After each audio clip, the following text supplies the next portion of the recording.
Hey, y'all. Hey, Colette. Hey, Tim and Jerry. How's everybody doing? Happy Halloween.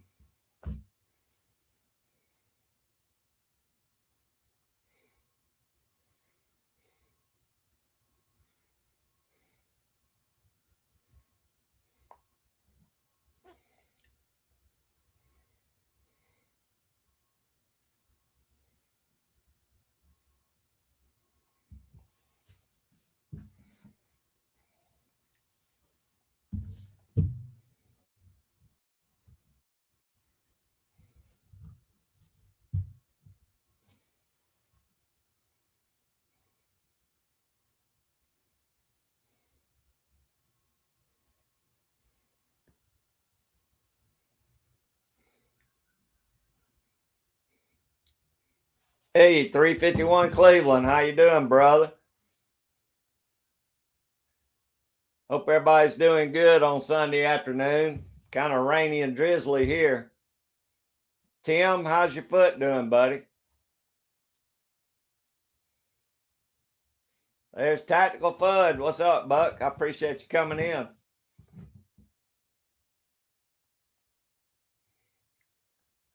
Jerry, I got a new camera. I don't know if it's any clearer or not, but if it's not any clearer, then it's my internet, I guess.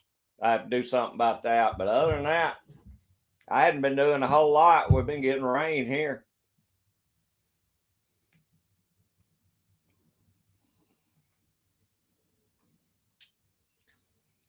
Is it 351? Looks like the whole East Coast is getting a little bit of it, I think.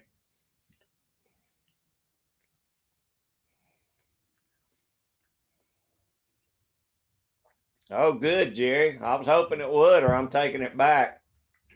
it probably it might show a little uglier, clearer, but hey, Pandeska T, that's my daughter. Everybody say hey to Panda.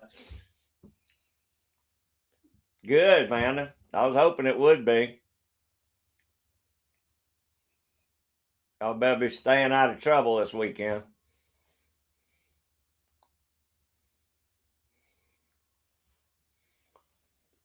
Oh, it's sunny for y'all, Jerry. I figured it was all the way up the East Coast. I guess maybe it's just the Southeast. Southeast has been getting it. All this rolled in out of Alabama sometime yesterday. Hey, there's Chip Wild about the outdoors, being outdoors. How you doing, Chip? I appreciate the baits, buddy. Hopefully, I'm gonna. Well, I got an unboxing to do coming up this week, but I'll be taking it out on the trap line. Hopefully Tuesday or Wednesday. We'll get some in the ground, catch us some coyotes. I really appreciate you sending those. Chip, are both of those baits or one of them a lure? I didn't see anything on the bottle. I wasn't sure.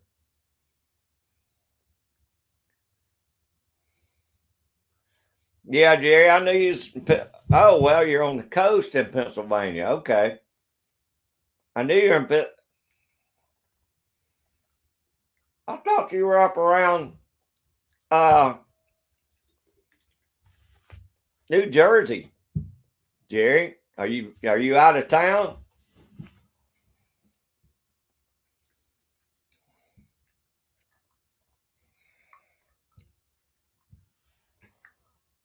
Sorry, y'all. I got sunflowers in my stuck my jaw.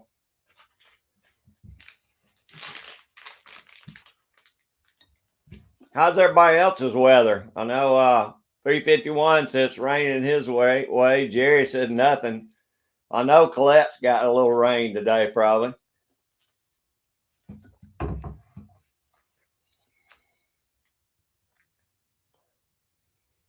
All right, there's Garen. How you doing, Garen? I appreciate you coming in, brother. What you up to today? Okay, Philly. I got you, Jerry. Sorry. I get confused listening to where everybody's at. Once you get north of South Carolina, it's all north to me. So Okay, Chip. I appreciate it. I'm going to use a little of both then. Hey, Scott. How you enjoy doing today? I appreciate you coming in, buddy.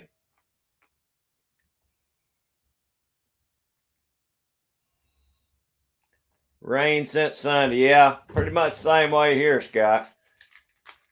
It's trying to clear out of here, but I imagine it's going to rain the rest of the night. Maybe by tomorrow it'll be clear. It's overcast today. At least he's not getting the rain. Oh, is that right, Gary? That's awesome, man.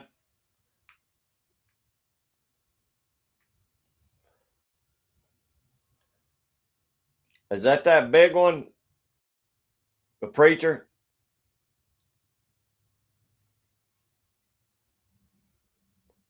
Hey, John, Unpaved Explorer. How you doing, buddy? I enjoyed your video today, John. I just bought a new camera, but it was from a laptop. But I like that. I like the microphone for your phone.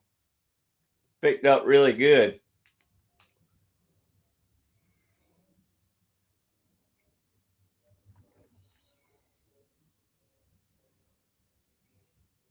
Good, Scott. Good.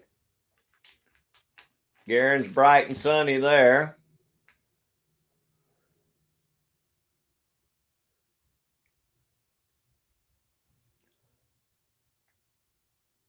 That's what I thought. I'd seen that preacher, Garen. That's awesome. That is awesome. Yeah, I'd seen that D-Bad preacher, but I knew it was pretty good. I liked it. It was a nice night.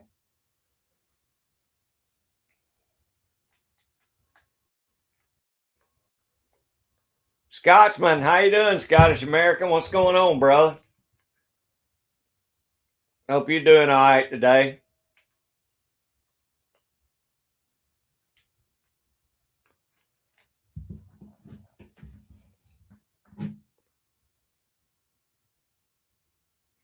Yeah, John, it was a good video. I enjoyed it, buddy. Yeah, I've got the Garen, I got that I God, I'm gonna have to look back at my videos. The knife I got from them is the Bowie, the big Bowie.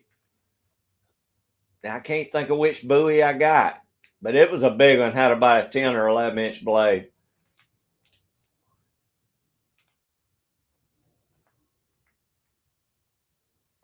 The John Jay Tribute Bowie is the one I got. There's Tim S. How you doing, brother? I hope your foot's doing better, Tim. Hope you're healing up a little bit. At least maybe no, this pain ain't as bad. Chip lived in Pottstown. Is that close to you, Jerry? Pottstown? All right, Garen, I'll look out for it, buddy. I'll be looking forward to seeing that. Hey, there's 805 Barbecue Junkie George. How you doing, brother? I enjoyed the last video. I caught it this morning before I started my live. Anybody that doesn't have 805 Barbecue Junkie needs to pick him up. He'll teach you some sure enough lessons on the grill and the smoker. We're doing good, Scotsman. Just crappy weather. But other than that, I hope to get some traps out in the next few days. I did pick up a few reloading items yesterday. I got lucky and found some hey, it's 223 DMR. What's up, brother?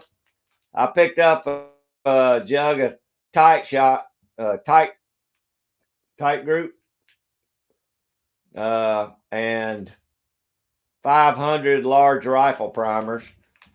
I wish I could have got 1,000, but I was out of money by the time I bought some other stuff.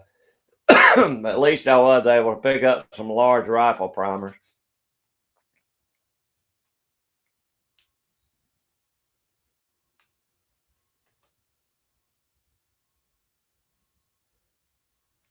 TRS Fang. I'll have to check that one out too, Gary. I don't know if I've ever seen that one yet. Now, John, I started last week, but I'm going to, hopefully, if this rain stops by tomorrow, I'll probably start getting traps out Tuesday or Wednesday for coyotes. If not, I'll go back and pick up a few more coons.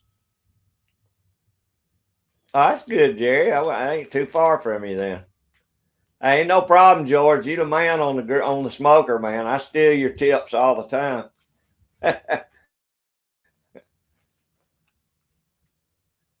Hey, there's Dan. What's up, Dan? I'm sorry if I missed you when you came in. I didn't see you come in. Enjoyed Dan's videos this morning. He put out 2 or 3 new videos.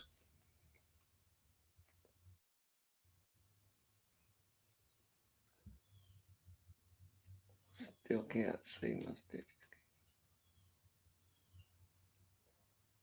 I hate that, Tim. I know it's driving you nuts, but I'm glad it only hurts when you stretch it like that. Maybe you're on the road to recovery now. Just don't pop no stitches loose. We'll have you up and deer hunting for no time. Dan, I appreciate you running links, brother. 223, you'll love George's channel, man. 805 is he cooks some awesome stuff on the grill. And he's got this rotisserie that is awesome. I'd love to have one of those rotisseries. Just my egg ain't big enough. It wouldn't cover enough area to use it on my egg. It's too small. Thanks, Tim.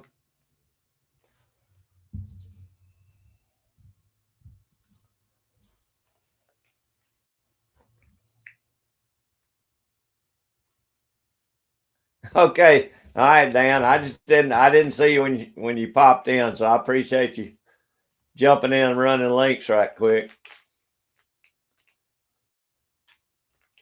Dan and Tim's always on the spot. They get it done around here. Yeah, it'll get better, Tim. I know it's frustrating, but you'll be back out there pretty soon. I want you to get healed up. Yeah, the Conca grill. That is awesome, man. I love that thing. I wish I had a bigger grill where I could use that. There's Sunfish for Fish. What's up, brother? I appreciate you coming by. I missed you live the other day, but I'll catch the replay. I saw where you were on, but I think that's a different time zone for me because I missed it altogether.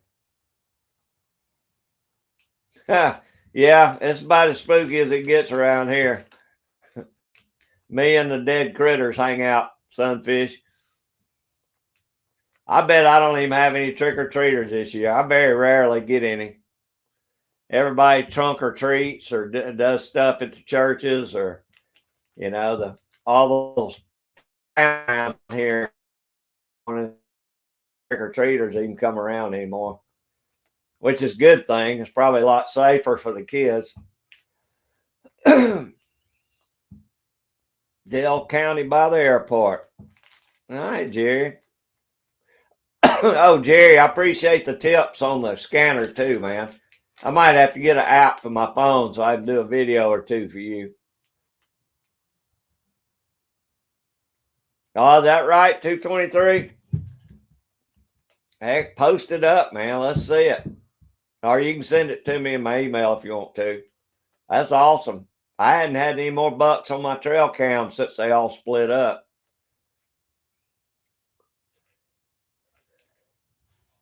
Yeah, that's what I was saying, Dan. That'd be awesome. I'd like to see it.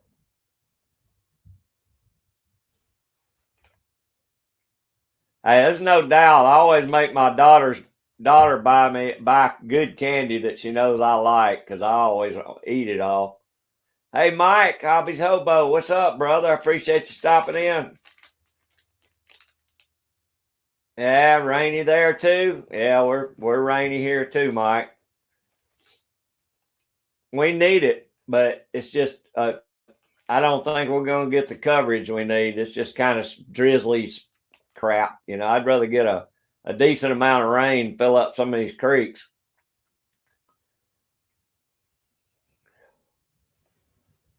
You reloading anything this week, Mike? If it dries out.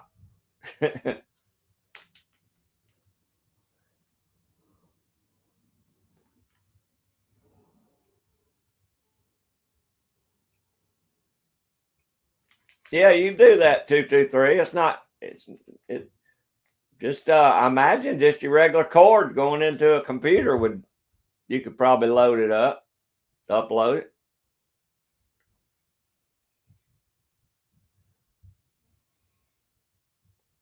I've never built one, Garen. No, I be honest with you, I don't know if it's legal here in Georgia to trap turkey. I've trapped about most everything else, but I've never built a turkey trap.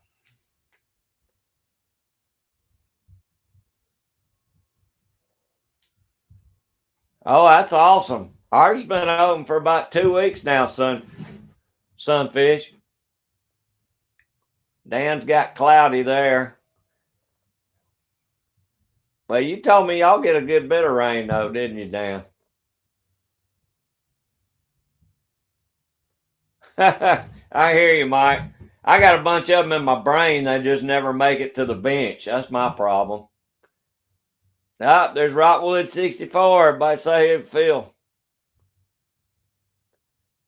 Hopefully, me and Phil, Rockwood 64, be catching some coyotes this next week.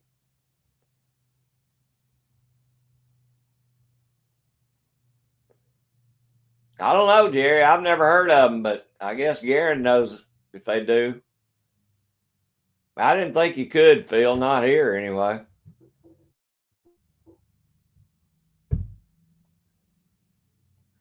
Yeah, no, Garen, I know that's not legal here. You can catch hogs, like that in a net trap. But most people use those big steel pins that drop down. I've never heard. I don't think that's legal in Georgia.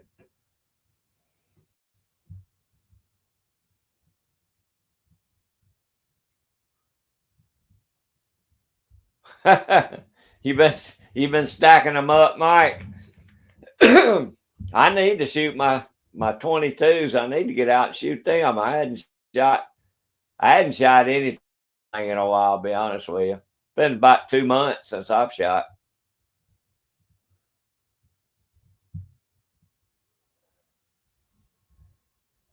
Yeah, Sunfish. Pretty much. It's probably a whole lot easier with a 12 gauge or 16 or something. Oh, does it, Dan? Well, October is usually our driest month of the year, so I mean it doesn't surprise me we're not getting any. But we didn't get any rain for like 40 days before October, so we're really dry right now.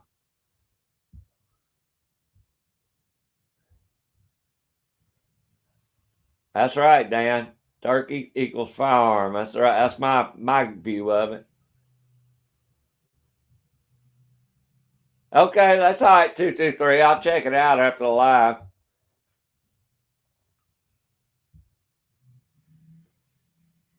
Oh, okay, Garen. Nah, I've never seen those. DNR may use them around here. The state may use them. Yeah, I think we got some dog hunters that hunt with dogs for hogs here too, Sunfish. Jerry, the only thing I trapped was those coons that I had out last week, and then I pulled my traps for deer season. We're gonna get some out this week though, buddy. Hopefully, I have a video up next week. I got a good unboxing to do, and then a trail cam video, and then I'll probably by then, hopefully, I'll have a coyote trapping video by then. You think so, Scotsman? I mean, I've heard that, but I've heard so many different things. I got a feel. I mean, it feels to me like we're probably gonna have a late winter this year. I mean, here I think it's gonna be a little milder, a little longer, but when it hits, I think it's going to hit us with a vengeance. I think it's going to be rough at the end of winter. Like a lot of times we'll get some super storms around March, which is weird, but that's when we get a lot of bad storms here. That's wild, Mike. That is something else. I would have never thought that. There's Hippie Chick off grid Maine. Everybody say hey to Hippie Chick. Laura Jean, how you doing today? I hope you're doing good. Are y'all getting any rain today? A lot of people are. We're getting it here. That's okay. Just, stay long as you can. I just appreciate you dropping in. Yeah, that's a good dog to use, 223.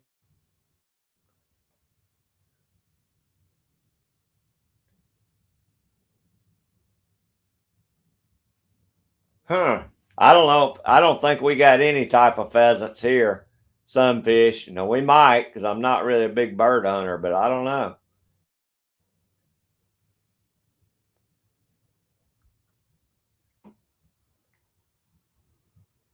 Well, now they may use them for quail, Garen. There's a lot of quail farms around here. I know that.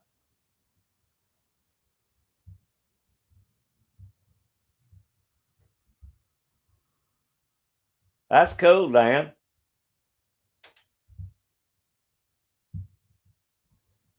I think I'm finally catching up on my chat. Sorry, I got behind.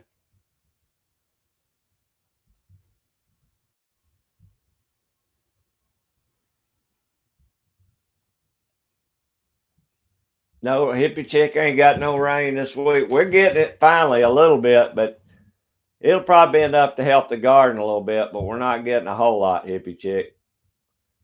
Oh, yeah, we've had 2 mild ones here, Scotsman. I got a feeling it's probably going to be, I just feel like we're going to have a bad one this year. 223 is getting rain in Missouri. Oh, that's awesome, Lord Jean. Maybe you get a few things done around the homestead.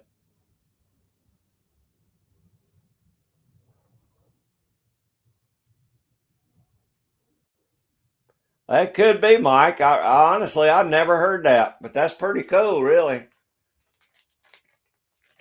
I mean, we're so short on turkey right now because of the predators that they've actually talked about cutting back some of the days, the turkey hunting days. I think these coons out of here we can, for one thing.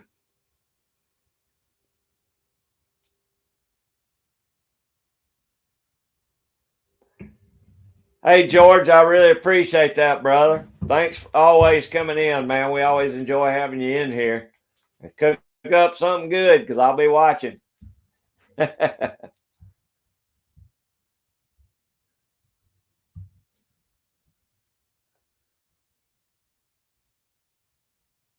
Oh, goodness. I knew you got hit hard, Hippie Chick.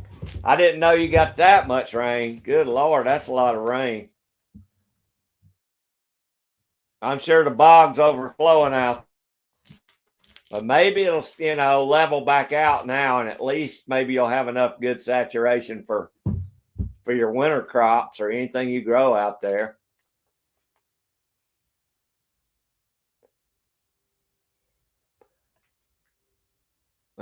Tim's getting cloudy and drizzle there too. Yeah, it's weird how the weather pattern just shifts. It rotates. Because usually when we're getting wet, most of y'all are dry, or we're dry down here.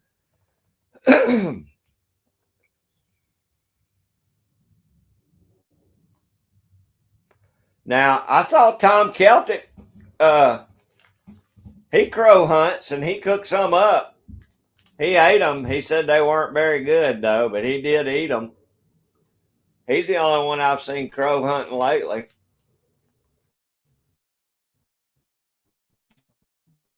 You know, crow hunting. I mean, I crow hunted when I was a kid, but it was mainly because they were eating all our corn up.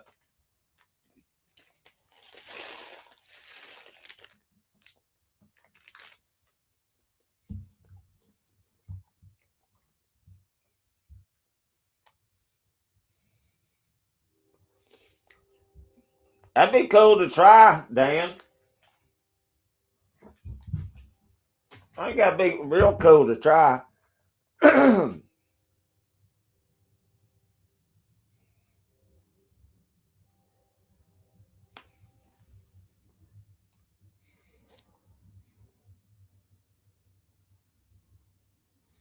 That right, Mike? I tell you, domestic cats take a lot of stuff out. You don't realize how much wildlife a domestic cat will really do a number on. Hey, it's Michael Hurtnick. How you doing, Michael? I appreciate you being in here, brother.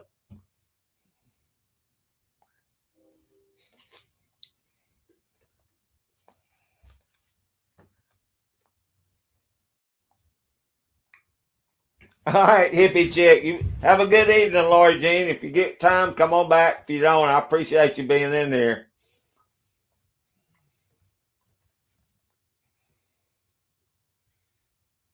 Yeah, Jerry, some people do.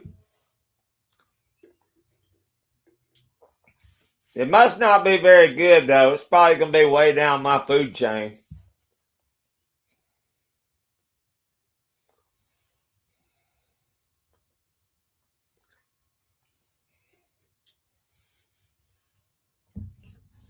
I imagine you'd probably have to mix it in some type of, eat it like dumplings or something. It can't be that good just to eat straight up.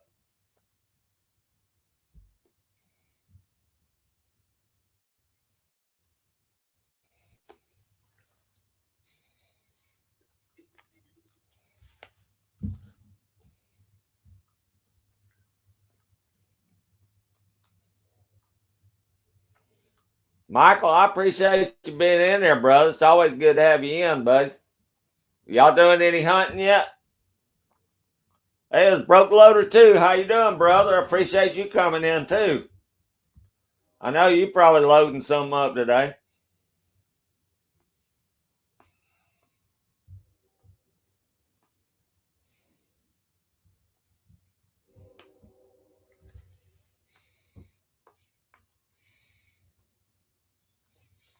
That's what I'm thinking, Dan. I imagine eating crows about like eating.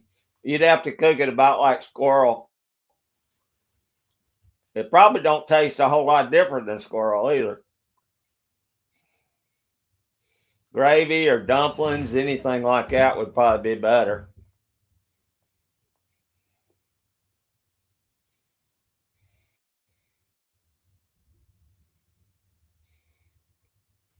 Okay, Garen.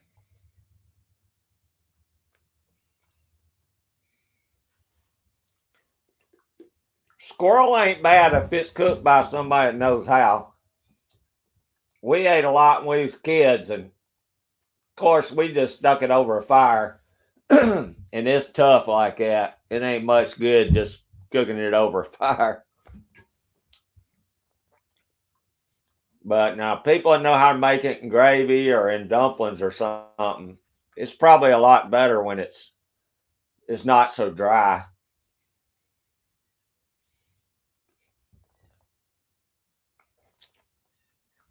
Awesome, Broke Loader too. I'm gonna have to keep working on learning more about zinc.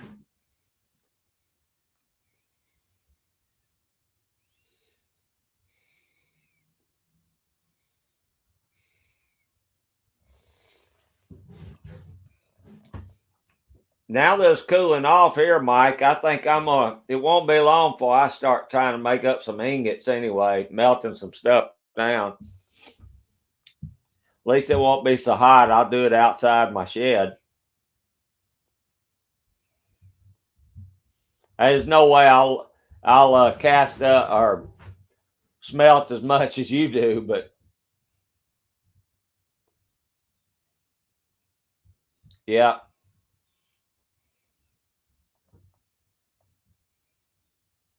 Oh man, I hate that, Michael.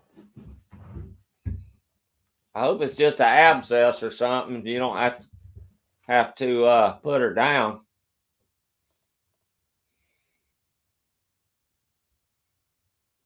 Yeah, Dan, I don't think for the first little while it ain't no problem if you have to resort to squirrels because them things are everywhere.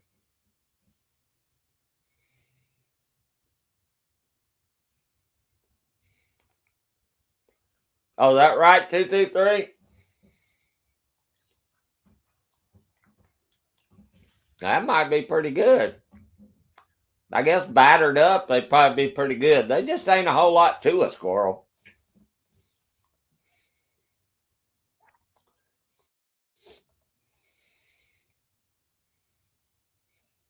Yeah, I agree, Garen. I agree. You usually have to spice them up with something, most everything, really. Yeah, now squirrel pot pie would be good, like Loader said. I could see that. Hey, there's Chris from 740. What's up, buddy? I appreciate you coming in. We're talking about eating tree rats.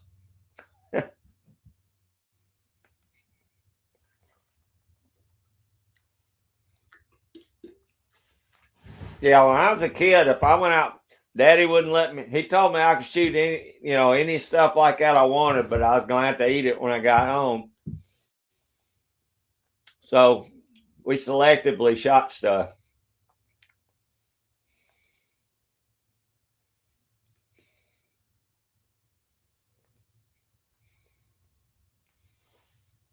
Yeah, it sounds like it'd be good. 223. There's Sports Life for you. How you doing? I appreciate you coming in. I hear you. There's probably a lot of people got a few things still in the freezer.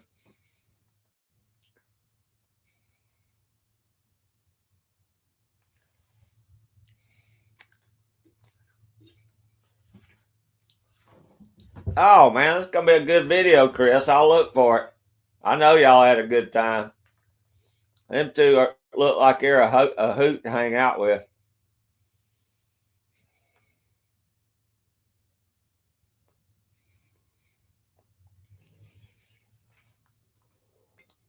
Yeah, Garen. But now, when I was a kid, we didn't have armadillos here. But you're right. I could whack them. My dad wouldn't say nothing about it. Yeah, we never had armadillos probably until about. I never saw an armadillo in Georgia till probably less than 10 years ago. Now we're covered up with them. And I saw where they're making a steady trek on up into the northern states. So anybody up there that don't have them, you're gonna have them pretty soon. I heard, well, possums are probably already up there, but they say the armadillos are making a steady trek north.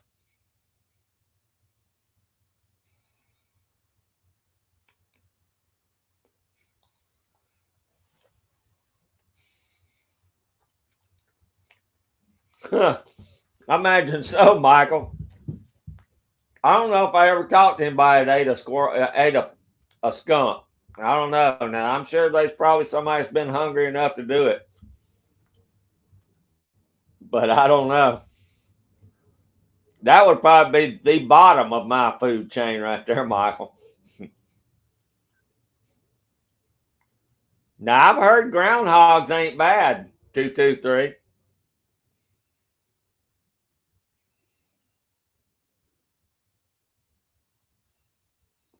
Oh, that's cool, Chris.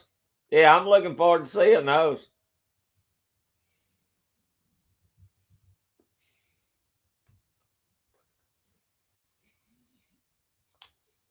Oh, is that right, broke loader? I figured a groundhog would be just like eating. I mean, when you skin them out, trust me, I skin a lot of critters. They all look like tree rats to me. So I didn't figure there's a whole lot of difference in any of them.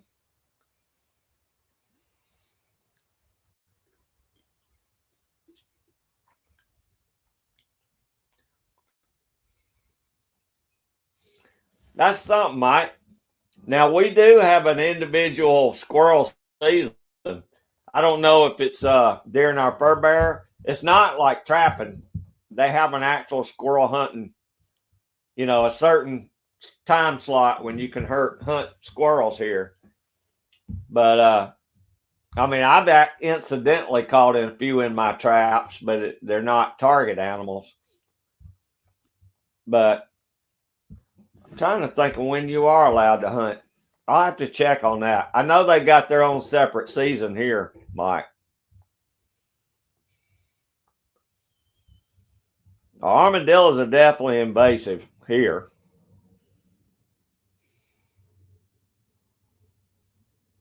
Yeah, I hear you, Dan. I don't blame you there. That's the first place I'd be aiming. Yeah, skunk would be on the bottom of my list, I believe. Of course, there's some other nasty critters. Like I said, coyote ain't even on my list unless somebody's force feeding me because I done passed out because I hadn't had nothing to eat. Because that's the nastiest animal on earth. I'm gonna try and do a beaver this year, Gary. Just waiting. Hopefully, I'm hoping I can snare one so it'll still be live when I get there.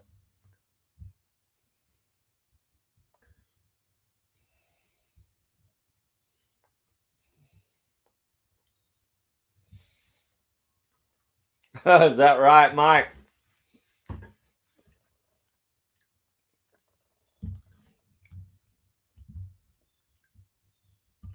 We don't really. I've seen maybe one groundhog here, maybe two my whole life. We don't have a whole lot of groundhogs around here.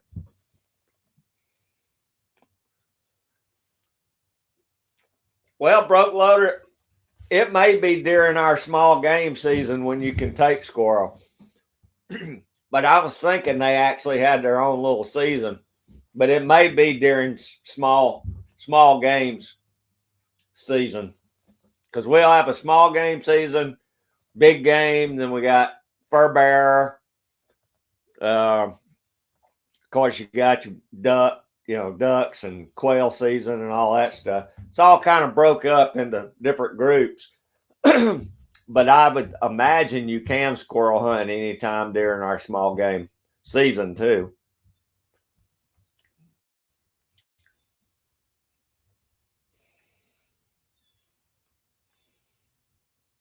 That right, Mike? We got the gray ones, which I think are the eastern ones. Then we got the more of a reddish color one. Then we got fox squirrel, what we call fox squirrels. And they can be black, red and black. They can be any color you can think of. I've seen them look just like a skunk up in a tree, but it's a fox squirrel. Is that right, Tim? We can kill as many days as we want here. Armadillos are definitely invasive here.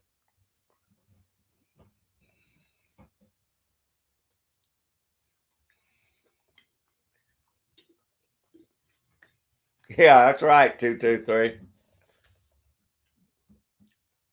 That's something. I don't know why now out maybe where in the fields where they plant a lot, we might have groundhogs and I just haven't seen them. But I trap a lot of pastures around here and I've yet to ever see groundhogs out there. They're usually covered up with armadillos out in those pastures.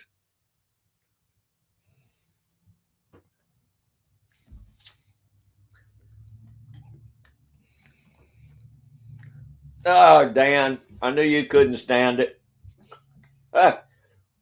After seeing Tim's mail call, Dan, I'm out. I was going to give it the old college try, but I can't do it now. After you sent that picture to Tim, I'm out. Lingua porn. Ugh.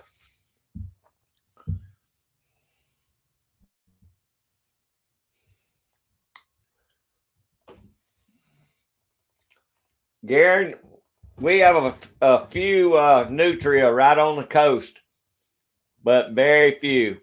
I mean, I don't have anything up here in middle Georgia, but I think that's probably changing. I imagine they're migrating in here pretty up, pretty quick too.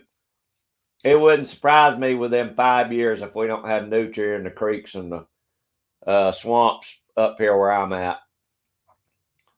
I know Dan on Judith and Dan Davis, they're covered up with them there in Mississippi. So I wouldn't doubt if they don't work their way over here in the next 5 years. Yeah, Tim, that done it for me, buddy. I'm out on the lingua.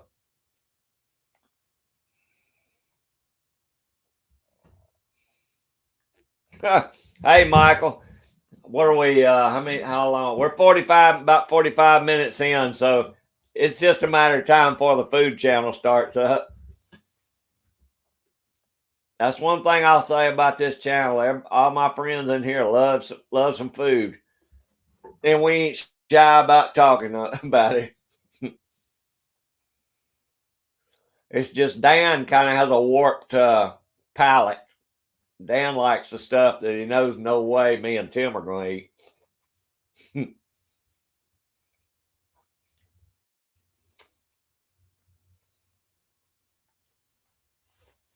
Hey, Walter, how you doing? It's Walter Davis. What's up, buddy? Hope you're doing good. What you been up to, Walter?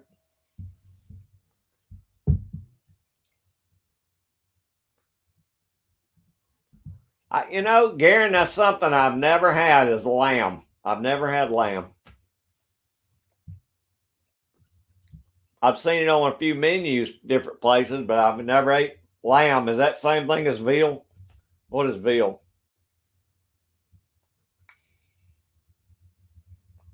No, Dan, can't do it.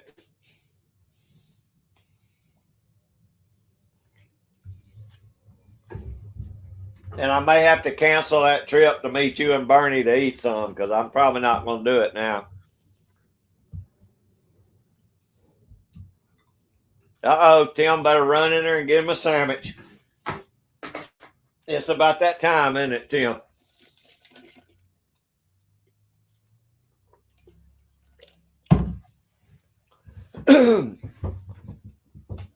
I've never got a bear permit here, Gary. Not in our area. I think they only allow so many bear here a year because we've got a lot of black bear, but they're kind of all condensed into one or two areas really up north and then down south. So I've never. I mean, I've seen bear, but I've never got a chance to get a bear. Well, Dan, I kind of got there on some things. You're pretty straight up on a lot of things, but when it comes to eating, I got to say you're a little bit slanted on some stuff.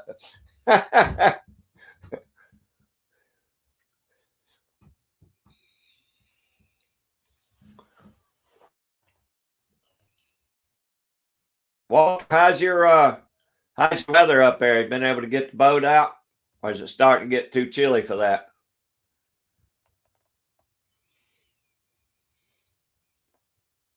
And Scott, has y'all's deer season started there yet? I don't know how y'all's season runs there in Texas.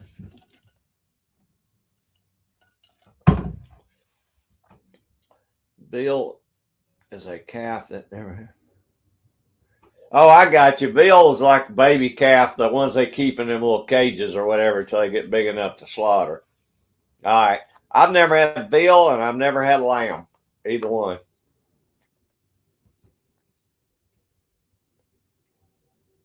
Oh, you've been to the farmer's market?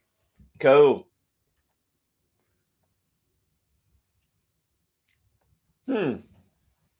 Yeah, I guess I mean, I've seen lamb, but I've never tried it. I imagine this is expensive, so I probably won't be trying it no time soon until the prices come back down. I cooked another butt roast on the smoker yesterday because I knew pork and chicken's about the only thing I can afford nowadays. Oh, awesome, Walter. I imagine y'all got a lot of bear up your way too, up there toward near the farm. Oh, starts tomorrow, Scott. That's cool. I've heard of some big ones being shot here this year in Georgia. November 11th in Missouri. You ain't too far away, 223.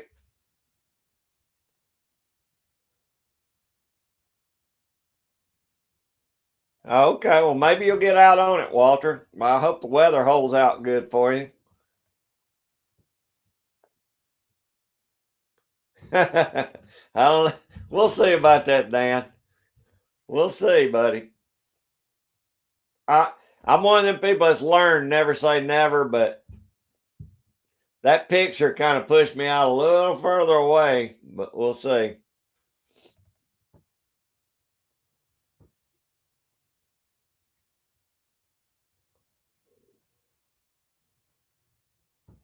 All right, Garen, I'll do that, buddy. I just figure all that stuff's more expensive than regular, like eating regular beef or something like that.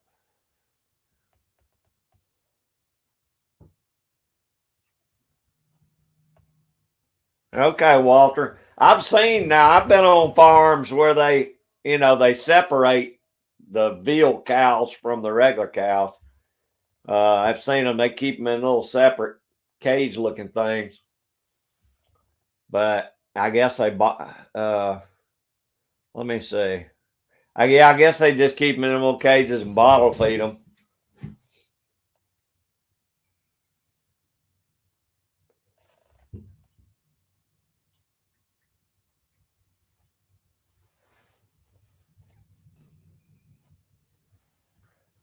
Hey, 223, Dan will eat anything. I've learned that. I guarantee you he eats that.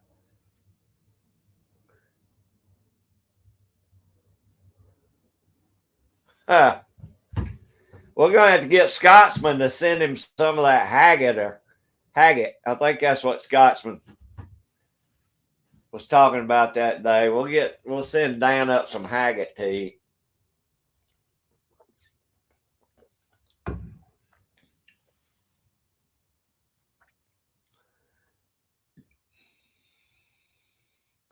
I know, Walter, but after Dan sent Tim S that picture of that tongue, man, it's just gross. I mean, it's just be hard for me to get by eating it after seeing those pictures, man. And Dan swears by it, but Dan eats a lot of weird stuff.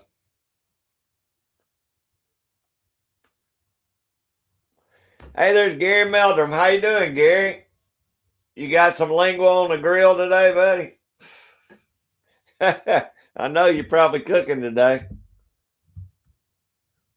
I cooked me a roast yesterday, a butt roast.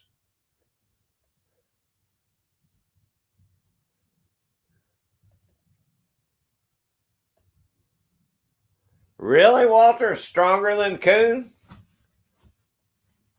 Huh. I figured coon would have been a little stronger taste than lamb, but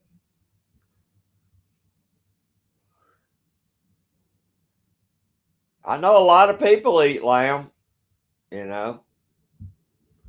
Or if it's kind of an acquired taste.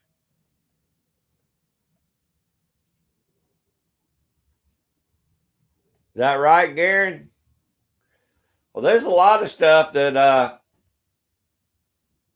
oh, Dan has had haggis. Dan, you truly are a worldwide connoisseur of the delicacies.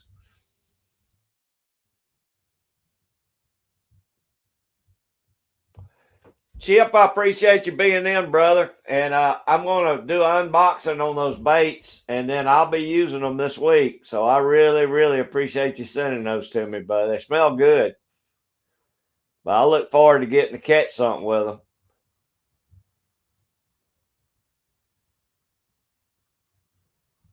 Oh, awesome, Tim. You might be able to get around pretty good with that boot. Probably just won't be climbing no deer stands.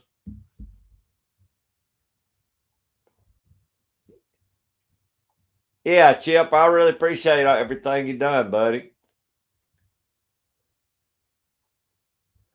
Yeah, well, that's kind of what I thought, Michael, when I saw those little cages there all out through there. I thought, man, that's kind of, but I mean, I know people eat stuff that, you know, I'm not going to say anything about it, but I didn't like seeing those little calves out in them things.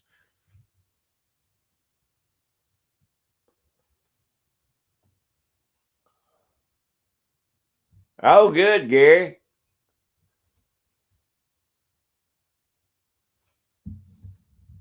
Oh, I wouldn't mind having some of that hard cider right now.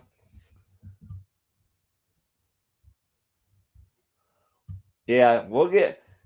I hope Tim gets to get out and do some hunting.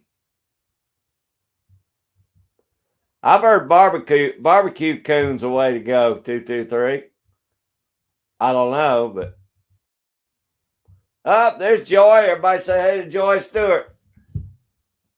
Scott's in here. I didn't know if you seen Scott or not. I appreciate you coming in.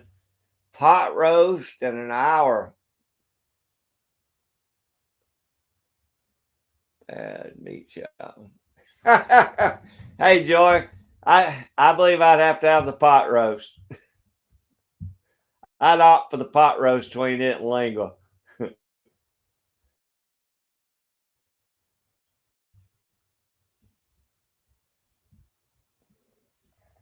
Yeah, see, Dan, ain't no way I'm gonna eat no snail.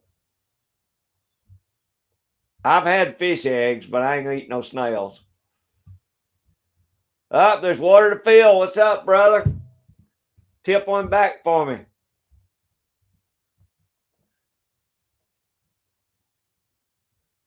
Yeah, Tim, that's what I say. Just get you a blind, man. Up, there's Jen at home with Jen. Everybody say hey to Jen. I'm sorry, y'all. I'm way behind. I got yapping and got way behind on my chat.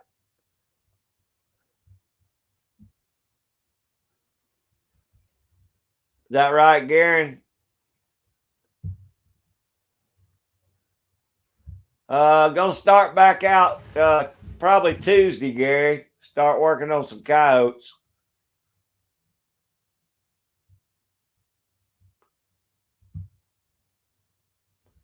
Everybody's saying hey to everybody. See if I can get caught up here.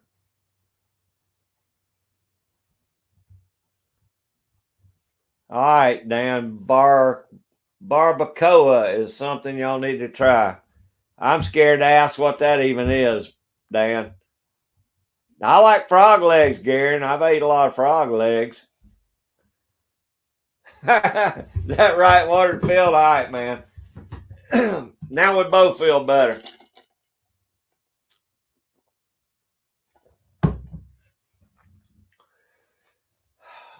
I don't think we've got a lot of freshwater clams, Walter. I mean, I've seen some in our waterways here, but they're so small. I mean, it'd take a million of them to feed you. I mean, we got salt water on the coast, of course.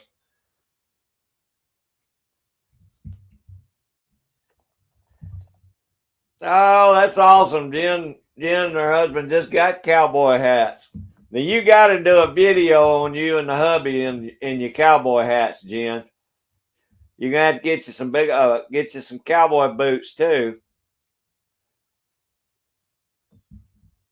Maybe y'all can get out and go to a rodeo too. First time they have one in town.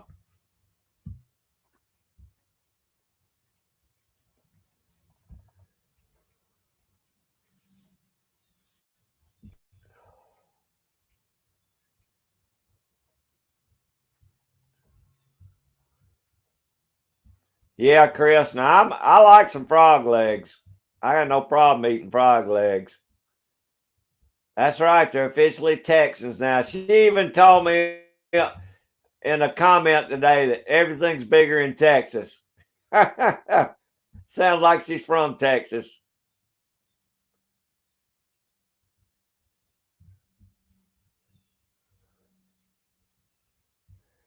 Well, Garen, the only wild hogs I've had, I have no idea what they ate. Yeah, I mean, just probably whatever they were grazing on. But I like wild pig. There just ain't much fat on one. That's the only thing. Oh, walleye on the grill. Gary caught a mess out of walleyes here a while back. That's awesome, Gary. I know that's going to be good. We might in some of the bigger rivers, Walter, but I'll be honest with you. The bigger rivers we got are so polluted. I wouldn't even eat catfish out of them, so I probably wouldn't eat the clams either. Maybe where they're dumping right into the coast, they may have cleared up enough down there. But anything coming through Atlanta in our rivers, I wouldn't eat nothing out of it. We always used to kid about the catfish glow in the dark. You just wait till nighttime and throw your hook when you see them going by because they glow in the dark.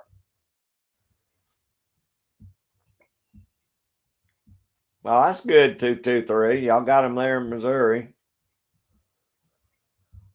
Garen says they're good too. We get some good sized frogs here, Walter. It's anywhere around marshes, they get pretty dang big and big old bullfrogs. Yeah, Jen is a Texan now. All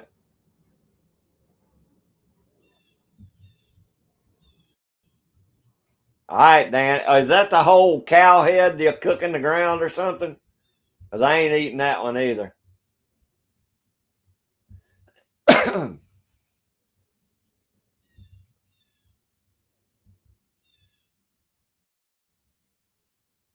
That's right, Michael. Michael probably got him some cowboy boots too.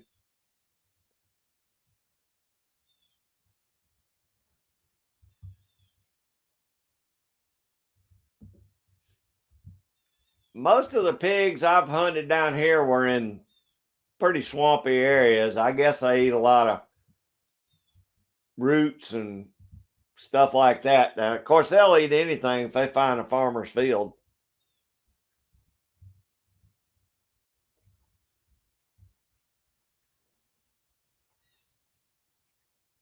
Oh, well, that's a good point, Walter. Yeah, if that water's polluted, they couldn't live in it. Probably. That's a good idea. I didn't think of that. Because they're probably pretty sensitive to pollution.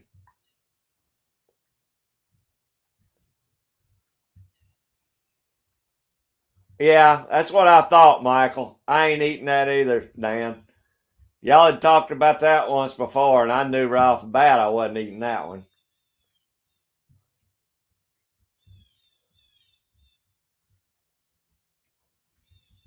Jerry, I've seen it on the menus down here, but unless you get further south of me, there's not a whole lot of gators around here. We got them, but not many. That's what I thought, Michael. I'm out on that, buddy. Yeah, gator's good. And I've had the gator ball. They make them into little gator balls, and they're not the gator balls. They're like gator bites. Have you ever tried any, Jerry?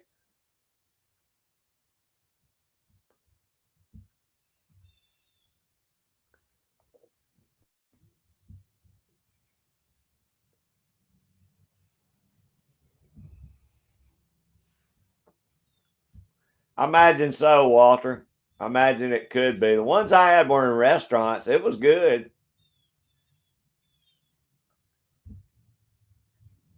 The ones I had, Jerry, I think they were fried. Best I remember, they were. They have them a lot in Florida when I go down there every year fishing too. I've heard that, Michael. I've heard they can consume a whole body, any kind of carcass, in no time.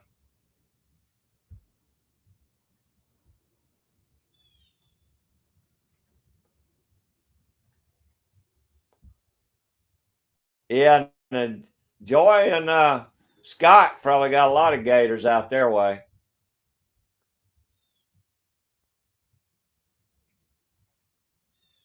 Yeah, folks in Louisiana know how to do some cooking, Walter. Wow, I don't think I've ever seen it in our Walmarts, Joy. I imagine they have them in the Walmarts in Florida down below me.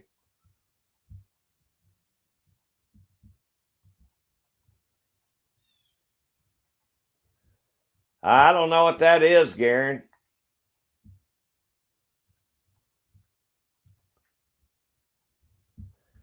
Okay, Jen, thank you so much. I appreciate you coming in. Tell the family I said hey.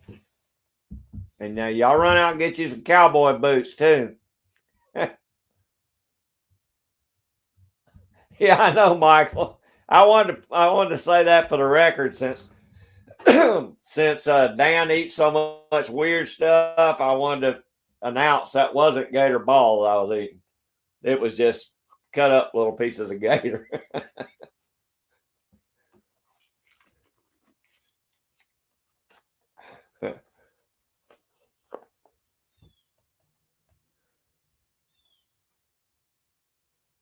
Yeah, I imagine Scott and them got quite a few gators around them.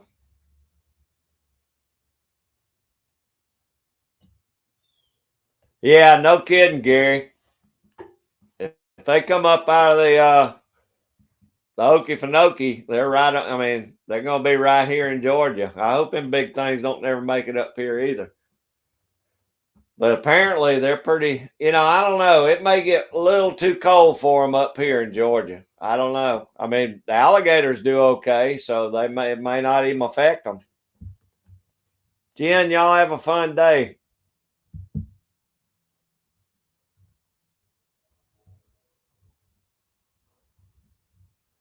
Could be, Dan. Could be.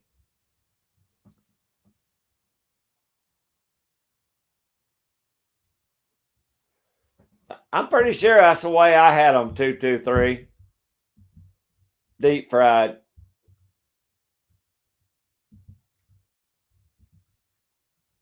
Hey, there's Shasta Valley Outdoors. How you doing, brother? I appreciate you coming in. How's your weather? You getting rain or y'all dry? Oh, that sounds good, Garen. That sounds real good.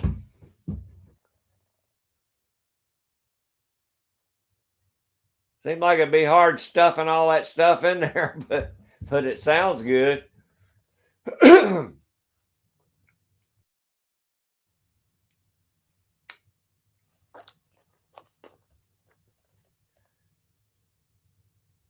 It sounds like he does, doesn't it, Jerry? I think Dan will pretty much eat anything if it slows down fast enough.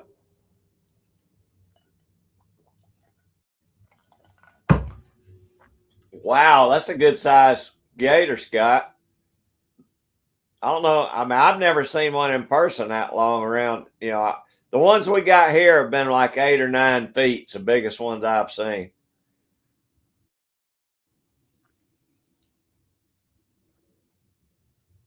Oh, good, Jim. We look forward to it.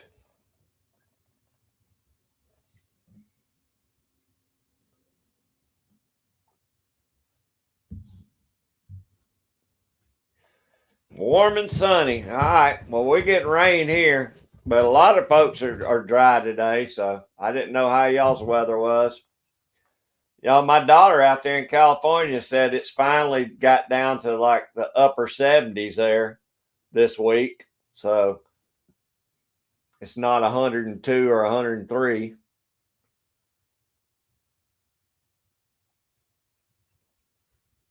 Is that right, Dan? I ain't betting you no money you won't eat. There's something you won't eat. I guarantee you that, Dan.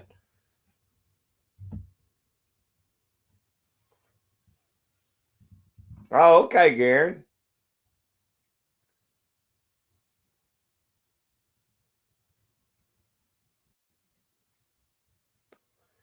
It was good, Gary. I've had turtle that tasted, some of the parts of a turtle tasted kind of like gator to me. Some of it did. Of course, it's got a, but I caught some turtles last year in my traps, in my beaver traps. Oh, they were a big lot bigger than a foot across and probably 2 feet long. It was some big loggerhead turtles. I'd say they probably weighed 20, 25 pounds. They were some big turtles.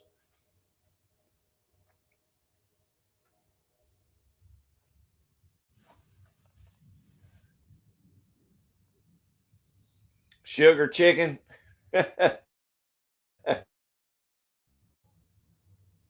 Yeah, Scott, gator tail tasted good. I liked it. 3 inches of rain in Texas Friday. Wow, Michael. I wish it would have made it over here to us, because by the time it got to Georgia, that was when, what day? Friday.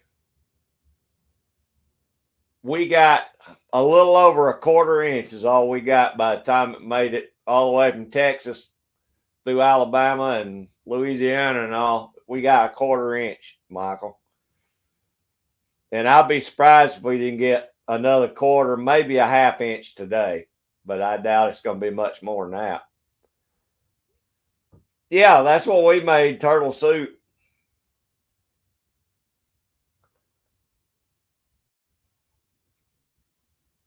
Good Lord, 3 feet, Joy. That's flood stage right there. That's a lot of rain. Oh, 3 inches. All right. I was going to say, man, y'all got hammered, Joy.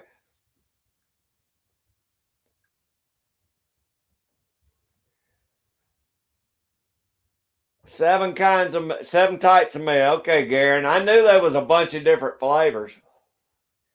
But when you make a turtle soup, it kind of all mingles together, but it's definitely a different taste, different taste for those different types of meat. It wasn't bad at all, Michael. And some of it tastes kind of like frog legs, some of it kind of like gator.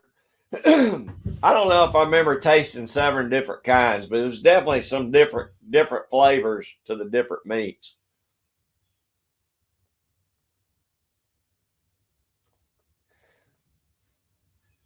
Yeah, Friday it came through. Well, this may be what we're getting out of what y'all got Friday, because today's Sunday. I could see the front coming all the way across the south, but I'd be surprised if we wound up getting any more than a half inch, because it rained last night. Started in the middle of the night, and it's just been like a drizzle all day. It's just not a lot of rain.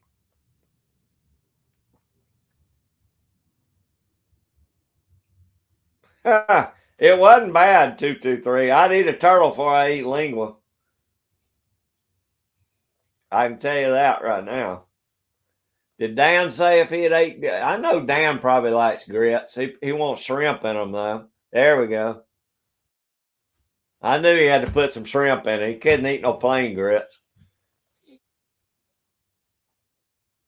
Hey, there's Nikki, the Southern Patriot. How you doing? I appreciate you coming in. Everybody say hey to Nikki.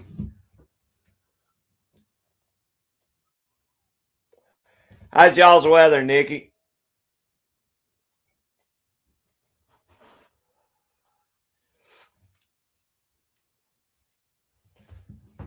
I'm really more of a land lover. I like a lot more land animals and stuff than I do water stuff, but I will eat the water stuff too, depending on what it is.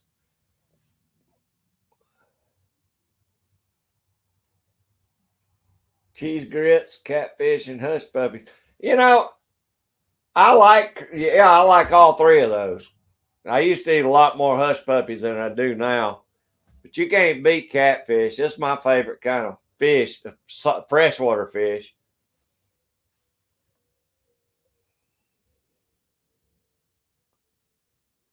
No, Garen, I'm out on that too.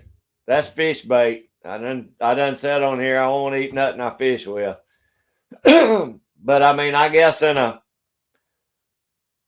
a bug out situation, you probably eat it.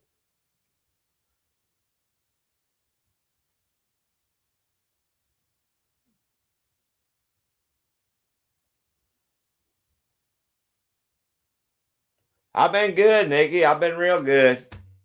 Just trying to get out and trap, but things just got in the way. I hadn't got to do a whole lot of trapping yet. Oh, there's Andrew, County Line Adventures. How you doing, Andrew? Andrew getting ready to get his traps out too. He may even have a few out by now.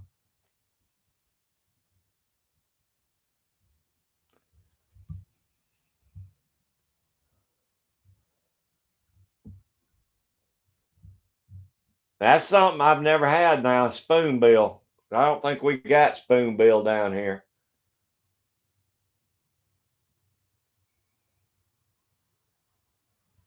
We got a lot of Texas folks on here. If Bernie drops in, there'd probably be more Texas folks than we got anything.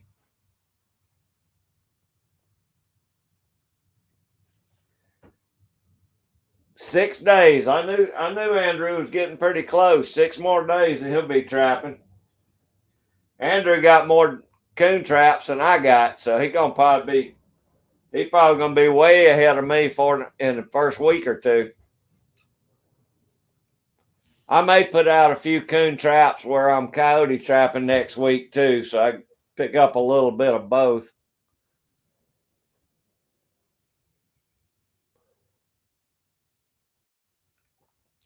Chip sent me some of his coyote bait. Andrew, I'm gonna put some of his bait out and see how we like it.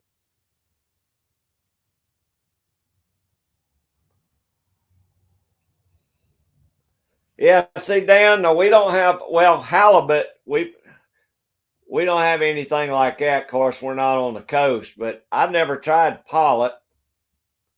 But I mean, halibut is basically the same thing as what am I thinking? Oh, crap. In Florida, they don't call them halibut, and they're not quite as big.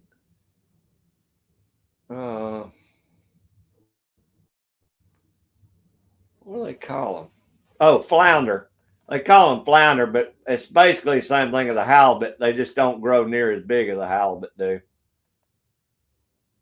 Say spoonbill's good, Tim.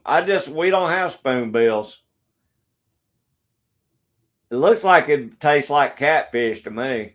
It's basically looks like the same body shape and all.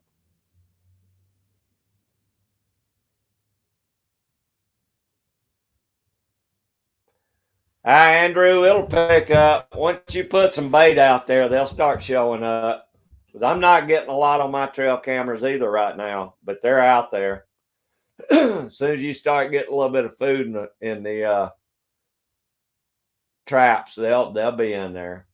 You caught a lot of them last year, so I'm sure you'll get them this year.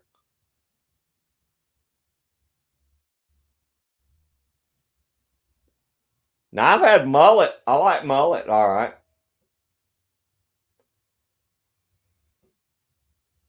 Yeah, flounder's good, Dan. Certain times of the year they come in and spawn down there in Florida. When I used to live down there for a little while, and man, when they come in there and start spawning, people are racking up on flounder.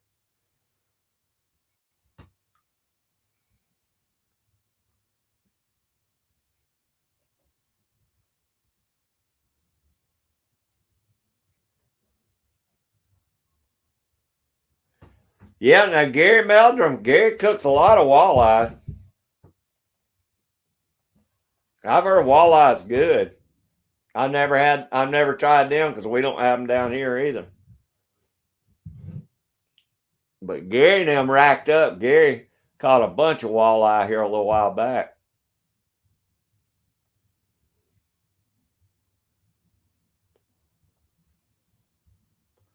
No, Andrew, it's coyote baits he sent me.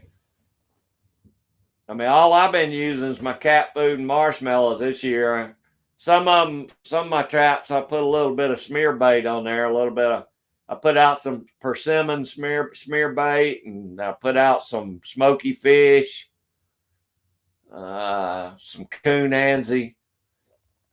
That's about all. Most of them, all I did was put bait, just cat food and marshmallows in it though, and I hit them pretty good for 3 days.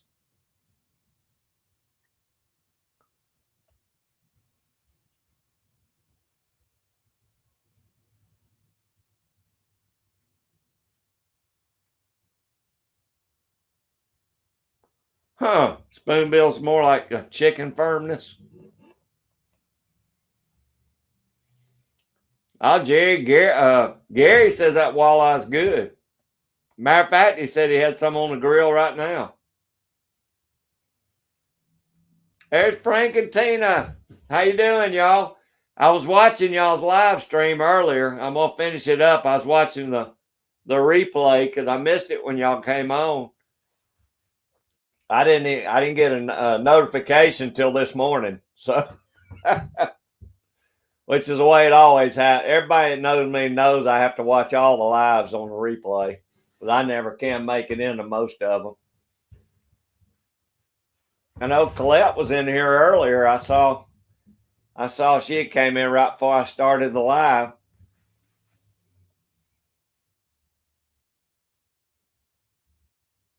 Yeah, we did some flounder gigging when I was down in Florida.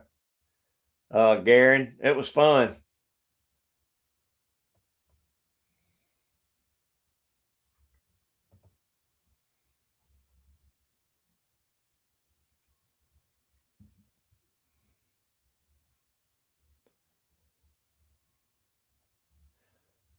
That might be good for trout, man. I don't know.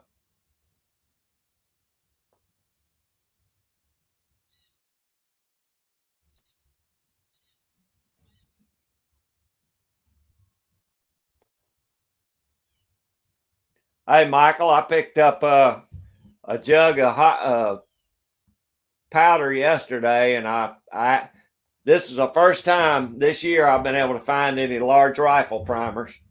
I bought 500 rifle primers. I wish I'd have got 1,000, but I didn't have enough money with me.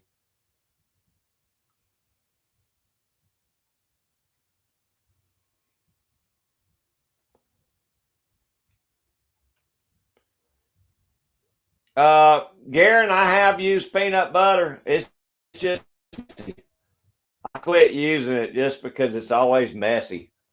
But yeah, peanut butter works good too.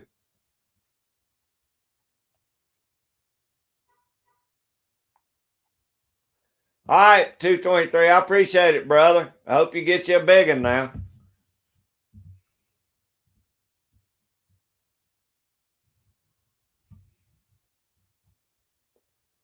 Yeah, anybody that ain't got Frank and Tina, y'all pick them up. They're good folks. They live right here real close to me.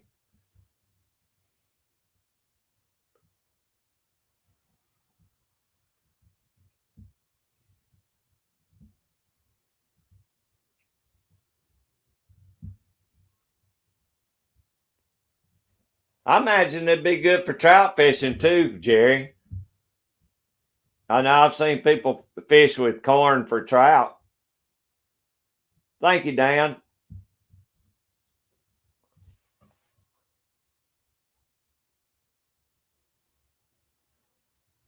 Hey, that ain't no problem, Frank. When I put them on, I usually listen to them, and like I was listening to it. I put it on the counter when I was cooking breakfast this morning. I just listened. I got a kick out of it.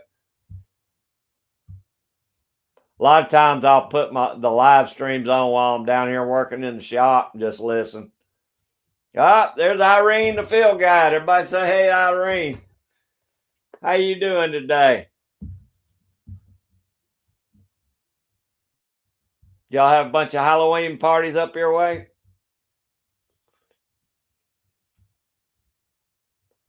Ain't no problem, y'all. 'Cause I like trying to catch y'all's live streams. They're fun. I just never make them when they're live.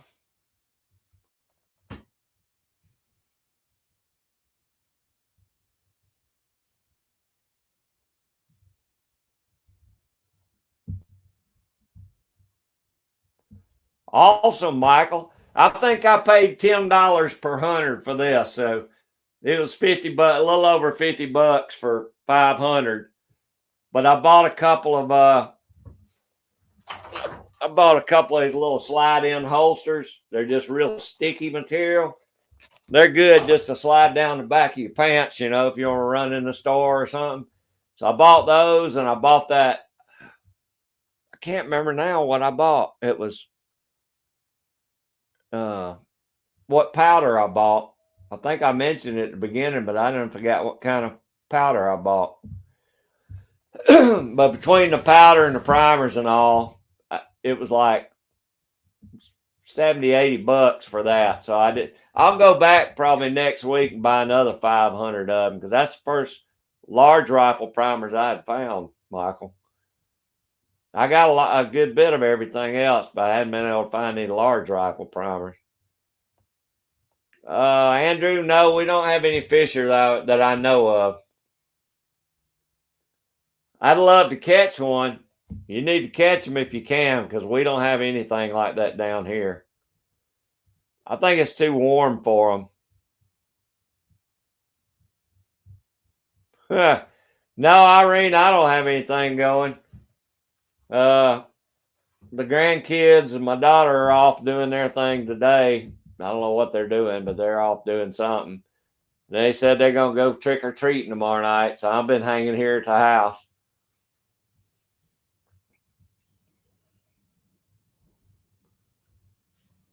Wow. I wish I could do a 12-hour live, Michael, because that sure would help my watch hours out, but I don't think I can handle it, man. I don't see how Jim did that. I saw somebody did a 24-hour live the other day. And I mean, unless you just left it running and got up and did your thing, I don't see how anybody could do that, man. I mean, most of Jim's run 6 hours, 4 to 6 hours anyway, because I have to watch the replays because he's on so late at night.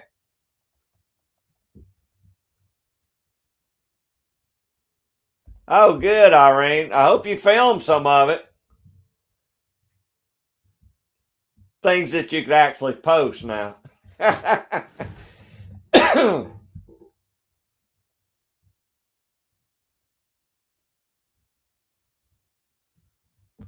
That's a good idea, 223. Hey, Colette. There's Colette Pryor. I say hey to Colette. I knew you were in there earlier, and I knew Frank was on, but I told him I enjoyed y'all's live. I was watching it this morning while I was cooking. I got to go back and finish it up this afternoon, but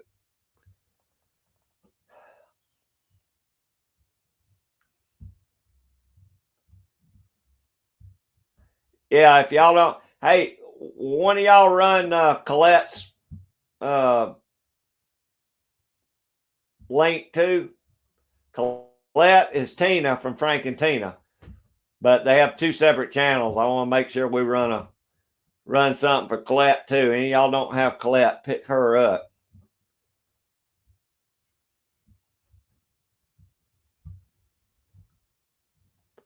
Hey, I'm just glad y'all got them, Andrew. We don't have them here, or I'd be trapping them for sure. I'm still trying to get a mink down here because mink are kind of scarce around here too. But I definitely want to try and get a mink this year.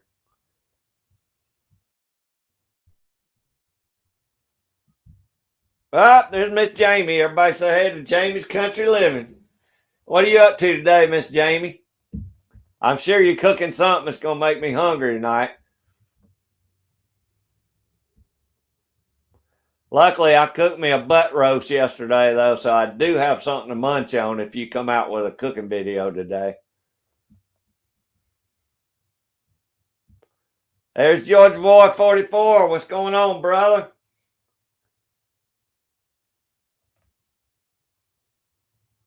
Okay. Hey, no problem. If you can listen, go ahead and listen. If you can't, don't worry about it, buddy. Yeah, it's raining here right now, too. It started last night, and they say it's going to rain the rest of the day and night, but it's supposed to be out of here tomorrow by lunch.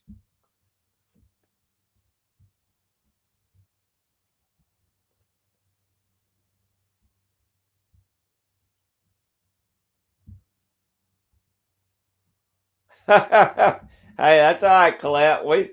We try and run a lot of links in here, make sure everybody gets a little get some new channels in here. Most everybody I think in here's got each other, but if you see any of these channels and you want to pick them up, they're all great channels and they'll support y'all.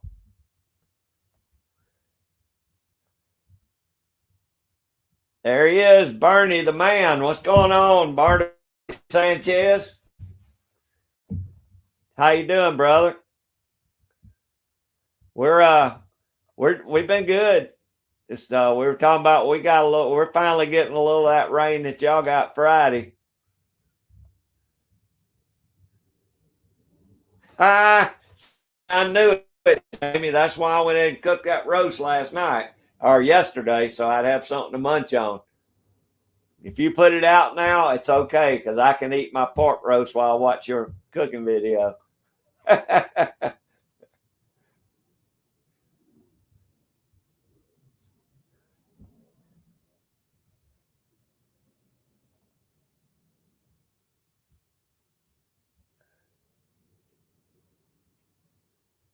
Really, Irene? I hope they bust their chops.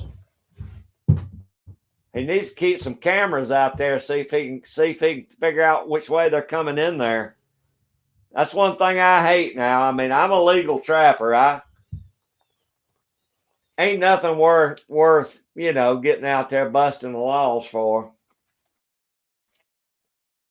There's plenty of game out there. I mean, nothing's paying good enough to go to jail for right now.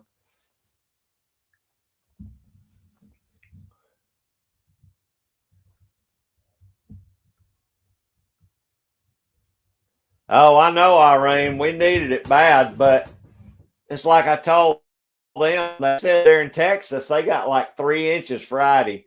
Well, by the time it's moved through the south over to me in Georgia, we'll be lucky if we get a half inch out of it. It's just not. It just dries out. When it hits Alabama, it starts dying out because they got a lot of rain, and I don't know if it's something about the wind comes off the coast and it just dies out or what it is. But I mean, I'm glad for what we're getting. It's helping my garden, but I don't think it's going to be enough to help my beavers this year.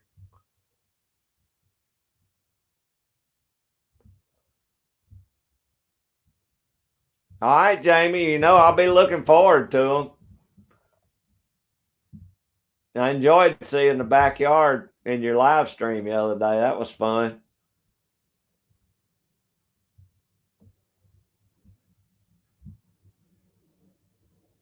Oh, that's the one you were talking about, Jamie. Okay, so y'all got a collab going.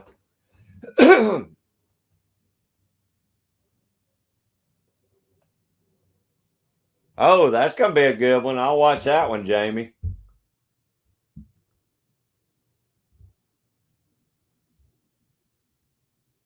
I hear you. 805 Barbecue Junkie had a good video out I watched this morning. Y'all need to check out 805 Barbecue Junkie because he's good.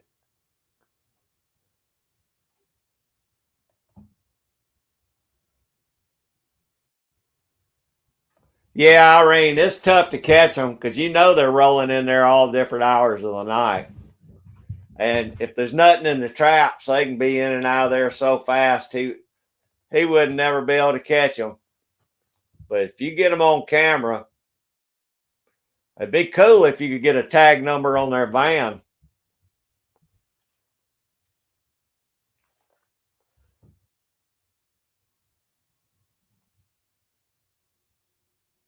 Oh man, Bernie, that sounds awesome, brother. That sounds real good. Pozole. I like the sound of it. I like any kind of pork stew like that. Or a Brunswick stew. I love a Brunswick stew with pork and chicken and maybe some venison in it, a little bit of beef. I love any kind of Brunswick stew I like.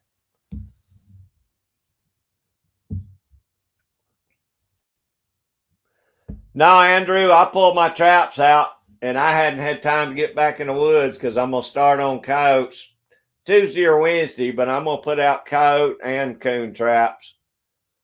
Hey, Irene, if you watch this live stream, you're going to get hungry because everybody is talking about food in here. Andrew, I always put coon traps out with my coyote traps, try and help keep them out of my coyote traps. So I'll probably be catching a little of both.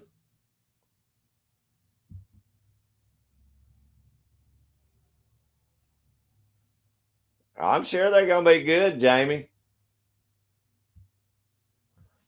Joy was cooking up a roast too.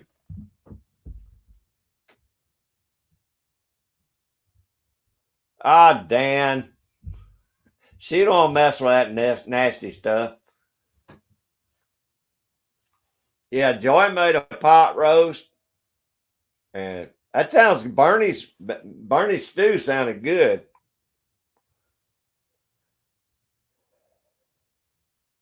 I'm with you, Jamie.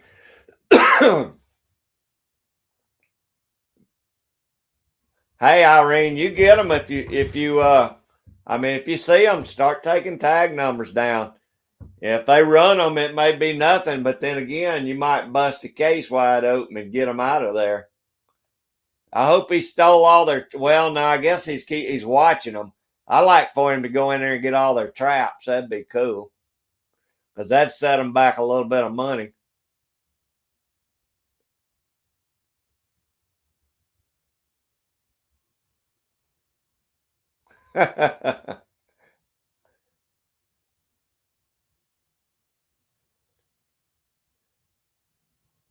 Oh, really, Irene? Oh, Dan's gonna love that.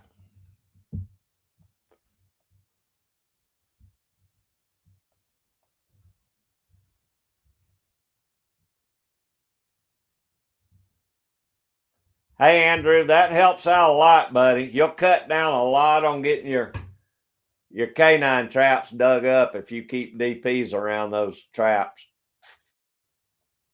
Last year, they were digging me out every day. I'd check traps. I'd have one or two dug out. I put those DPs out. That stopped that.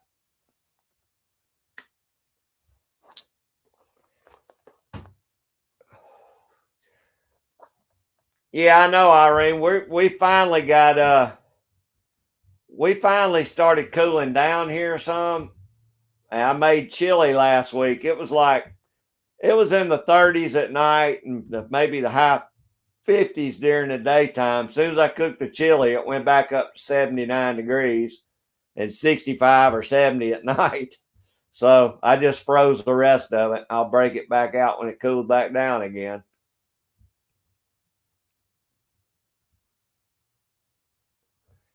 Hey, Andrew, just get the traps out there and let them work. Eventually, they'll work their way through there, man.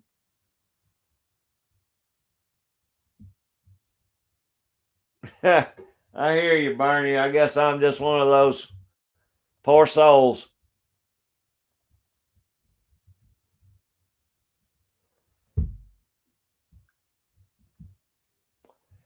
Well, maybe eventually y'all get them, Irene. I'd like to see y'all get them.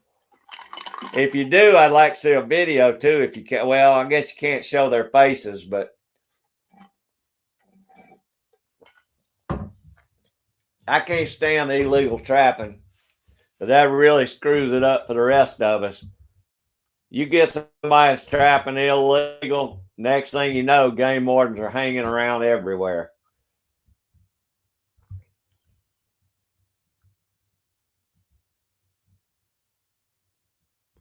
Wow, Andrew, that dropped off pretty chilly. Shoot, I'd have had my wood burning stove going when it hits the 50s. I hope to get a wood burning stove down here in the shop by next year. I'm gonna build me a man cave on the back side of it back here, and just build a whole nother room on it. Put me a wood burning stove out there.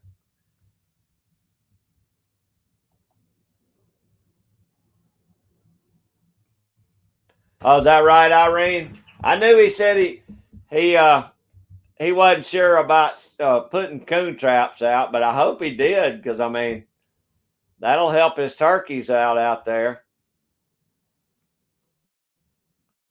I mean, I'm probably not going to get a whole lot for them, but if I get $1 a piece for them and I can catch 100 coons, that's it's $100.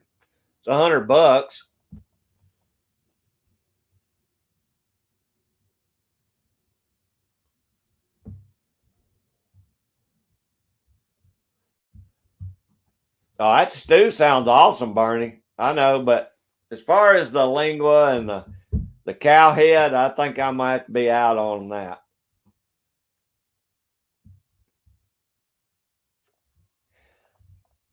Yeah, see that picture to TMS and just shut me down, man. It just shut me down. And Dan had me right on the edge. I was on the edge of trying some, but he blew it when he sent TMS that picture.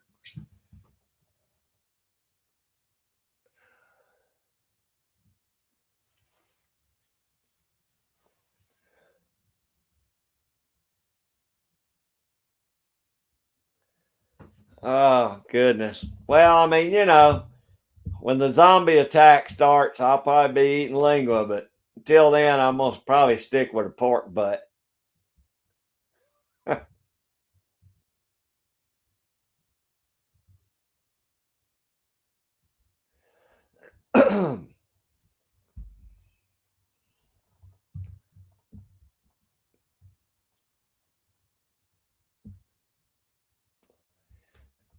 You think you're going to get to do any pig hunting this year, Bernie?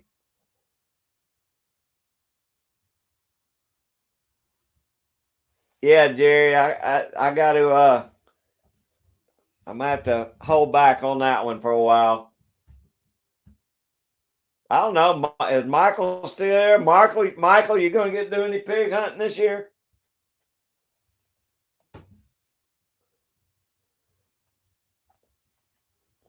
We've been eyeballing a couple of hunts this year down on the national forest or state land WMAs, wildlife management areas. We might we might pick out 2 weekends and try and get us a pig this year.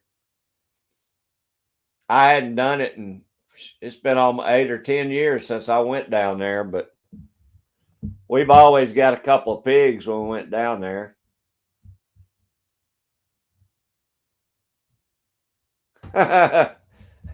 Well, I hope you got Sky Miles, Dan, just in case. I'll tell you what though, if I get a beaver and I cook a beaver, you can come down here and try the beaver.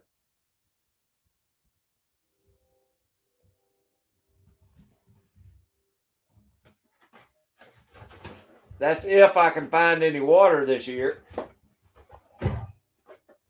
May not even be able to find any water to get any beavers this year.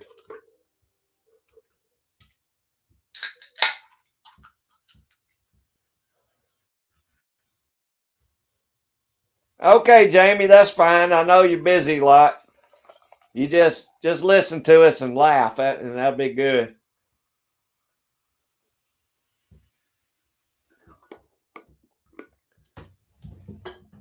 Hey, is the picture any better today, y'all? Since I got this camera, I mean, I don't know if it's still. I watched 2 weeks ago, man. It was just all I kept buffering, and it was all broke up. Is it any better, or do I need to take this camera back? I mean, it may just be my internet. I don't know. Shoot, Dan, you need to be out there catching beaver left and right. You could eat all the beaver you wanted.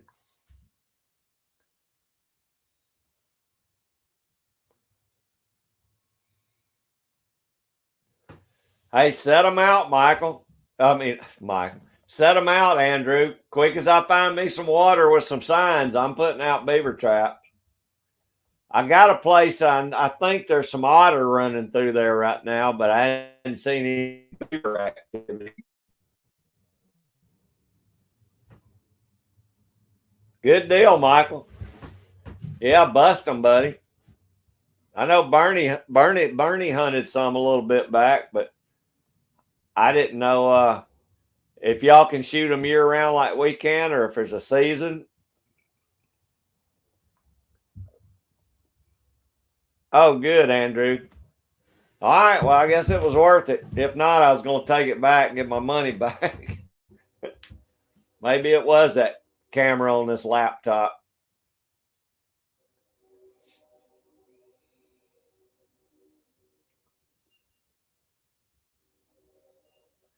Okay, yeah, I'm still working on the internet connection. I looked at boosters and I looked at T-Mobile about getting a booster through that, but I think I'm just going to call AT&T and have them run me another modem down here for the barn. That way I just have two separate modems.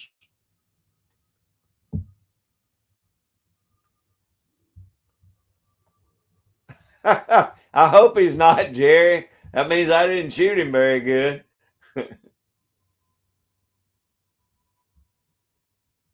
Hi, Dan.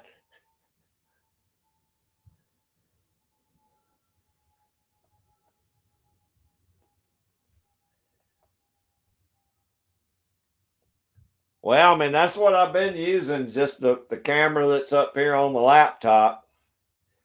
And it kept getting worse and worse, but I didn't know if it was my internet or that crappy camera. So I went and bought this one.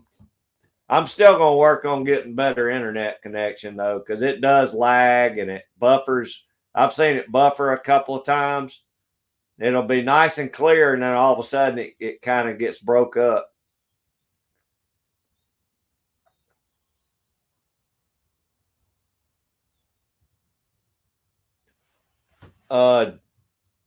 John was in here earlier, Unpaved Explorer. He just did a review on a external microphone for his camera, for his phone. Man, that thing really picked up good. I don't do a lot of videoing on my phone, but it was amazing how good that worked going through his phone like that. He was way off, and it was just like he was right there holding his phone.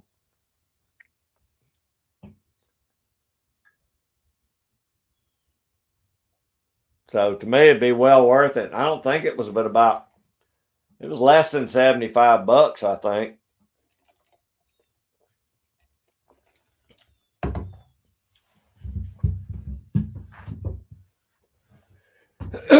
Our fur bear season starts December 1st. So I'm going to try and get out as many mink and muskrat and beaver traps as I can. Hopefully get another otter this year. I'd like to get another otter.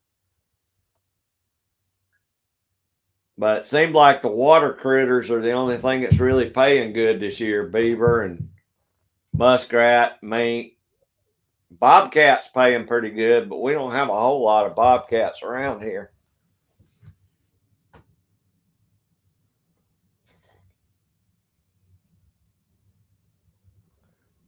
Okay, is that what it was, Irene? Did you see the video? It was really clear. I can't say it, so I'm gonna let everybody read that because I can't even read the name of that. I got a trail camera I'm doing a review on right now, and I can't pronounce the name of that trail camera either, but I'll probably have that up here this week. It takes really good pictures, though. I'll say that about it.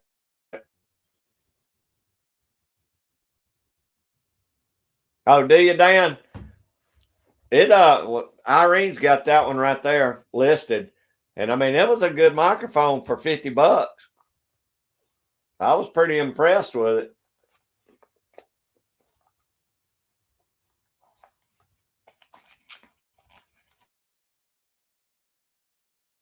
here says it records in 4K, but then when I try to put it on 4K, either the StreamYard or the people that make the camera wanted me to pay extra for 4K, so it kind of ticked me off. I'm thinking, you didn't say on the box that I had to pay extra for 4K, so it may have been StreamYard that popped that thing up, though.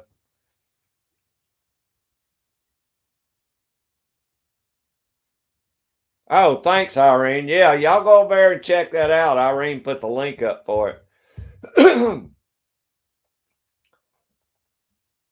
Jamie, using it like you do, you probably don't need it. But like if you were doing a video where, say, y'all were coon hunting, but you're carrying your phone with you, so it's still not a big deal. Anything where you'd be leaving your camera mounted and then walking around or something, it worked good for that.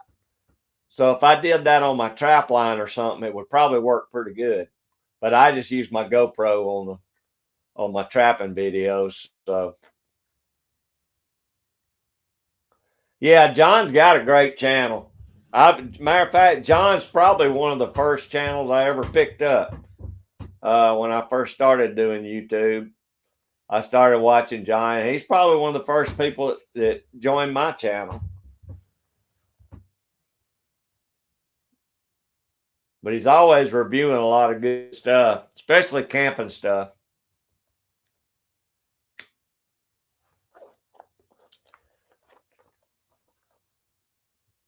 Oh, you do live streams on? I do live streams. Talk.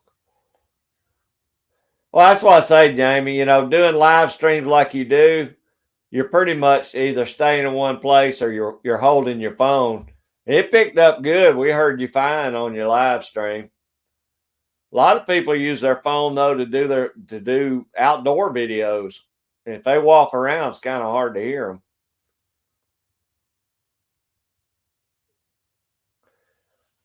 I'm trying to think of the first channel. I want to say the first channel I ever picked up might have been Mike Humphrey, I think. I know Mike Humphrey's the first live stream I ever went into. And then Boxy Outdoors. But I started picking, once you meet a few people on a live stream, that's when I first started picking everybody up. I'm sure that's probably where I met John too. And you too, Irene. That's probably where I first met you.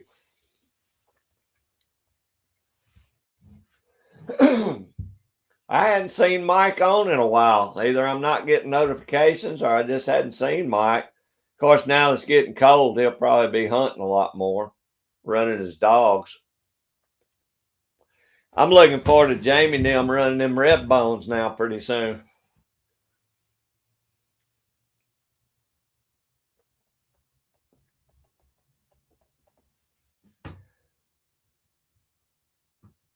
Is that right, Irene? Yeah, Gio, he's got a great channel too. He's got a great channel. I think, matter of fact, Boxy was the first one to have me on as a guest. And I've been in a few live streams since then, but I think Boxy was the first one to pick me up. I don't remember if I think I had around 400 or 500 subs back then.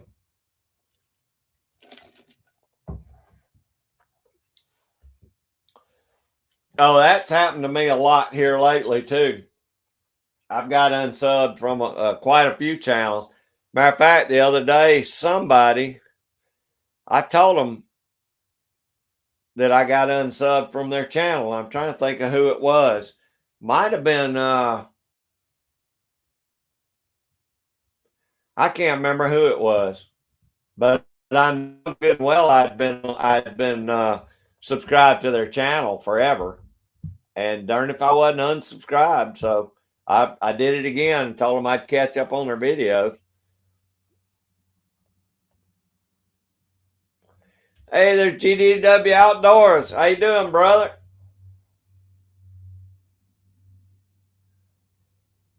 Okay, ain't no problem. GGW was gonna try and shoot him some pigs out in the uh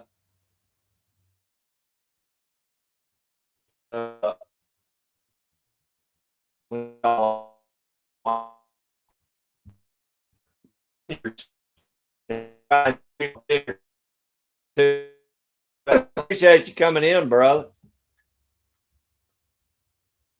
Yeah, Irene, you're right. I now Mo Homestead, and I started going into her live streams too.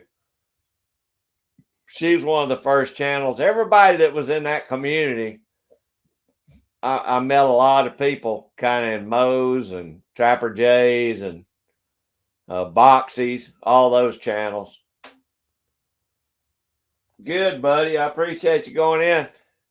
Don't let that motor fall over on you either.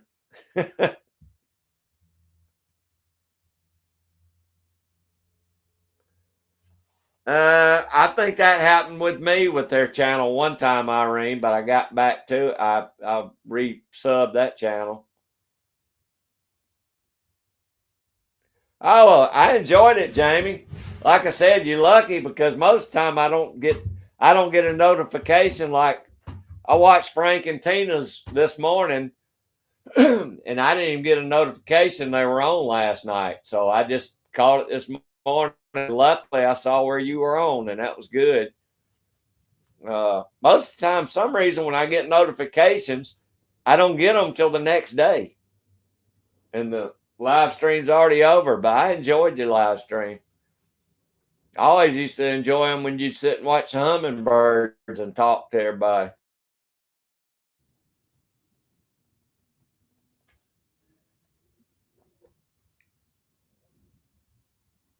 Oh, is that right? 223? Man, I hope you get him on a trail cam or something. Some more pictures.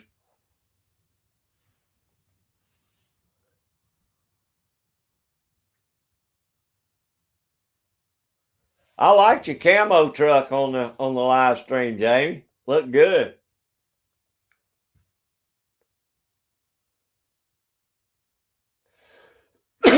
Yeah, what's it doing, Jamie? It looked good sitting there.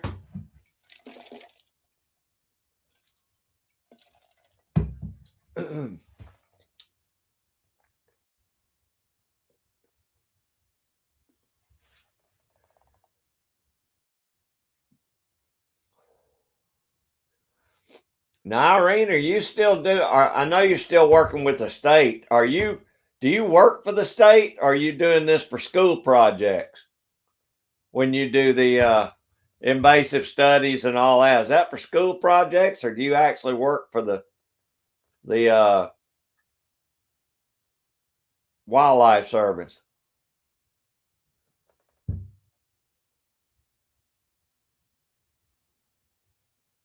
Oh man, yeah, I like seeing that.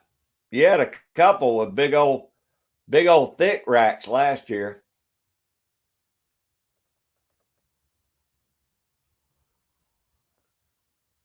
Okay, I hear you, 223. Yeah, it's hard catching a lot of them. Seems like every time I get a good buck on my trail camera, is that like tonight when it's raining, all my trail cameras seem to kind of fog up, and I'll get blurry pictures of them, but I don't get any real. I mean, I can tell they're big bucks, but I can't really see how a good shot of them, you know. And then when it camera dries out, they don't show up the next day.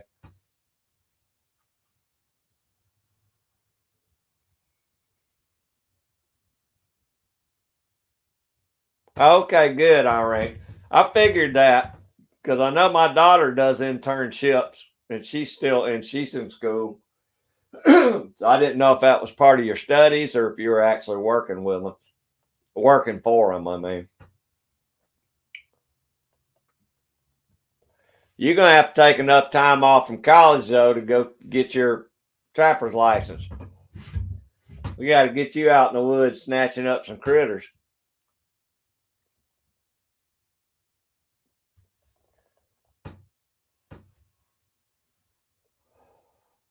I wish we could trap state land here, but we're not allowed to. The only thing we can trap is private land right now in Georgia.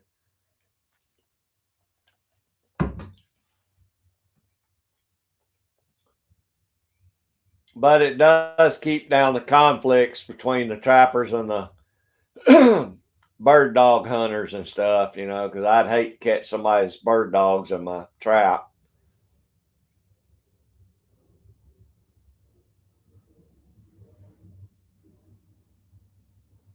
Hey, I don't blame you there. I don't blame you a bit. It helps, you know, when you're going to school like that. I know, thank goodness, it's helped my daughter. She hadn't asked me for near as much gas money for the paid ones anyway.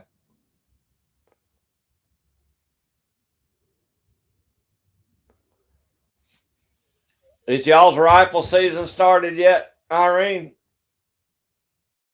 For deer?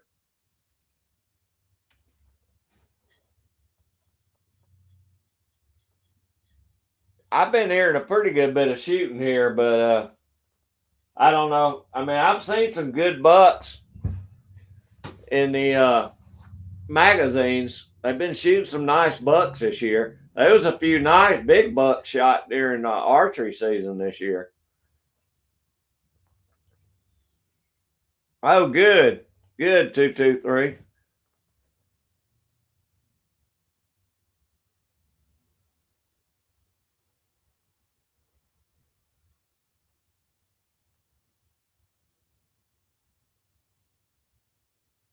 November 17th. All right, I think that's when James, didn't you say, or no? Did you say yours started the 17th too?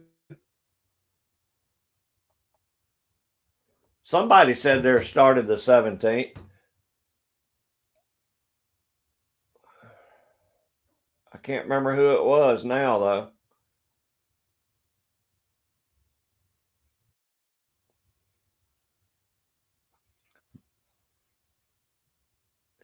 I know Jamie's busy. She's listening, but I think she said they're going to start running their rib bones pretty soon.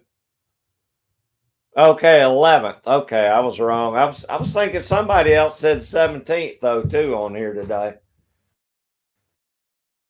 Hey, how you doing today, Vanessa? You smoking today, or are you smoking? Did you smoke yesterday?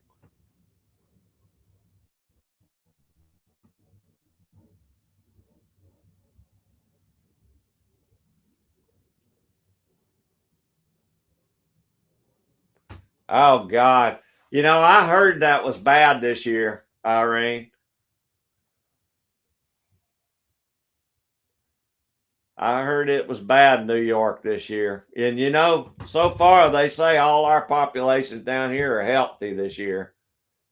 But I didn't know about the blue tongue thing going on in Long Island.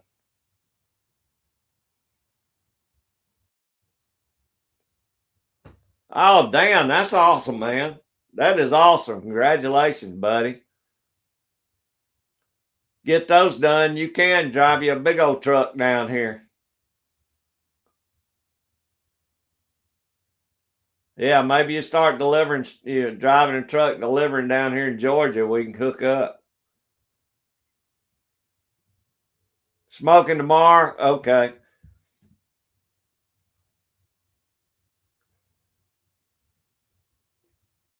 21st for rifle season in West Virginia. So, Andrew, does y'all's trapping season run concurrent with your rifle season there, your deer hunting season? Because see, we're all every bit of our trapping season, most of it is during gun season here, which kind of makes it a little dicey. You know, a lot of times I'll wear my orange when I'm trapping, but I'm only trapping private land, so I shouldn't. I've never had a problem with it before. But you don't ever know when some nut job's going to shoot across the fence, you know, and shoot you when you're running your trap. So,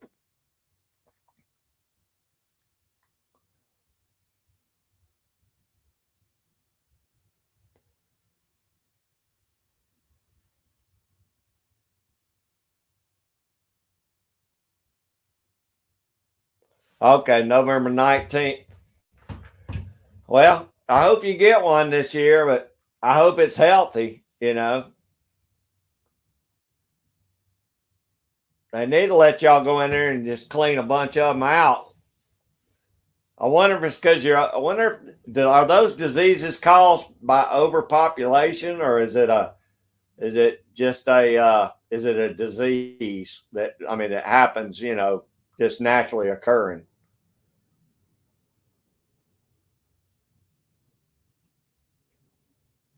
Oh gosh, I hate that, Vanessa. That's a long way too. That's a long way to go.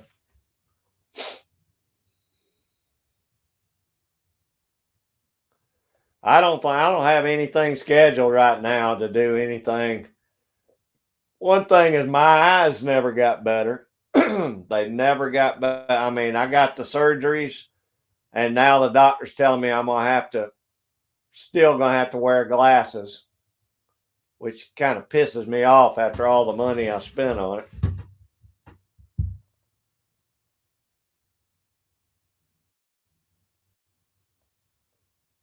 I've got my Class B, Dan.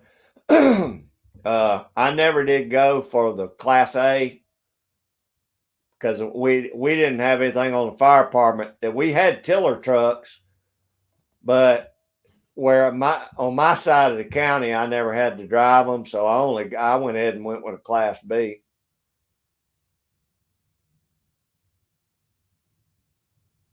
Yeah, I hear that 223.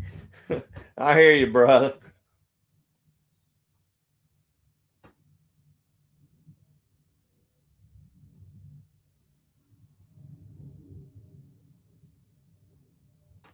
Oh, that's something, Irene. I had no idea. I had no idea what we calls that. That reminds me, have y'all heard the scuttlebutt about they're going to try and do it? They're going to do away with cannon lids. I saw something on a video about that a couple of days ago. Have y'all heard anything about that? Saying the FDA was going to ban the use of Canon products now.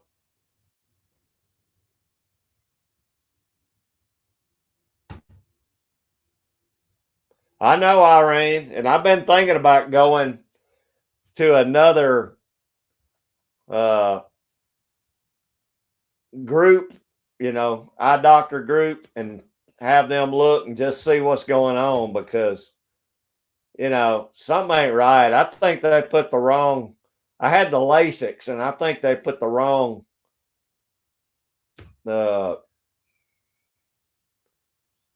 wrong lenses in or something. I mean, I can see far off pretty good, but anything 15, 20 feet in up to right here, I can't see nothing.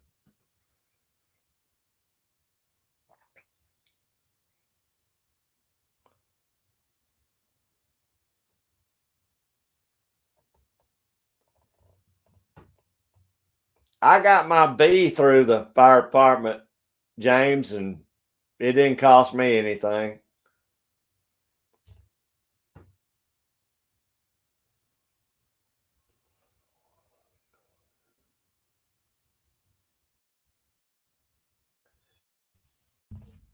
Hey, hippie chick, I'm glad you made it back in for a few minutes. You know, I've got just the opposite problem. I never had trouble with my eyes, but since I had the surgery, my eyes dry out real bad. So I have to keep eye drops here all the time and use them. I probably use eye drops 5 times a day.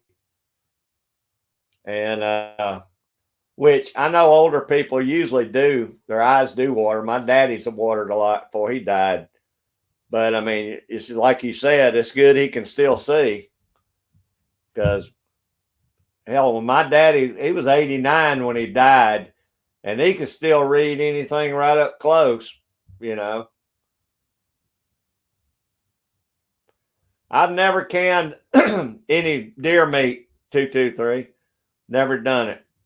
Only thing, matter of fact, I've never canned any meat yet. All I ever canned, I just freeze them, and hopefully the freezer won't go out. But everything I got is vegetables.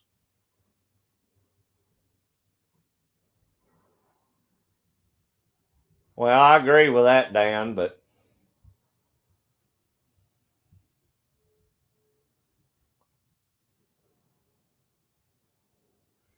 well, I'd be leery about it too, Irene. I'd be leery about hunting anything that's diseased like that. Yeah, that's what I think I'm gonna do. Get a second opinion for sure. Well, Vanessa, I got my cataracts took off, and I mean, I definitely see better than I did, but I'm not so sure it's just not because the cataracts were took off. I'm gonna try that eventually, hippie chick. I hadn't been confident enough with my Canon. I mean, I've never had any trouble with my vegetables. I'm just a little leery about trying, but I'm gonna have to try eventually, and maybe this year, as a matter of fact. Yeah, dry eye. This dry eye is driving me nuts. But like I said, I can see a little better. I can see far off much better, so I'm not complaining about that. It's just I don't know. I have a lot of trouble like looking at. I can see the chat from here, where I used to couldn't do that without glasses. But it's just a matter of a few minutes, and it gets blurry again. And I don't know. I don't know what's going on with it. I'm definitely going to try some canned. I'm probably definitely going to can some deer meat this year. I'll probably cut it up in little small cubes and then pressure can it, and then that'll be something I can add to my vegetable soup or something because I like to add deer meat in my vegetable soup.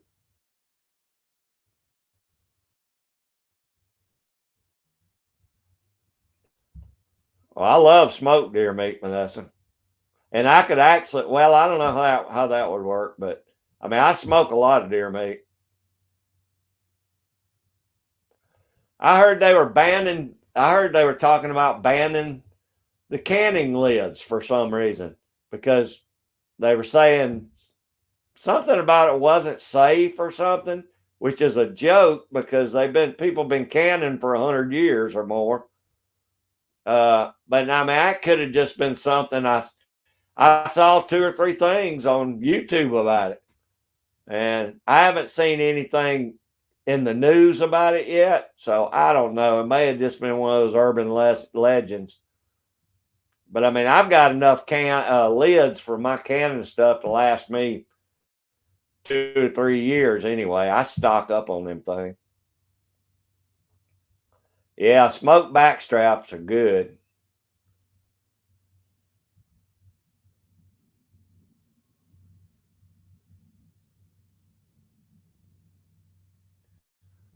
Well, Vanessa, I don't know what happened with me. It's just not they told me when I got them I wouldn't have to wear any glasses at all. And I paid extra money for that surgery. And now she's telling me, well, no, this is as good as they're going to get. You're just going to have to wear glasses. So when I go back, I'm going to say, okay, well, give me my money back. Bump me down to the tier 2 that said I'd have to wear glasses up close.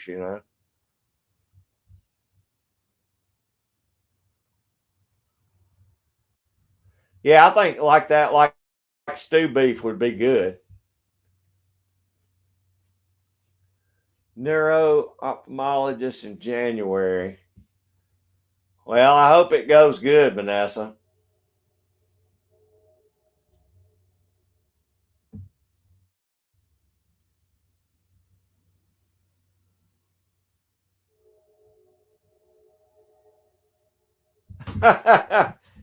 Hey, hippie chick, I appreciate it. Tell them to like and subscribe. Yeah, get them to take a look at my channel. They probably said, who is that dumb redneck you're listening to?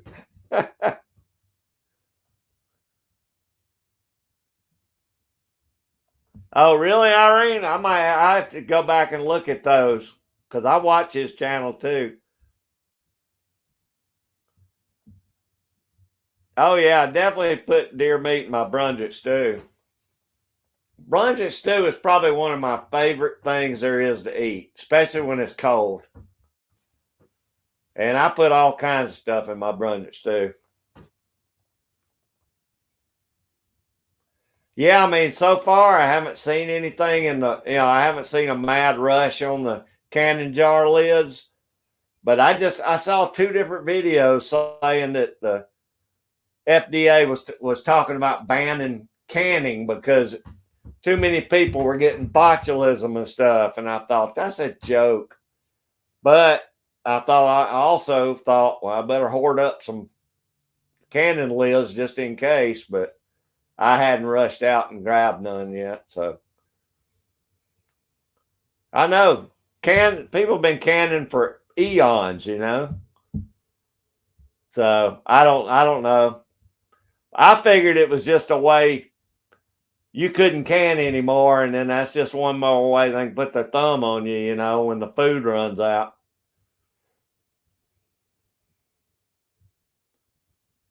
Yeah, I agree, hippie chick. Have you heard anything about that hippie chick?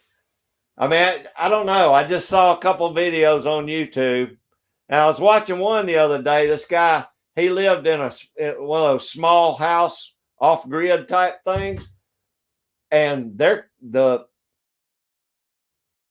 county came out there and made them. Said they couldn't have that tiny home out there, and I mean, I think it was their land. So I don't know, we'd have been in court fighting about it, but I don't know. I mean, I know some stuff on YouTube is, it's like anything else. You got to take some of it with a grain of salt. But I mean, I thought if this is true, how could the county tell you? And I mean, it could have something to do with county zoning there. But they ran this dang guy off there. And he's the same one that was talking about the jar lid. So I don't know. But yeah, jerky may have to turn it into jerky.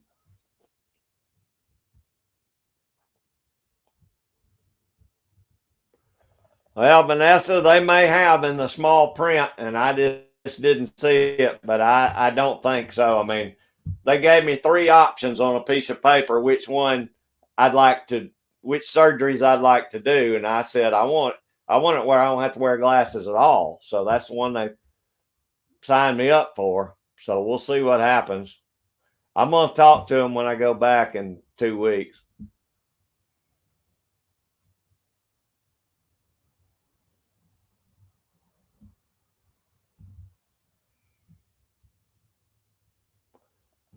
Just, I don't put a lot, James. I like a little more vinegary taste. Kind of like when I do my barbecue, like my barbecue sauce. I do put it in there, but I don't put a whole lot.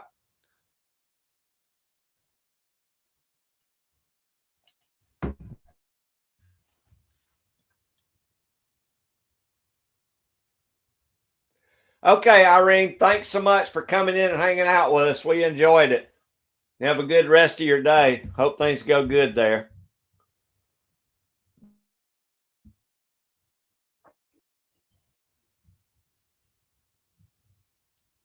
Happy Halloween, Jamie. Oh, man, I hope my grandkids come home with a lot of candy because I got what's going on right now. That's exactly what it is, Jamie. I got no doubt that if it is true, there's only one reasoning behind it, and that's so they can keep their thumb on us. They don't want you to be able to can because they want you dependent on the government. So, I mean, what other reason could they give? They can't say it's because of people getting botulism. It's not like you're making it to sell it to other people either. So, I agree, Vanessa. It's like my guns, everything. It's going to have to come to the house and take my jars away, I guess. Yeah, I agree, Scott. And that's why I say I take a lot of stuff with a grain of salt because there's no way they could do it. I mean, they can't come up with a real thing to that.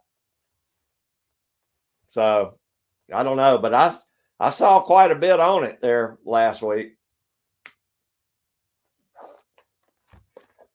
But like I said, even if they did, I got enough lids that I can for another 2 years.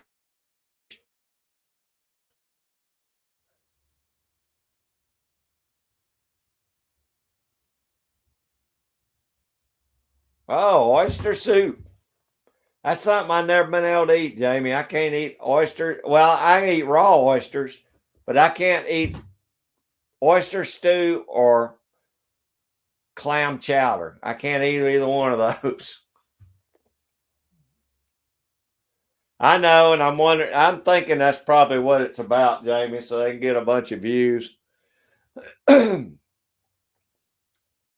I just thought it was too ridiculous. It's almost too ridiculous to really believe. I mean, I know the government does some goofy stuff, but I don't think they could do that.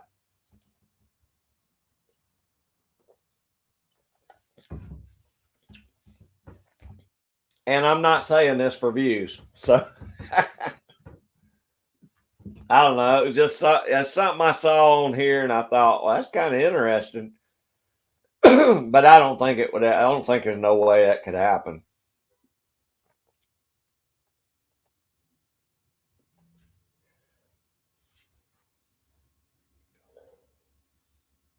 Hopefully, I'm gonna be getting now that lumber prices are coming down. I'm gonna try and get my chicken coop built and my chicken run. So hopefully, in the next couple of months, I'll have my chicken stuff ready.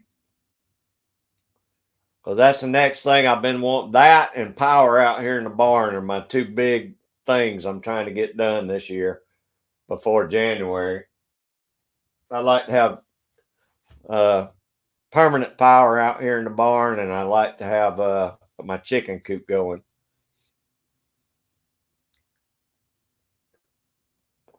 I think I'm allowed to have 10 chickens in the town, in the city limits here. But I'm probably not going to have but about 6 or 8. I think that'd be plenty for 3 of us.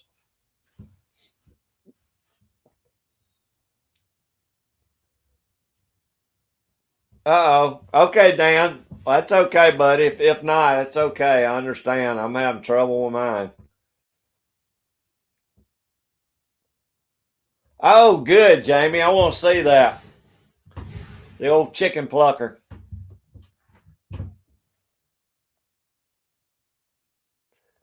I guess I'm broke, so I'll have to pluck them by hand if I do get some meat chickens, I guess. I'm gonna start out with egg chickens and maybe eventually having well, when you can only have 10, you can't really have a whole lot of meat chickens. I guess I could have about 5 meat chickens and 5 laying hens, but that's all we're supposed to be able to have here in town. I mean, we got people with horses and everything else in town, so I don't think anybody'd pimp me out and say nothing. But you never know.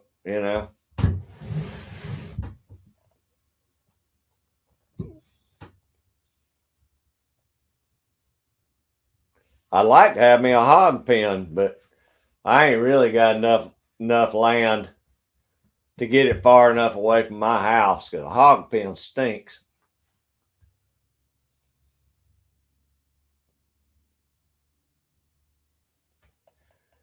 But I'd love to be able to raise me at least one hog in the winter every year, maybe two.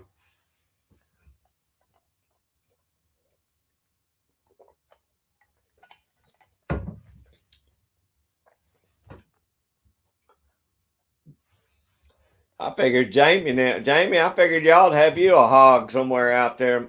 Y'all got a bigger place than I got.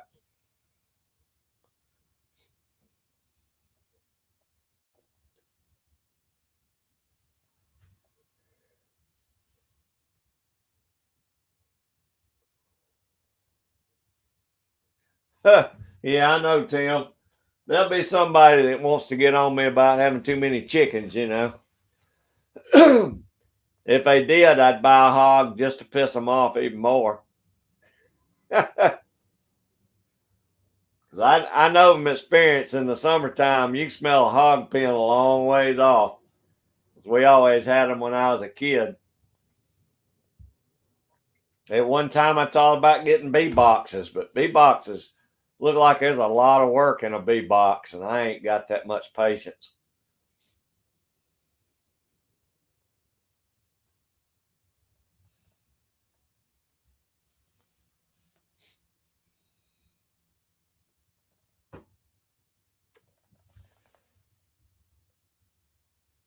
But as much stuff as I yank up out of the garden and stuff that I don't eat, them hogs would have plenty to eat out here out of the garden.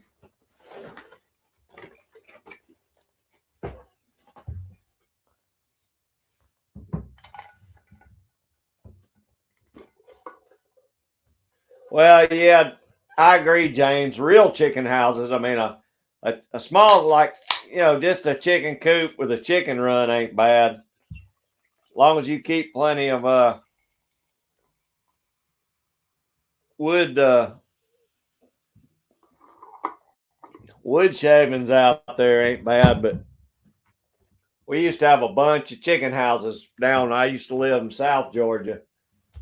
I'm talking about had thousands of chickens, and now a chicken house stinks.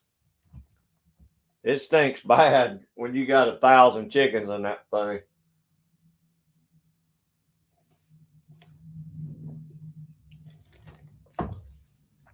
My kid's bus driver used to have they had about 15 chicken houses out there. They probably had 20,000 chickens.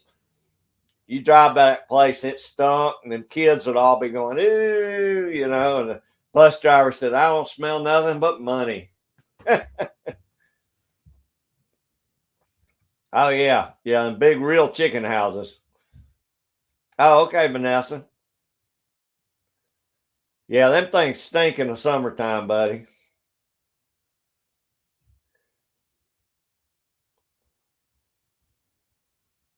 Oh, I agree, Tim. Now, even out here where I live now, when they bring in trucks with all that chicken crap out there, and spread it in the fields, man, for about 3 or 4 or 5 days, you can't drive by them fields. It's rough, but that's some good manure. It's strong. Matter of fact, it'll burn up some stuff if they don't under pretty quick. It'll burn up every bit of grass out there. Oh, it's okay, Shasta. Dan lost his too, so somebody must have hit a pole out in between you and him. Yeah, chicken houses in the summertime are rough, and them fields when they put it out too is rough.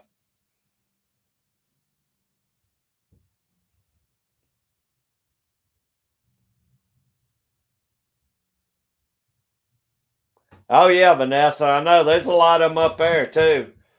There's a lot of them in South Georgia too, where I used to live. I used to live down just kind of west of Macon, and man, there was chicken houses everywhere in that county. I think at one time they had more chicken houses in that one county than I don't know than Georgia. But now Dalton's got a lot of them too.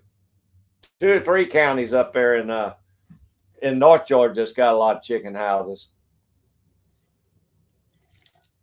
But it does work good for the fields.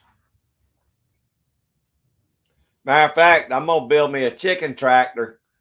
If I get my chickens this year, I'm gonna put some of them in a chicken tractor and move it around my garden up there, and let them I'll just move the chicken tractor every day or every 2 days, and that should help that garden out up there a lot.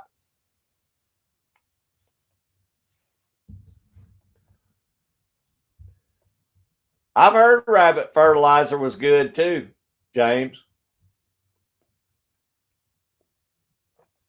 Yeah, I know, Shasta. Dan probably is too. But it's funny because just a few minutes ago he told me he lost his internet too, or his satellite. Mine's off and on, Tim. Some days it's good, some days it's bad, but I figured it'd be really bad with the rain today. But I guess because the wind's not blowing. Seems like mine's always worse when it gets real windy.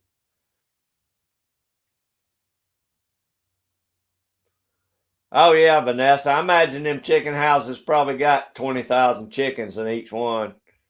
Or maybe, I don't know if they have that many in there or not, but when you got a row of 10 chicken houses and them things are, I don't know, 400 yards long, 300 yards long, that's a lot of chickens. Hey, there's Nicole. How you doing, Nicole? Everybody say hey to Nicole. I appreciate you coming in. How are you doing today? Yeah, agreed, Shasta. I was telling them I probably want between 8 and 10. I can have up to 10, but I think I'm just going to 8. 8 is what I used to have to feed our family. And I got usually, I think I had 8 chickens and I'd get a dozen eggs every other day, which is plenty for us. Ain't no reason to overdo it.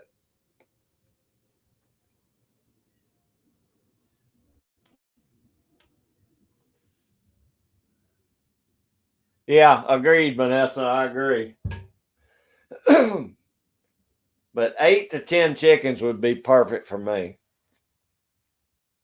Has it, Jen? Ours, like I said, sometimes mine's good, sometimes it's not. And then you got to figure in when my daughter and the grandkids are home, she'll have her internet, her laptop doing schoolwork. The kids will be watching something on the satellite, and then you got 2 phones working on it. It probably just drains my feed down so slow.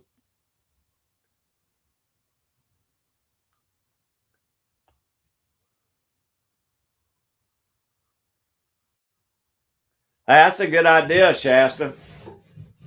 That's a very good idea. If I had, when I don't see many scorpions here, I got a lot of ticks and stuff. But when I used to work on the fire department, we had a fire station down there. It wasn't that far from me. There was more scorpions in that building than you could shake a stick at. They'd be in every corner of that building.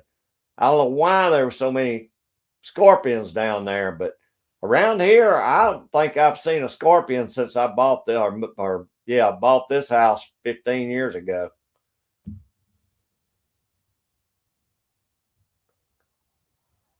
Oh, I bet they did, Vanessa. If tornado hit one of them things, I bet it would. I bet they'd be chickens everywhere. Thanks, Tim.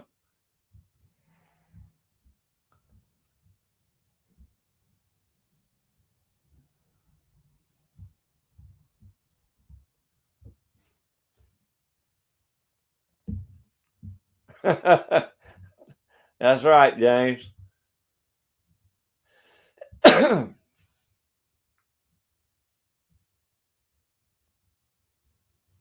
Yeah, see, Shasta, I think that's probably a lot of my problem, and maybe during some of my live streams, is they suck all the juice out of it before it gets down here to the barn to me. So I don't know. I still think I'd enjoy it more if I had another modem down here. Just had them run me a separate line to the barn. I don't know what that's going to cost, but that's kind of my plan next. Because when I run power down here, permanent power, I'm gonna run a 50 amp panel down here, and I'm gonna put it in the ground in pipe. I think I could run that internet I could run the cable down here to the yard, down here to the barn in the same pipe. Just have them put me another modem in here. I hope that'll work anyway. It may cost too much money. Oh, I don't want no more. I don't want no scorpions here, Shasta. I hated them things at the fire station. They'd get in our boots and everything else. I can't stand scorpions. And they weren't the bad ones. I mean, they wouldn't make you sick or nothing, but they sting the fire out of you. Is that right, Jen? I don't know why you can have a ton of them 10, 15 miles away, and here I don't seem to see any. I mean, I've never seen them in the house here, but it's just only 10 or 15 miles away, and that place was loaded with them. It just makes no sense to me. It's kind of like skunks. Why don't I have skunks around here when they got them all over north and south of me?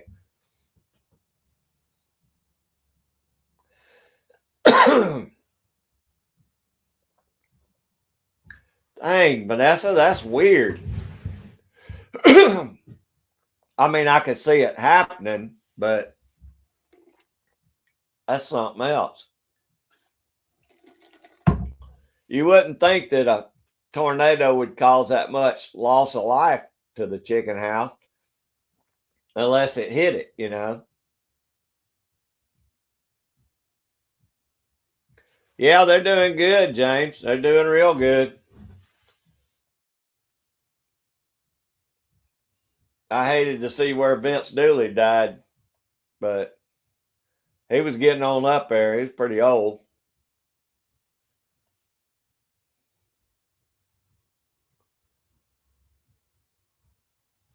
Yeah, it was kind of like getting stung by. I don't know. It wasn't quite as bad as getting stung like by a yellow jacket or something, Shasta, but it was definitely like the big old. We call them cow ants, and big old red ant, them big old ants that are like fuzzy and they're. You see them out in cow pastures all the time. They're big old huge ants. I mean, they're like over an inch long, and they'll sting the fire out. It's kind of like getting stung by one of them cow ants or bit by one. I don't know if they bite you or sting you, but they hurt like crap.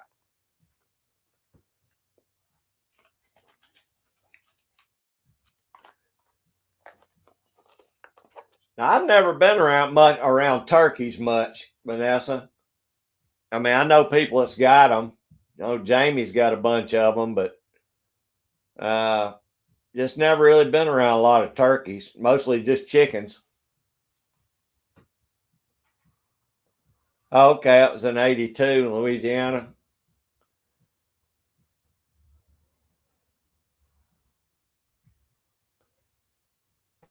I guess. I mean, I can see that though.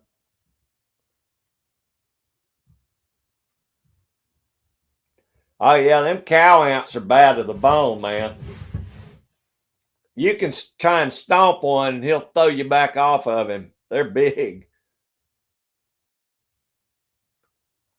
Anytime they, some reason they like pastures real good. They like getting out around cattle farms, and them things will be everywhere down there. Yeah, cow killers. I'm telling you, them things. I would hate to get in a, and I don't know if it's like maybe the queen is that big or if it's actually. I mean, a whole. I've never seen a like an ant mound that's got a bunch of them in it. You always see them by themselves. So I don't know if that's like maybe a queen or what, but I know every time I see them, they're mean. Scorpions in Arizona. But we got a lot of scorpions in certain areas, Vanessa. We just don't have a lot here around my house for some reason.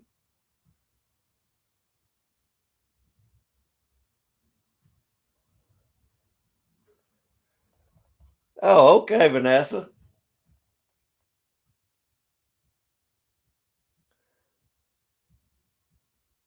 I imagine there's some turkey farms around here too. I just don't, I don't know.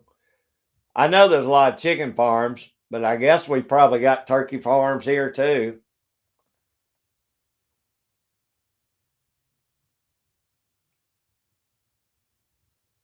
Yeah, that's them, James. Red with them big black stripes on their butt. And I mean, they're big and they're mean.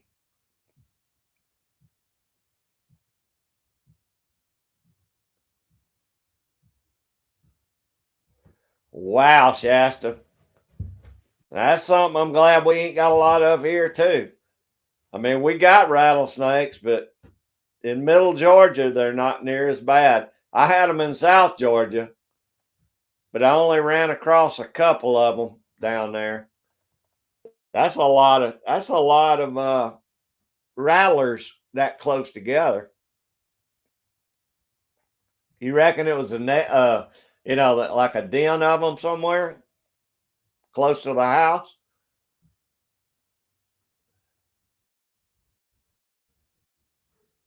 I hear you, James.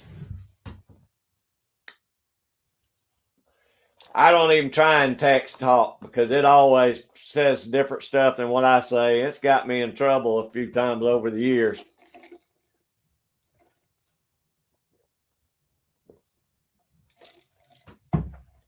That's what I figured, Shasta. I figured there's got to be a den somewhere around.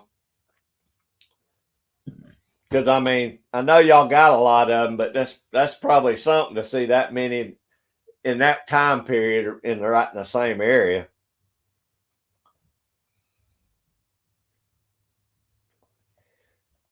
Yeah, yeah, that's right, James. South Georgia is loaded up with them big rattlesnakes, and North Georgia's got those what do they call them, pygmy rattlers or whatever. They got them other kind of rattlesnakes up in the mountains. But them down in South Georgia get as big around as your forearm. That's huge.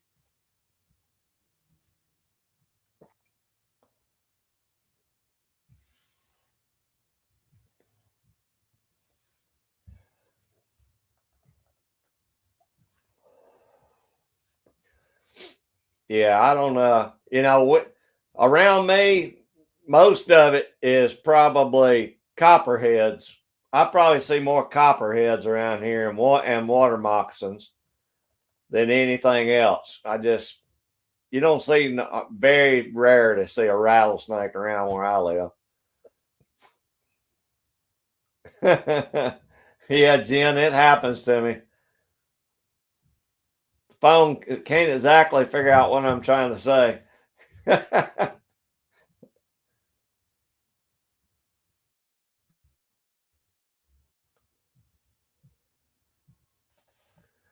Well, Shasta, we may have more than just those two that I can think of, but I know the big ones down in South Georgia get huge, big, fat, thick ones. But around here, a dang water moccasin or cottonmouth, whatever you want to call it, they get real big around. They get real fat. They just don't get real long. Like a 2.5, 3 foot cottonmouth is about as big as I see around here. But I mean, they're just as deadly as a rattlesnake is.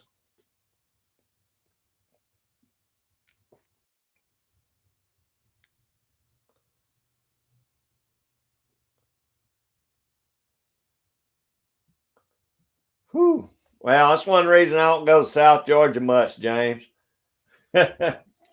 We got enough copperheads around here. That's enough for me.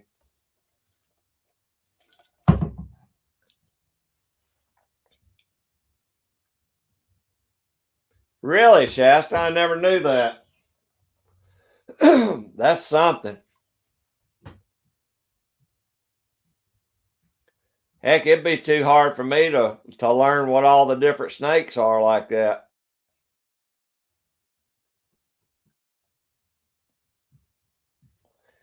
Oh, that's fine, Jamie. Just listen to us yap, and you go and make some good food.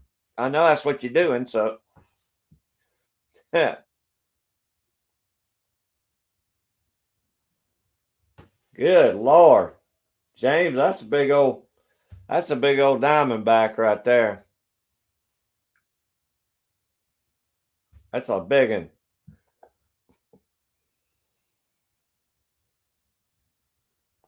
Well, like I say, Shasta, the ones I had down when I lived, like I said, I lived down or just below Macon.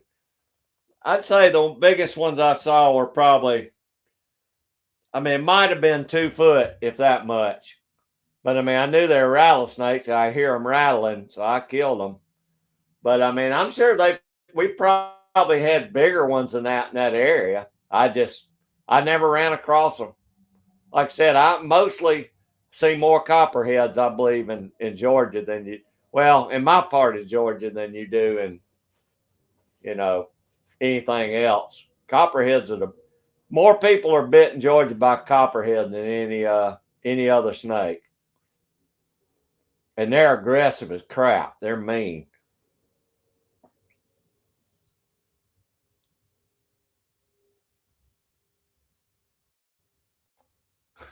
Yeah, I guess so, Shasta. That's a pretty good way to look at it. Well, Jamie, I won't fault him for liking oyster stew. I just never have been able to do it. My daddy ate all that stuff, and I couldn't stand the smell of it. I mean, it smelled like buttermilk and oysters to me. I just never could get over the smell.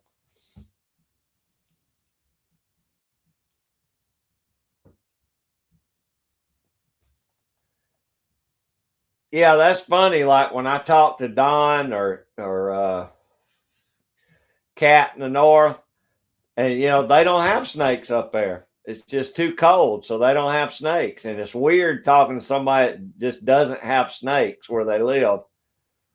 Because I'm like, man, you don't want to get out in near the water in Georgia in the summer. You just don't do it.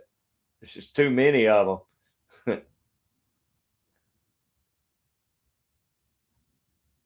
Only way I like oysters, Shasta, is raw. I like them raw.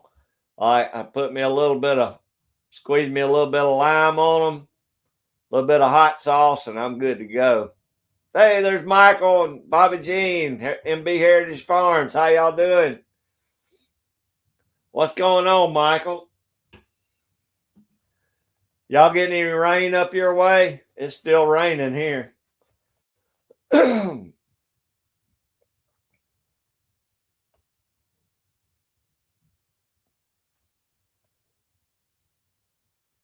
Oh, I've seen some big ones, James. I've seen a lot of them on Facebook. People posting pictures of them.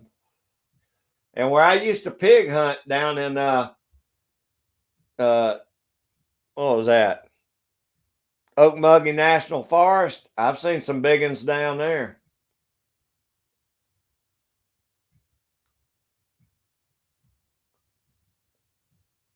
Well, I tell you what, Shasta, I really like the looks of Maine,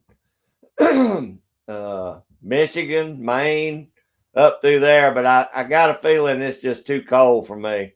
Much as I would like that, I think I would freeze to death. Yeah, same here, Michael.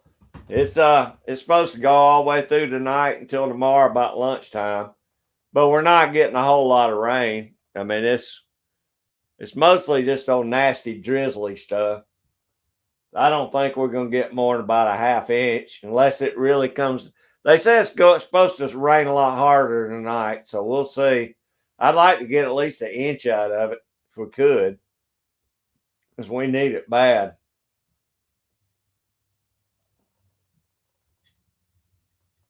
I tell you what, though, worse than snakes. Last week when I was doing that trapping, I ain't never run across so many yellow jacket nests in the ground.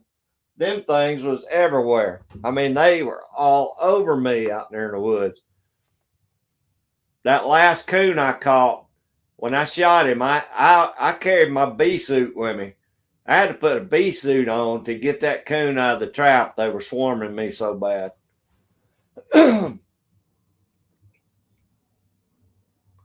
Oh, that's good, Vanessa. I wish it dropped down at least into the high 30s here at night. But we're back in a warm front where it's like low 70s again and 65 at night, 60, 65 at night, something like that. It might have got down into the high 50s last night, but I mean, I'm looking for it to stay steady cool and get rid of these warmer days. Oh, do y'all have them there too, Vanessa?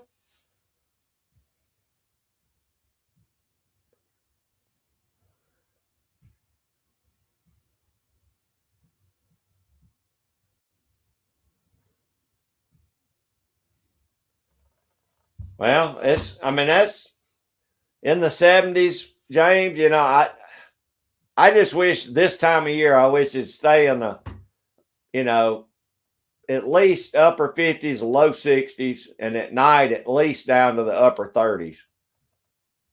But it keeps going up and down. It's hard for me to do any trapping when it's up and down like this. Now, Michael's probably a little cooler than me up there in North Carolina, but it's we hit this warm front coming again. When this rain came in, it got warmed up again.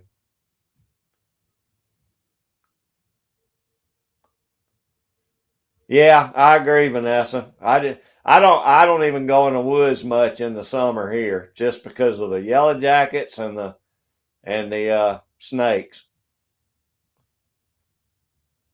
It has to stay down in the low 30s at night, and say the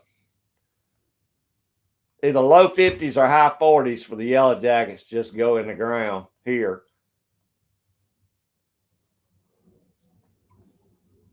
Yeah, I got you. I got you, James.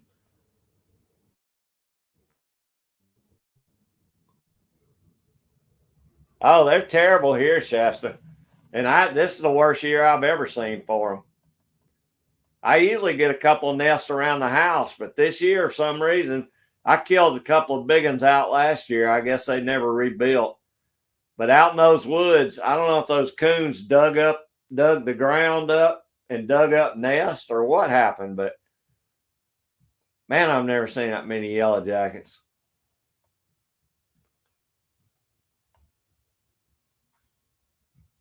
I'll be darned, Vanessa. I didn't know that. I know they're rough down here. And beaver trapping, I can beaver trap year round, but I just don't do it because, well, one reason the fur ain't real good in the summer. But you get out there waist deep in that water and old moccasin comes out, you ain't got nowhere to run, you know. And I ain't that good of a shot, even with my 22 rat shot in it. I'd wind up probably shooting a hole through my arm trying to get out of the water or something. But I try not to go get in the water till it cools down some. And that's what we got, the big old black ones. Well, Shasta, I think we've had such a mild winter the last 2 years that I don't think it never killed any of the yellow jackets out. I don't think they died off any.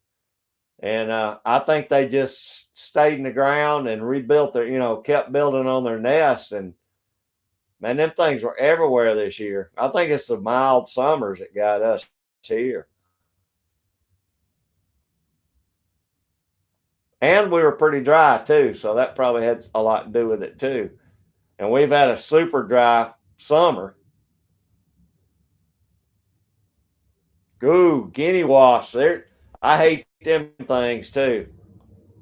I got stung last year by guinea wasps. Them are mean little suckers.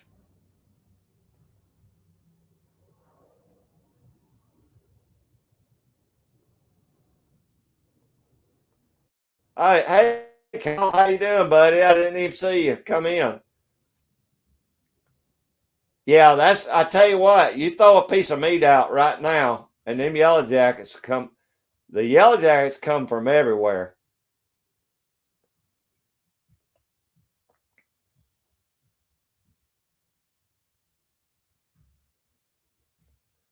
And I've always heard that in the summer, the yellow jackets and wasp they need carbohydrates, so they like sweet stuff. Like if you go camping, they'll get after all your sweets, and then the fall and winter, or right before winter, they need a bunch of protein, so they go after any kind of meat and stuff. So that's what I've always heard. So if you threw that chicken out there, I guarantee you it'd be just they'd yellow jackets be all over it. But like I said, I put on that bee suit and I go to killing some bees. I kill the crap out of them when I find them. I dig up the nest, kill all of them in the ground I can find.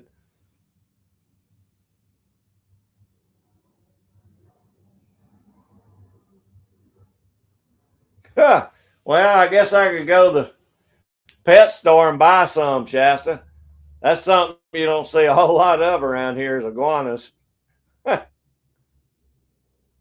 that's pretty cool. They can eat yellow jackets, so they don't kill them.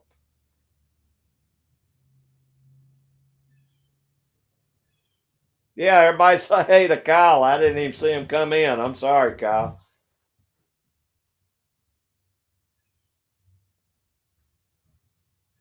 Yeah, they are. Guinea wasps are fast and they're mean. We had some in a bush. I was cutting the grass one year at the fire station on with a push mower, and I was running that push mower up under that. There's a big old hedgerow of bushes. Man, I hit that nest, and they were built in the bush, not on the ground. But I shook that bush enough, them things come out of there, and they lit me up. I mean, I had to have got stung 10, 15 times before I could get out from around them guinea wasps. They were mean as crap. No, bro, Clover, them things are bad to the bone.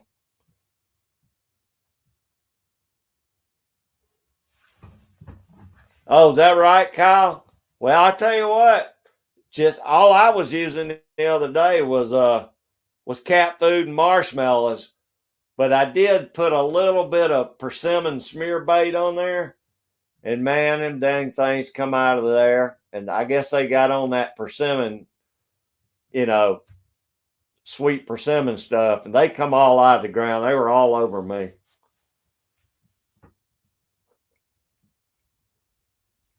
I've seen them do that in some videos down in Florida, Shasta. There's a bunch of people that shoot them iguanas down in South Florida somewhere. They shoot them with them air rifles. That'd just be one thing more to freak me out, though. Big old iguana come out from under a table or something.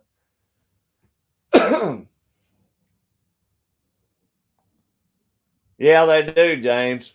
They like human meat.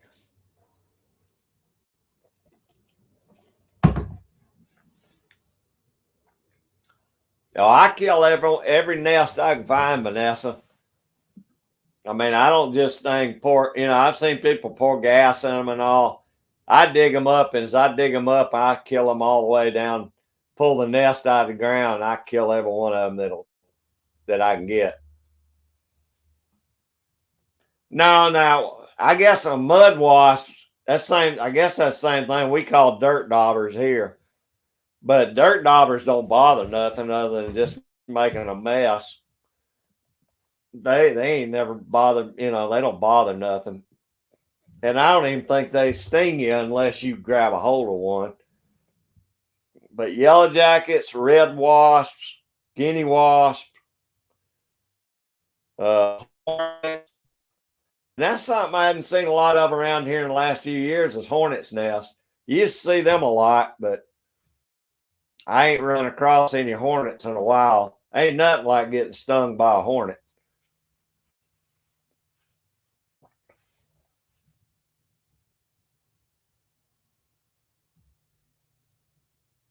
Yeah, that's the way to do it. Freeze them, then kill them out, Vanessa.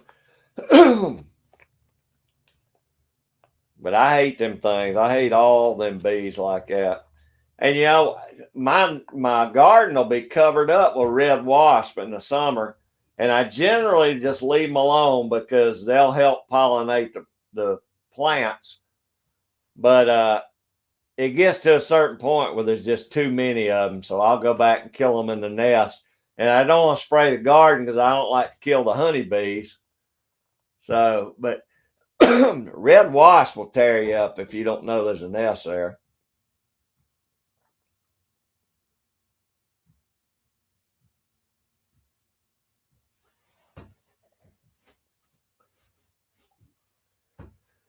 I don't know if I've seen paper wasp nests, uh, Vanessa. I mean, unless that's what I call a hornet. They make the big round hornet's nest.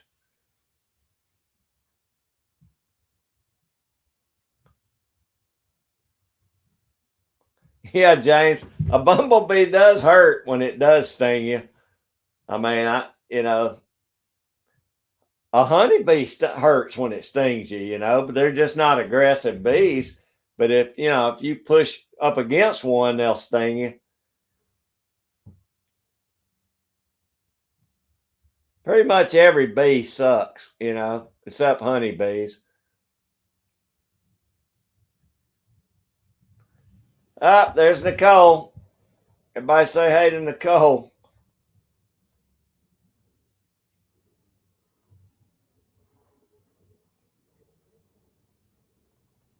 Tim, can you run, if you're in here, can you run Nicole's channel? I don't think we've ran Nicole's channel yet. Or somebody's got a wrench. I don't know how to do that.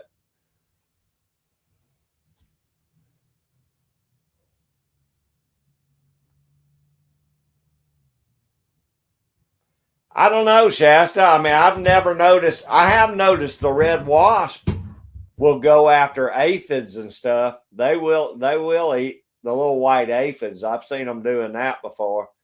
But as they hunt the aphids in your garden, they're climbing across your stuff and they'll help pollinate stuff. So I try and leave them alone. I don't think they'll mess with like ladybugs or anything that big, but they'll get the little white aphids, which is good because I don't want the aphids on there either.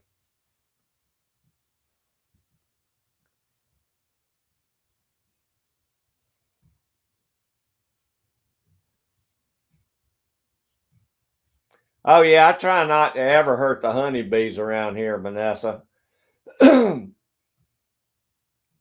Yeah, no, that's the ones I was talking about. I hadn't seen much of, Vanessa. Is the big paper wasp or hornet nest. I just, I've seen them before. I just hadn't seen them. Matter of fact, there used to be one in the tree next to me in the yard over here, but I hadn't seen them around in a while.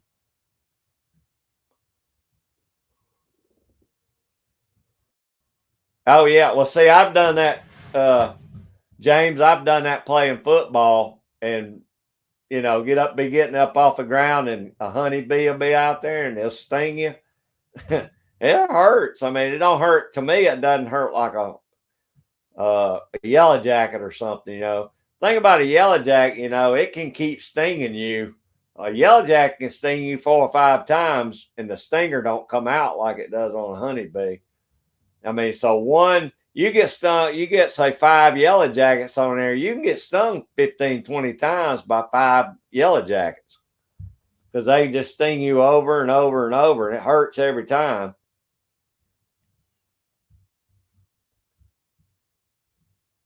Oh, thank you, Shasta.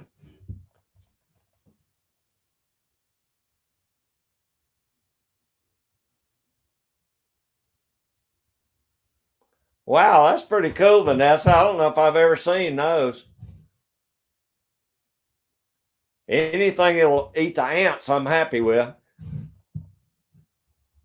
Thank you, Michael. Appreciate y'all running that link.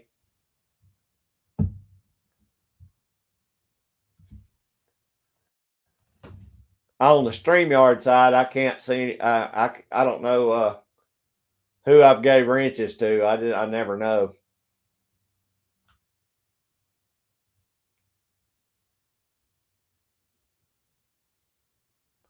Oh, good, Jen. Yeah, you're gonna have you a nice. You'll be able to lay out your garden there all new. It's gonna be all new garden. You're gonna love doing that this year.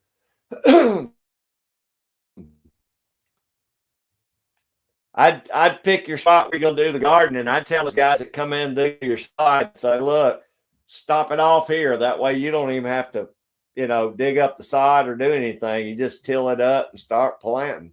That'll be nice.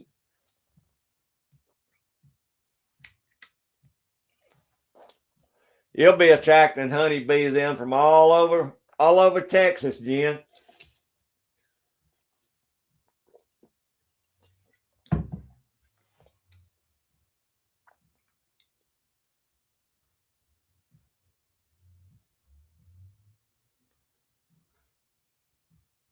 Oh yeah, Shasta. That's the ones I was talking about. I hadn't seen in a long time, but I did when I was a kid. We were playing croquet, and I hit a ball up under a hedgerow, and they had a hornet's nest in that hedgerow. I got stung like 8 times, and I got sick. I was a little bitty kid. I wasn't. I might have been 8 or 10 years old. I'll never forget how my back swelled up and all. They almost had to take me to the hospital. And I'm not really allergic to hornets. I think it's just I got stung that many times. And yeah, they'll chase you all, they'll keep chasing you forever. Either till they catch you or till you can get inside somewhere they can't get in. That's some mean hornets.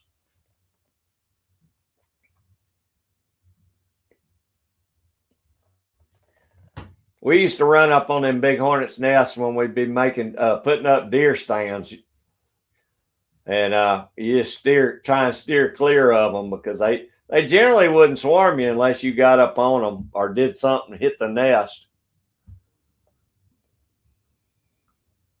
Oh yeah, Jen, it's gonna be so nice being able to lay out your own. With a new place, you get to start with a fresh cool. I can't wait till y'all get in the house. That's gonna be nice. And you can plant whatever plants, flowers, all that you want. And you can do your wildflower bed. That's gonna be pretty with all the wildflowers you found out there. Hey Dan, nice to have you back, buddy. About time your internet went out, Shasta's went out too.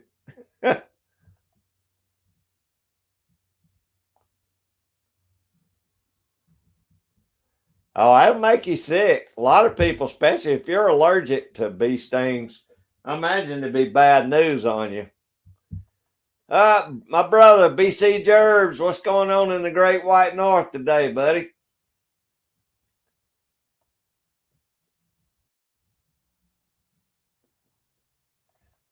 Hey, I sure appreciate that, man. And you tell Miss Kimmers I said hey too.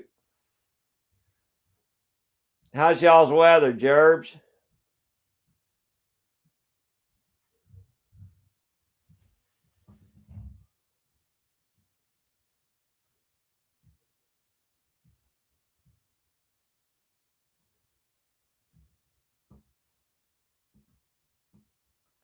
Is that right, buddy? You talk about shooting them with a CO2 extinguisher or something?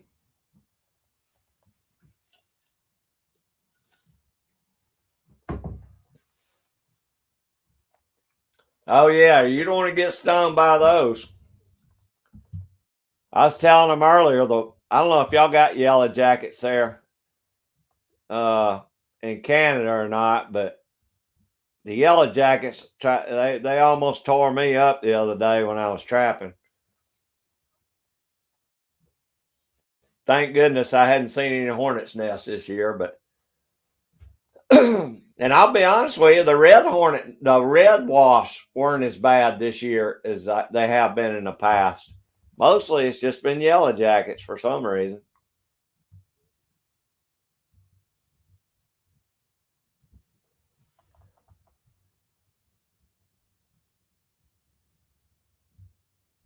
Oh, really? That's where they detect that in your body or something, Shasta?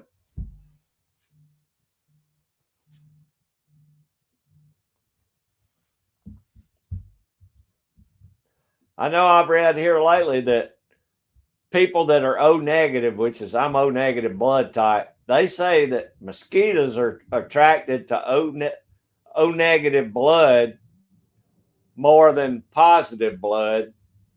So some reason they're more attracted to people. I don't know if it's something they like. I don't know how they know it, but they said people that are O negative, maybe I put out a pheromone or something. They say people that are O negative usually get bit by or bit stuff by mosquitoes more. The mosquitoes are attracted to O negative blood somehow. That may be another urban legend or two.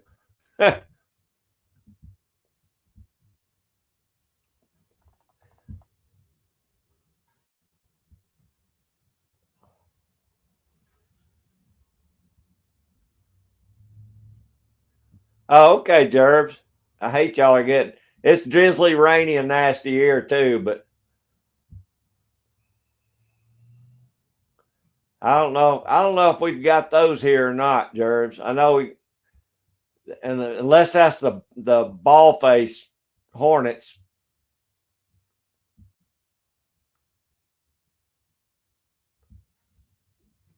I'll be darned. Okay, so I learned something new on my live stream. I'll be darned. I didn't know that about fleas, Jerbs. But I know the mosquitoes. I can be sitting there next to somebody that isn't O negative, and they're wearing me out, and they're not bothering them. I don't know why it is. Of course, I know certain types of colognes and aftershaves and stuff like that probably, you know, make them come to you more. It might do it, Shasta. That may be that might. I guarantee you, I would be panicking and breathing hard if the hornets got a hold of me.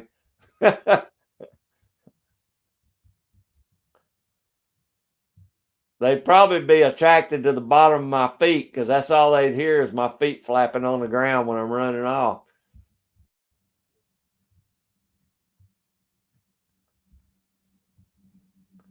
I'll be darned, Dan.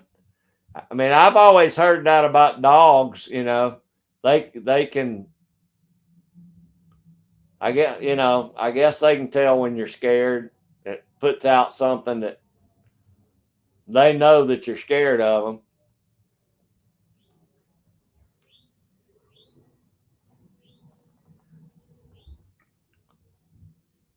I imagine. I mean, I know we've got them in parts of the U.S. Dan. I don't know what states have them right now, but I'm sure they'll be on in here.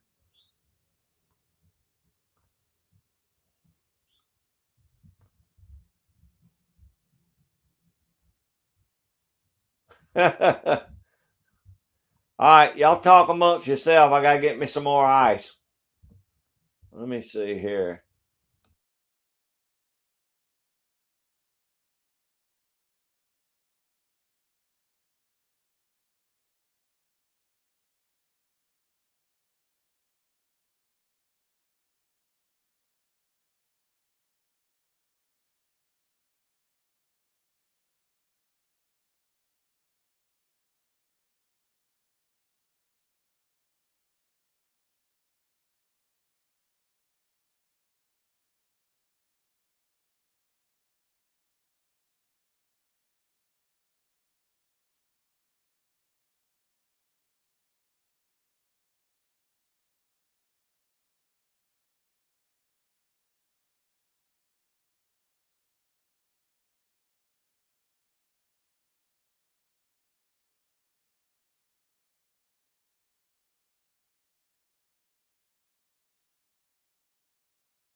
All right, there we go, y'all.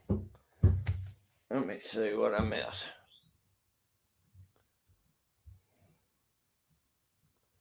Oh, I got my Cokes down. I just needed more ice. Thanks for hanging in here, Jamie. I just had to run and get me some ice.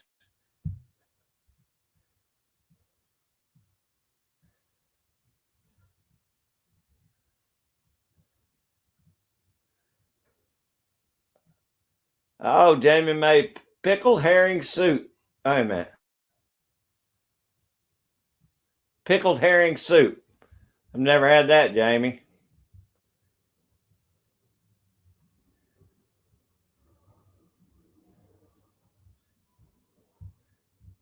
Okay, I'm caught back up.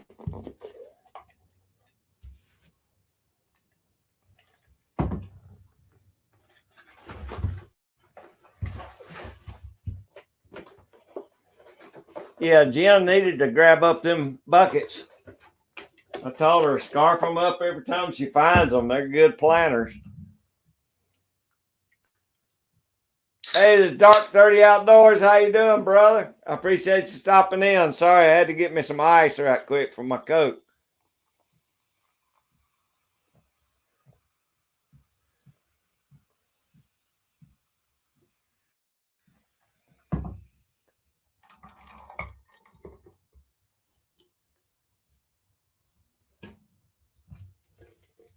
Oh, okay, good, Jen.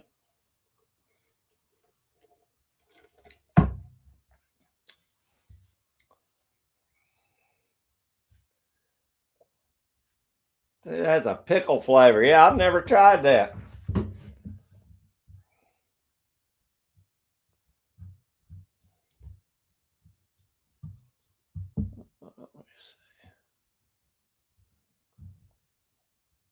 Good, brother. I hope y'all do. Has y'all's deer season started yet?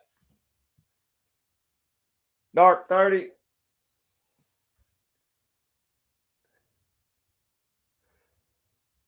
Do me a favor. Somebody run Dark 30s outdoors link too. I don't think we've done a link on him yet either.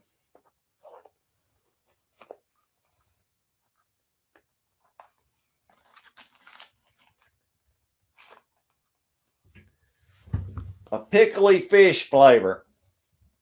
Yeah, I've definitely never tried that before.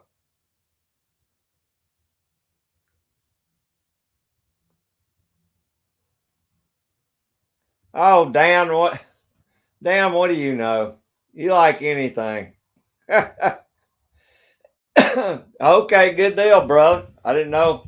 We were asked everybody's deer seasons were starting at a little bit different times, but most everybody's starting in November, seems like. Ours has already started, but we start a little bit early here.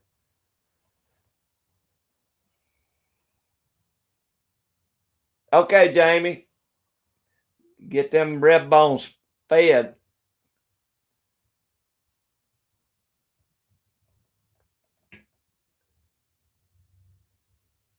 Oh man, Jerbs, I'm sorry, brother. I hate to hear that.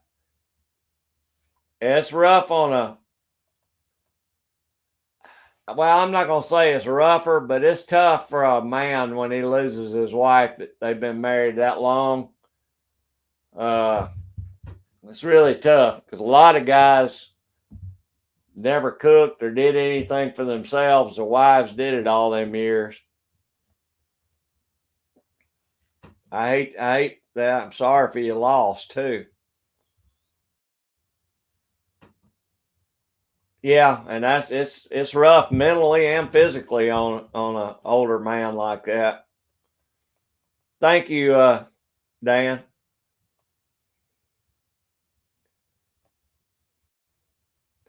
Well, I mean, I like my grandparents lost my granddad first. Of course, with my dad, I lost my dad. My mom's still with us, but it's tough. I've seen that happen a lot of times with older gentlemen. It's tough on them when they lose a wife after that many years. Well, it's never easy to lose either one, but it just seems like most of the time it's the man that goes first.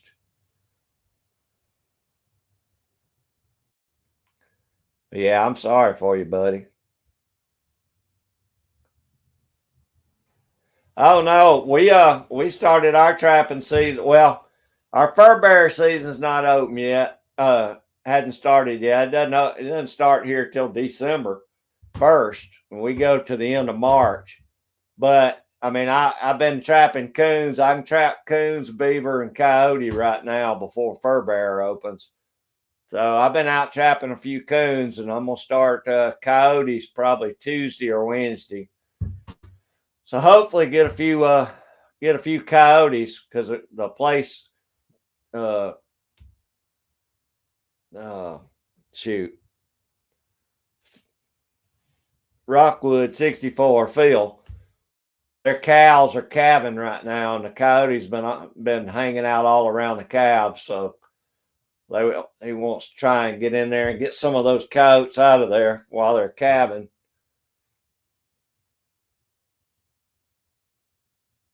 I agree, Gerbs. That's the only way you can look at it, brother.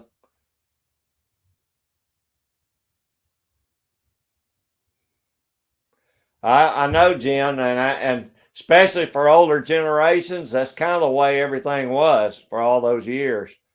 And it's really tough on that generation. Of course, I know my buddy just lost his wife, and they were together 26 years, and it's rough on him right now. So it's never a good. It's never good.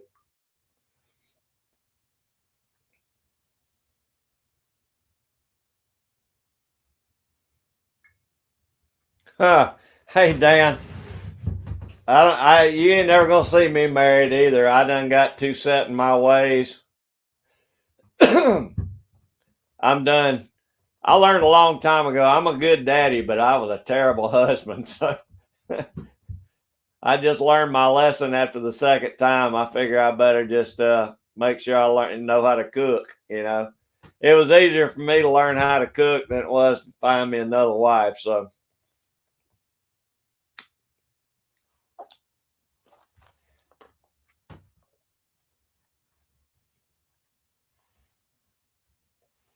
hey, Gerbs, I'll be lucky if I get a dust and a snow probably this year. I mean, I think we're going to have a colder season this year, a colder winter, but we just don't get much snow down here. I hope we get some, but it just if we get a snow and get 2 inches of snow, that's a heavy duty storm here in Georgia. We just stay too wet, too warm down here.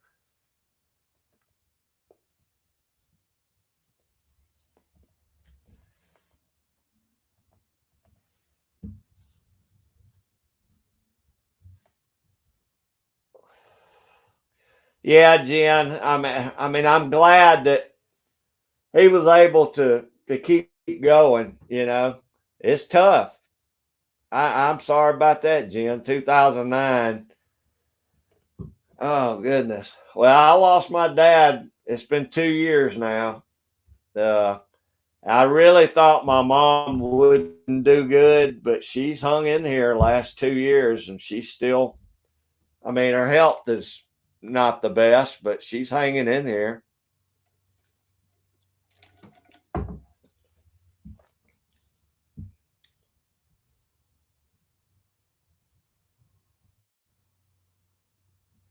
Oh gosh, Jerbs. You know, I bet neither one of my parents have ever used a debit card that I know of. I mean, I don't remember them ever doing anything like that. They wrote checks. Everything was checks. And I'm the opposite. I bet I haven't wrote a check in 10 years. And back then when I did write checks, I usually wrote like a check for my car note, a check for my house note. Everything else I just carried cash. But I'd have to mail those off because those were out of state. But to this day, I pay every bill I own in cash. I don't do anything. I have a couple online things that I pay online, but I don't trust the internet. I don't trust checks. I'm a cash guy.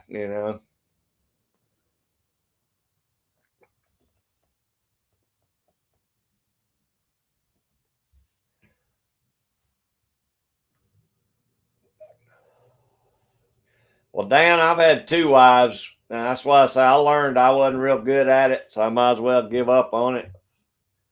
So I just stay in the woods now, pretty much.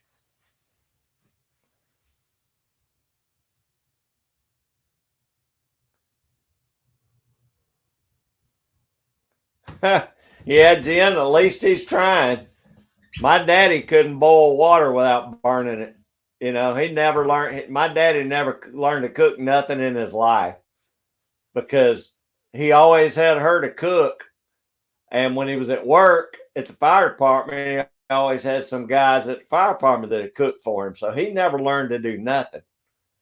And he would have starved to death if Mama would have passed away first. He wouldn't have made it. I do, Jen. That's all I do nowadays. Stay. One of my buddies was telling somebody the other day. He said, "Yeah, Craig, he's an old hermit. He doesn't go anywhere." I said, "I do. I'm in the woods every day. I go somewhere. I just don't care about going off and doing a bunch of stuff."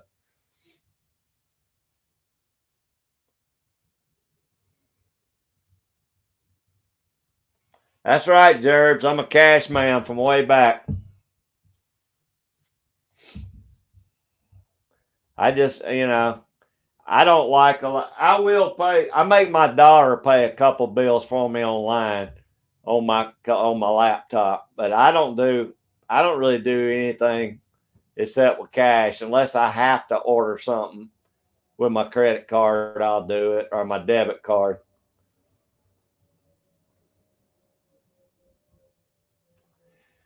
That's good. That's good, Dan. 21 years, buddy. Congratulations. I'm glad y'all made it that long. That doesn't happen in today's society very much.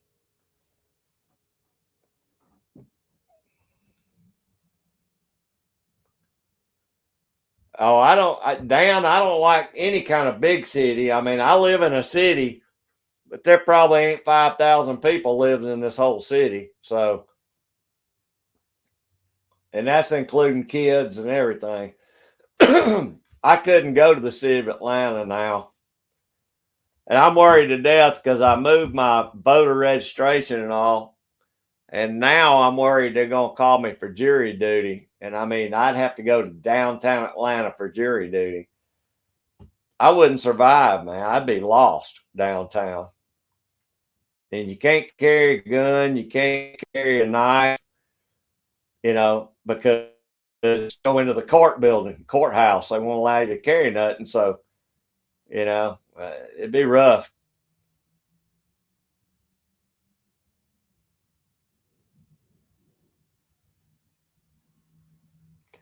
Exactly, Gerbs. That's exactly the way it is. Less people, less stuff you got to deal with.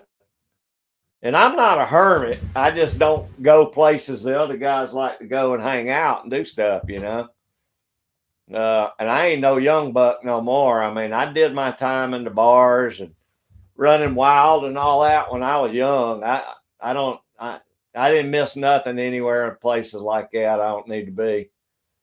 So, but I mean, I do get out and go to the feed store and stuff like that. So I'm just happier in the woods. Like I said, I don't mind somebody going in the woods with me, but I'm perfectly fine if nobody can go trapping with me, just being out by myself. That's good, Jarvis. And you know what? There's a lot less places to get in trouble out in the woods than there is in town.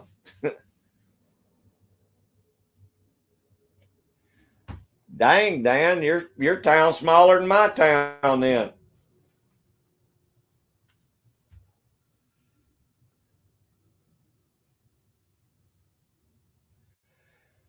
Yeah, Jen, I can tell you're a country girl too.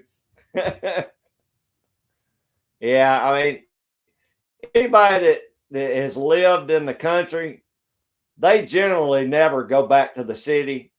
I've seen some city people that move to the country and turn around and go back to the city, but most country folks like the country for a reason. They don't like all the congestion and the crime and traffic. And I mean, that's the biggest thing to me is the traffic. And then once I get there, it's a crime. Dan, this one don't. You got metal detectors when you get to the door. I know one time, I remember I had a pocket knife. I'm talking about a little pocket knife. And the guy told me, I said, can you put it somewhere? Do you have a locker or something? He said, nope. I had to go all the way back to my car and put that pocket knife up because it was a $75 pocket knife. I wasn't going to just throw it in the trash. And, but they don't have anything like that, not in Fulton County.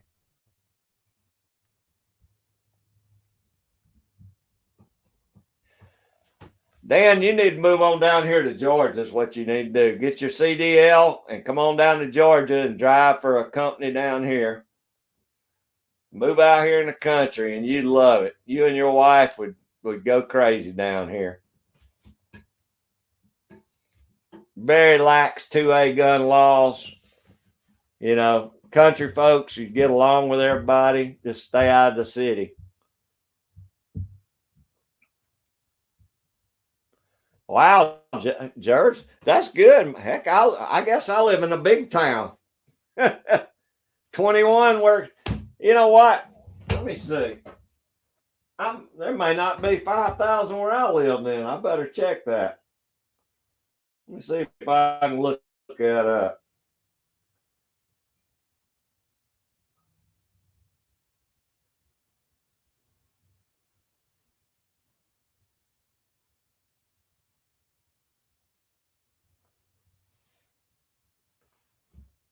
Oh, I was wrong. We got 5,075 people here.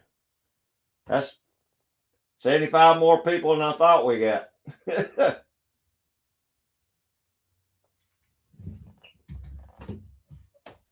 But now the city encompasses, you know, more area than what the city area is. So I don't think there's probably more than a couple of thousand living in this where the town square and all is. So it's still pretty country out here. One of these days I'll do a video. I'll ride through my town. We got, let me see,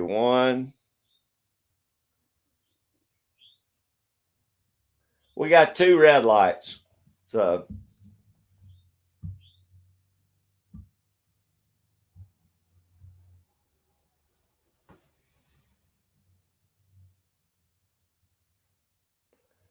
oh, Dan, she'd love it if she came down here. I guarantee you, Karen would love it down here. And I bet we could even find a lingua restaurant for you.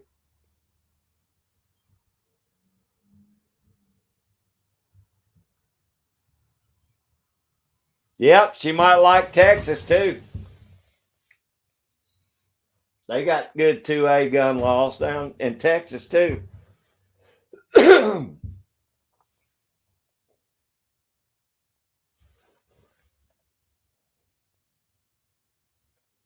Oh man, Dan, you don't even have a red light.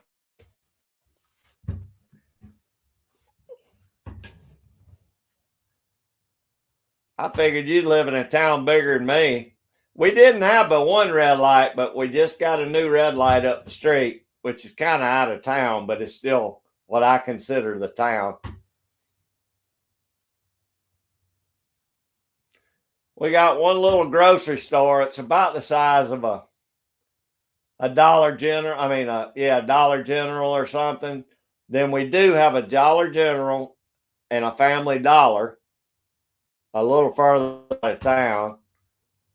And we got a Bojangles, a Dairy Queen, a Subway, Now we just got a Burger King and a McDonald's and a couple of little Mexican restaurants, and that's pretty much the town.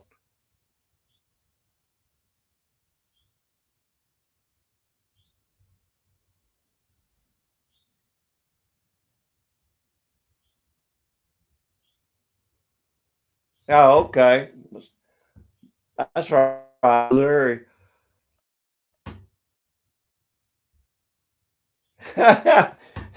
Dang, Jen, I'm glad y'all moved down there. That is awesome. So much nicer. And I like your house a whole lot. I like the house being, you got more yard now where you're at. I remember seeing the view from your other house, but you got nice views out the back. And you get to see the skylight, see those storms coming in too.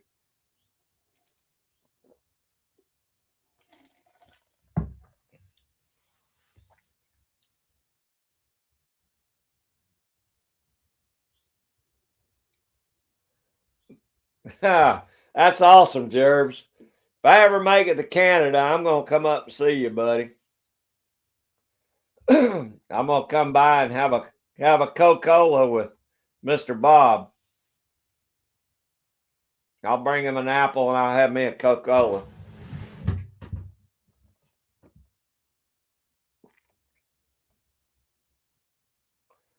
Is that right, Dan? Well, I guess I am living up to.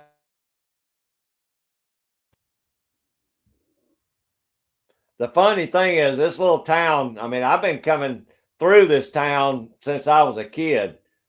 And I guarantee you they ain't added, other than the restaurants like the Burger King and all that stuff, this town has not changed one bit in all those years. In 30, 40 years, it's the same buildings, the same stuff, other than adding just a few things as you're coming into town. The rest of the city square and all has not changed in 40 years.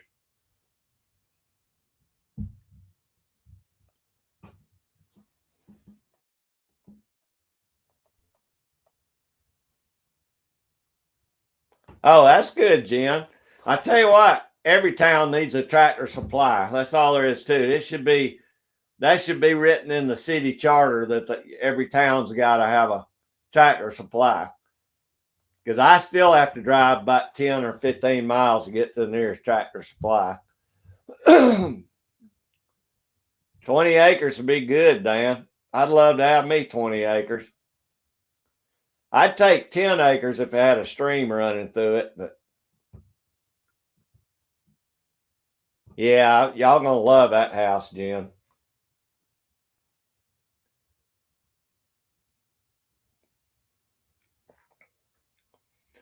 In and Out, but I'm gonna have to try an In and Out burger if I ever build one down here. That's not, you don't see those down here.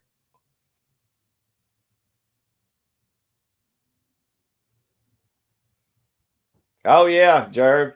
I have to bring Mr. Bob an apple.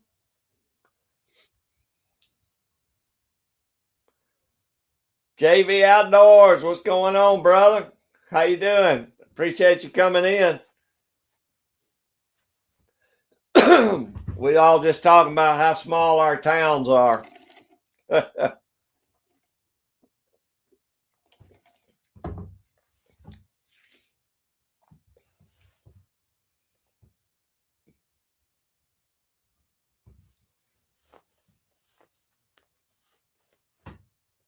I bet all these towns are just about the same size. They may be stretched out a little further than each other, but I mean, it's basically every town, little town's got kind of the same stuff. Y'all got Dollar Generals and uh, we, instead of an O'Reilly's, we got a Napa auto parts place. But yeah, it seems like most little towns always got something like a. And of course, we got a Waffle House. I forgot about that.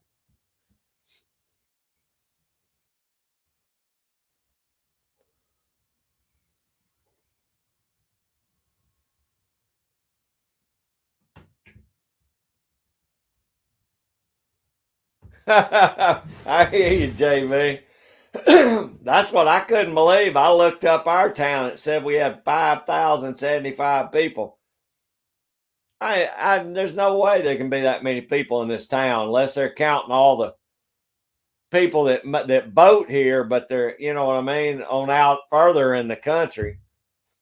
Because there's no way there's 5,000 people in this little town.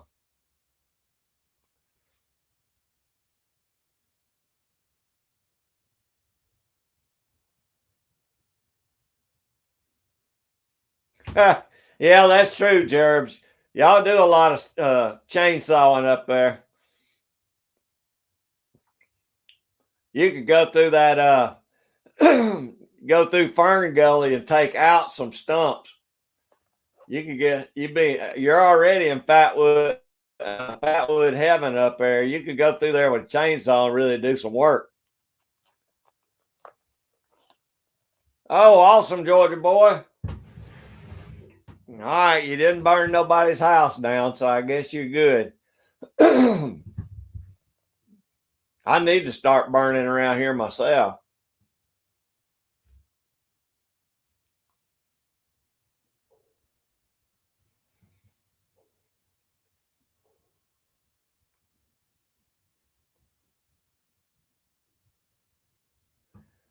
Well, Dan, you're just too redneck. Y'all don't have anything out there, do you?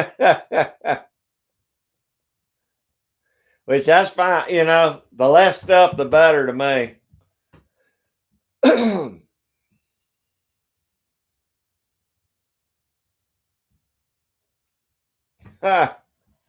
Hey, now we do got a couple of stores at gas stations that stay open. I think I don't know if they're all night or not because I don't go out past dark, but I know that they're open later on at night. I remember when before I moved down here, they used to send me down to this fire station to fill in on Friday nights. And back then, there was only one fireman worked there. You know, he'd send me down. I'd be by myself, and they still had volunteers down here. And the chief said, you'll have volunteers to help you out if something happens. Well, I come down here, and it's Friday night football game night, and it's an away game. So everybody in this town, it's like the sidewalks. They rolled them up at 6 o'clock in the evening. It was like a ghost town. There was nobody down here. There was no stores open, nothing. And until the football game was over, and then I had a few people trickle in. But I thought, what am I going to do if something catches on fire by myself down here? But that was 30, 40 years ago, you know.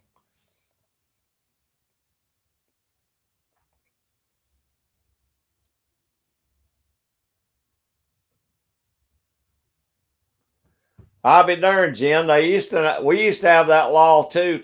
I think you can buy beer or alcohol up until 12 o'clock here at night, if I ain't mistaken. I don't know, but and I think you can finally buy beer on Sundays after 12 now. It didn't used to be that way. It used to be you couldn't buy any, but I'm not sure.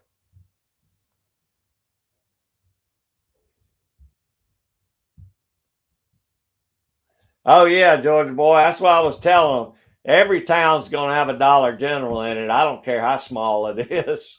And you're right. Here in Georgia, we got them about every 5 miles. Some towns like mine's got two different dollar stores, Dollar General and Family Dollar. Oh, no doubt, Gerbs. You're in Fatwood heaven up there, buddy. Hey, there's Woody's Trapping. How you doing, brother? You been out trapping today? Woody probably done pulled him a couple more beavers in today. Oh, sorry, I'm behind on the chat, Woody. Nothing today.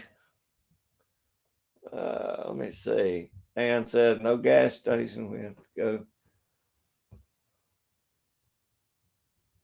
Wow, Dan, better make sure you don't run low on gas, or you keep you a gas can with you. At least I can run up there and get. We do have a good chainsaw place here, so I know I can always get chains for the chainsaw.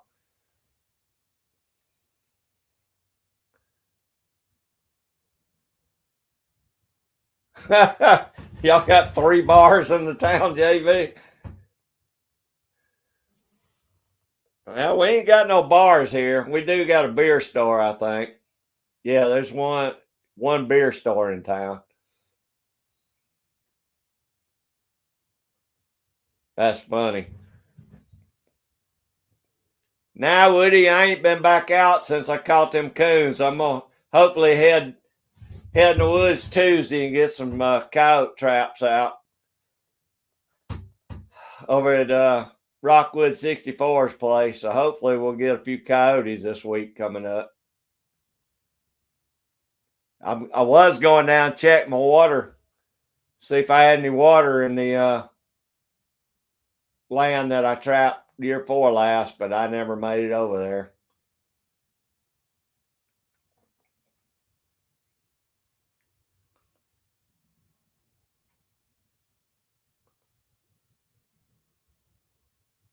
Oh, good, Georgia boy.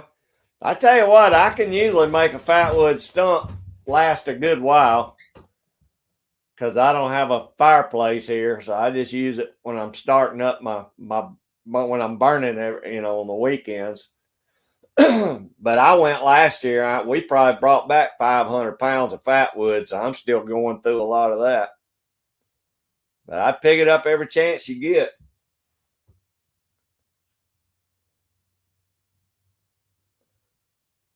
Yeah, Dan, you should open up a bar. You'd be the richest man in that little town. Heck, you could open a gas station and be the richest man in that town, probably. Hey, George, we enjoyed having you in here, brother. Hope you and Miss Kimmers have a good evening.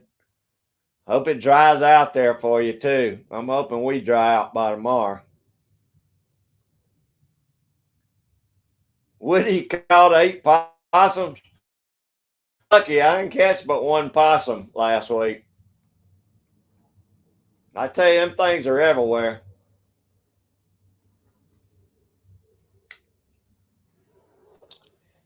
It's too bad they don't pay nothing for much for possums. If they did, we'd all be rich.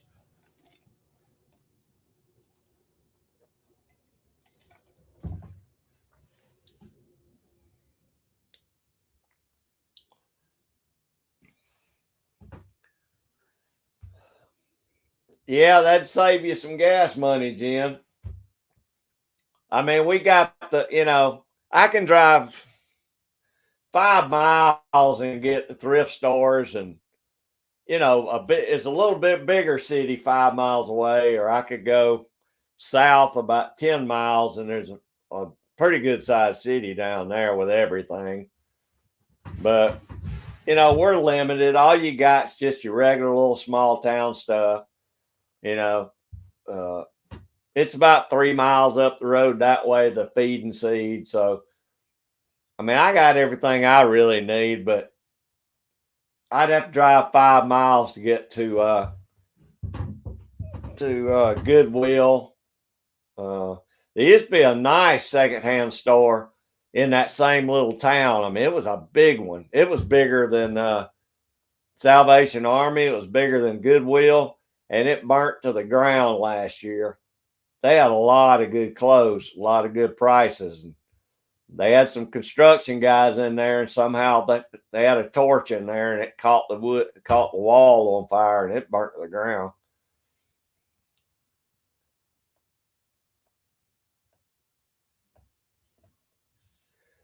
Yeah, that'd be a good idea, Dan.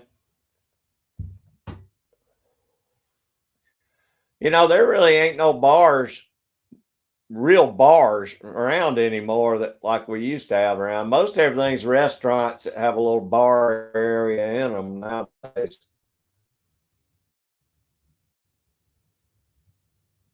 I tell you what, George boy, you can sell them. You sell them mice to lure makers. You just freeze them in a block and ship them off. They'll buy them. Believe it or not, they'll buy all them mice from you. That's good for That's good for making lure and baits. The pelts might be a little hard sell right now, but for bait it'd be good. If you want to catch you some coyotes up there, just grind it up, and you got it made, buddy.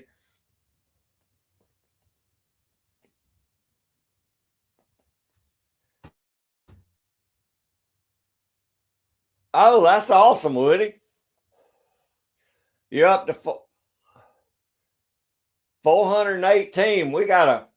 I tell you what, Woody. I'll share your channel out tonight on my community page. I think I already have, but we'll do it again. We need to get you to 500 for sure.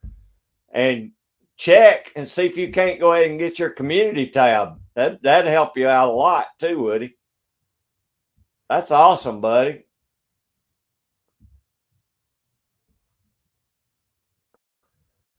Yeah. Fox bait too. Fox love it. Fox love that mouse bait.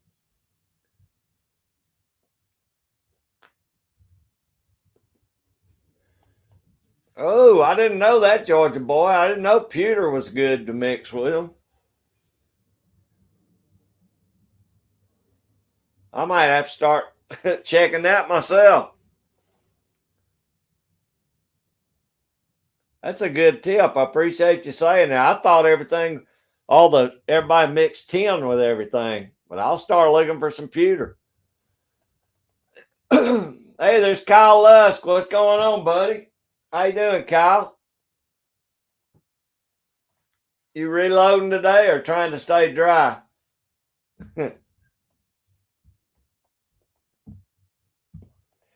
Yeah, Woody, we got to get Woody over 500. Dan says you can get your community tab now. So check it out.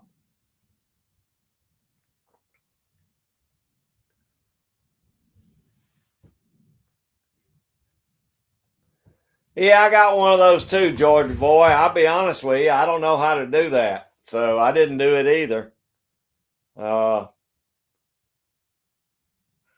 I guess Dan have to tell us how. I don't know exactly what that. I mean, I know what it meant, but I don't know how to come up with a handle. Do you just put your channel name? Is that your handle or? Oh, okay. 92% 10. All right. Hey, I did pick up some powder yesterday, and I got 500 rounds of large rifle primer yesterday too.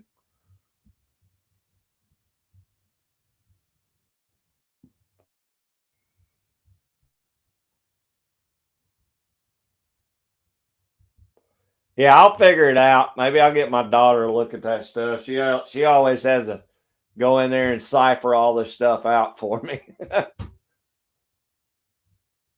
Oh, good, Kyle. That's always good. Anytime you can catch critters, that's as fun as reloading.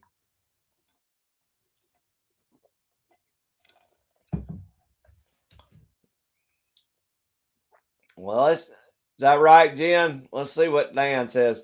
Dan, tell us a scoop on your handle or whatever. YouTube's new handle thing. I know you're up on that.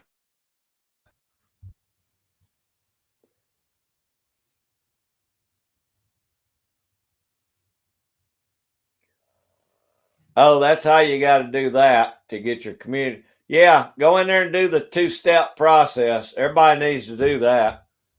I did that a while back.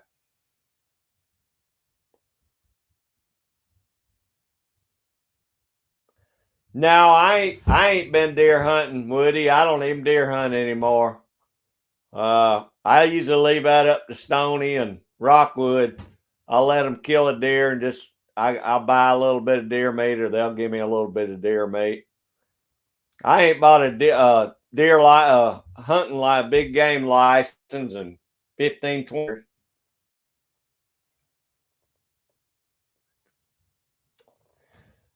I need to get me a crossbow so I can bust one of these deer out back. I just ain't done it.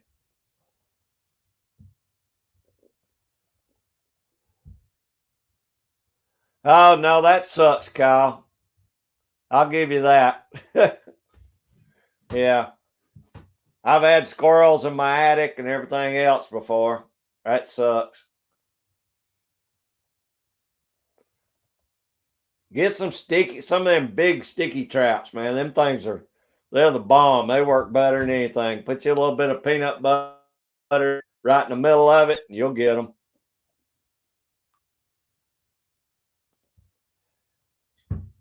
All right, Dan, explain the handle to us. There we go. All right, bottom of your screen. There's a tab called invite.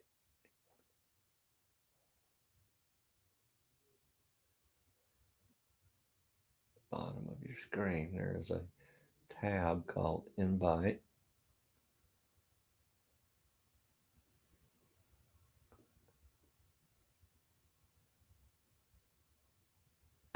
Okay, hang on. Let me figure this out. Now, if I hang y'all up, I'm sorry, but I'm gonna try this. All right.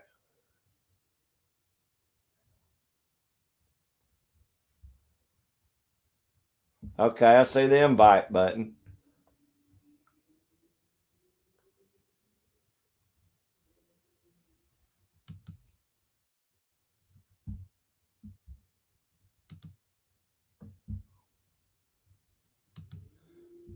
Okay.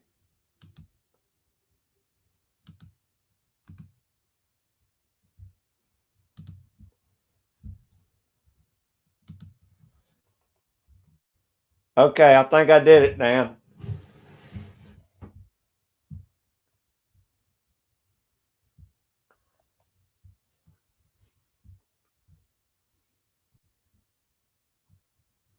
Yeah, they do. The sticky traps are the best thing you can get, in my opinion. Yeah, yeah. Tell that to my grandkids. All right, hang on. What's going on, Craig? Oh, good. I can hear you. Nothing, Dan. There you go. Everybody, we got Dan on here.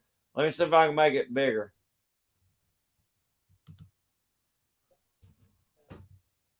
Okay. Okay, so the handle is pretty much just what your like screen name is, like your channel name.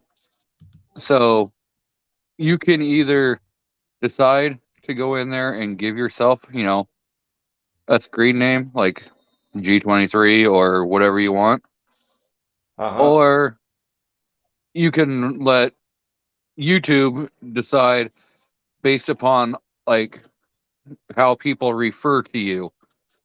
So you can do it however you kind of want. I would suggest going in and into your YouTube studio All right. and giving yourself your own name because you may come up with something you don't want.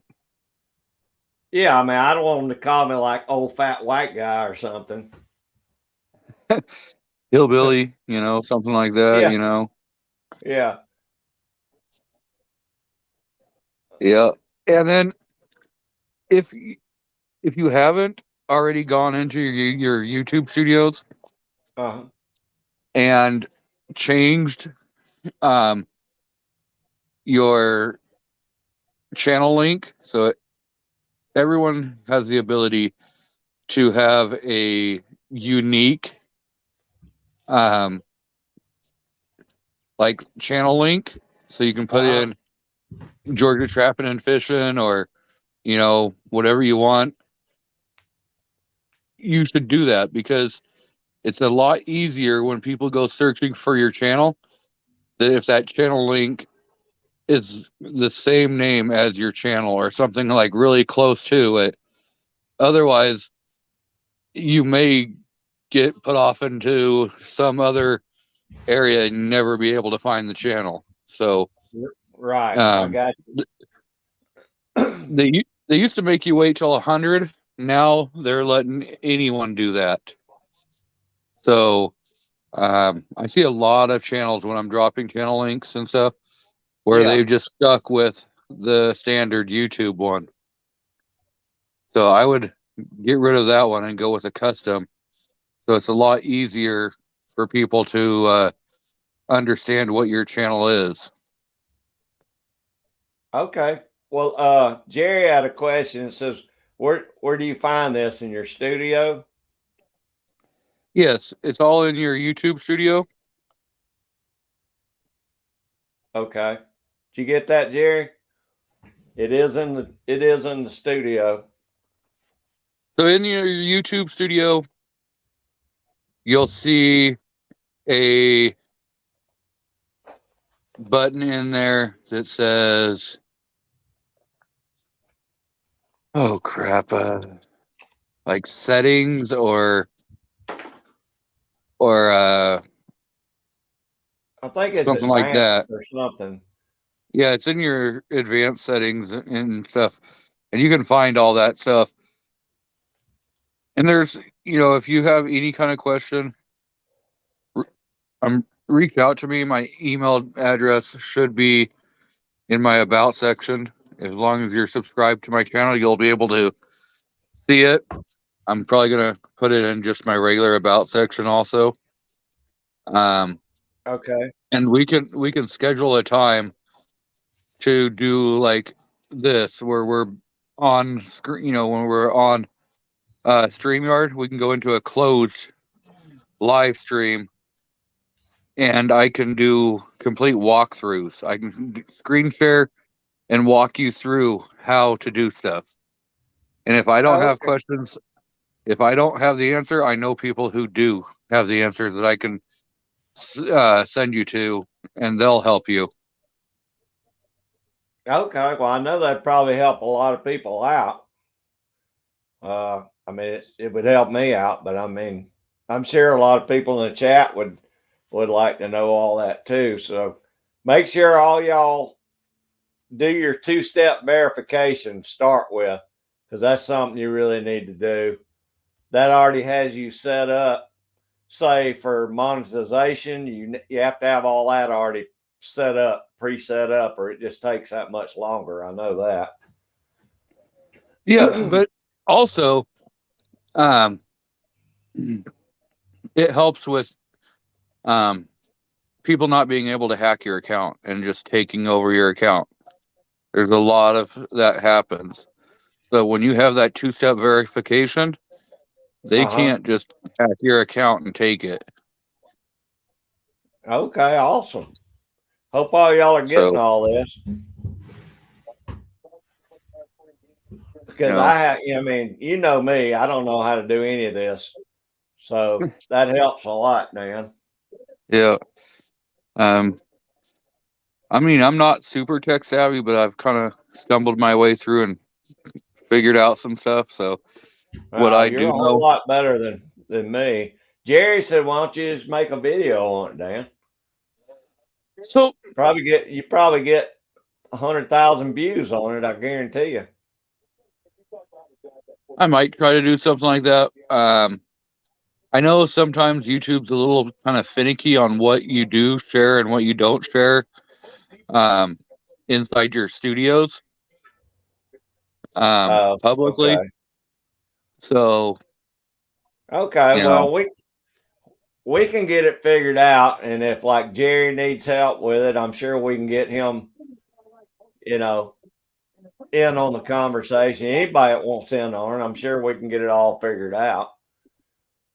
yeah, I mean, anyone can reach out to me on and we can find a time where we're free and we can sit back and go through and discuss it, and I can definitely help walk you through it. Sharing my screen so that you can actually see all of it and how it's done. So, Okay, um, good deal. Y'all can hear Dan on here, right? I just want to make sure because I got my microphone. I didn't know if you were coming out on the live or not. I mean, I want to make sure they can hear you. yeah. So when I join, it accesses my microphone, so I'm not going through any of your audio settings or anything. I have my own audio settings. It's kind of Oh, crazy, okay. kind of. I just want to make sure they were hearing you because I know one time I went on a live stream. Okay, Woody said that they can hear you, so I know one time I did it and I couldn't. The host couldn't hear me, so I had to change the settings on my microphone. Yeah. So, and that's the one thing with like StreamYard. Um, it doesn't always work with every single piece of audio equipment or um, even your Bluetooth earbuds, any of that kind of stuff. It Yeah, can be kind of finicky. So you may or may not be able to use them, or um, you may have to go into the settings and change and manually pick what you're using because they don't always immediately recognize all that kind of stuff. So right. that's only if you're. Yeah, I think that's what wound up happening was I had been doing my live streams on YouTube, and my default setting automatically went over to the YouTube side. So I had to set it for StreamYard, and then it worked fine.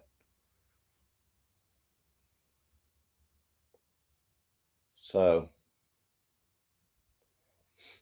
it turned out good. Well, I hope y'all are getting this. And like Dan said, he's got his his email in the about section.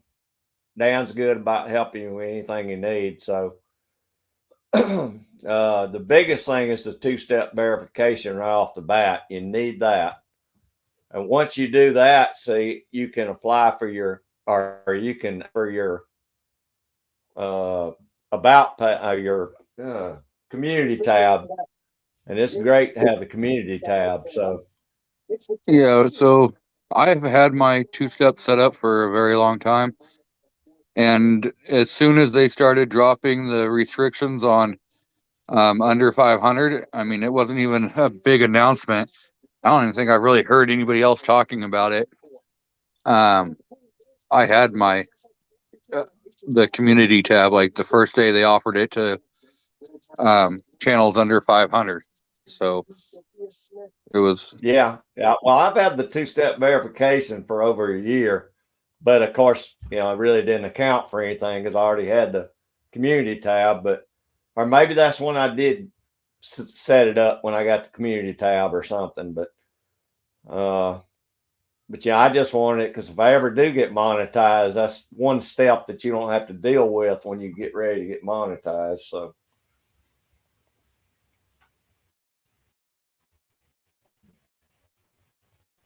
All right, that's awesome. I know everybody appreciates the help with it. And I mean, I'm dumb as dirt when it comes to doing all this technical stuff. I mean, I can't believe I got you in the stream without cutting everybody off. So,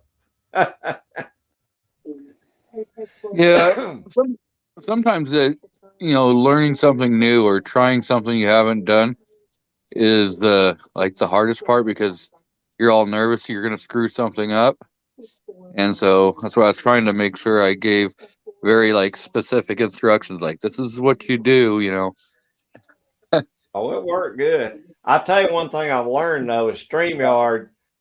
The steps on StreamYard seem to be a lot easier than the YouTube side. When I used to do my live streams on YouTube, you can hit one button and whack the whole thing out. I mean, Yeah, StreamYard's a little more user friendly than the YouTube lives. yeah. So StreamYard is out of Canada. Woody. They're a company out of Canada, and they pride themselves on ease of use, trying to make everything as easy as possible for the end user so that you don't have to um, take and try studying like 65,000 hours to understand how it works.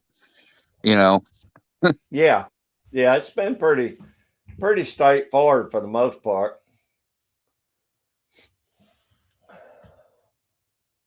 Well, Dan, I appreciate you coming on doing it, buddy. I guess I'm gonna get out of here. I've already been on 4 hours.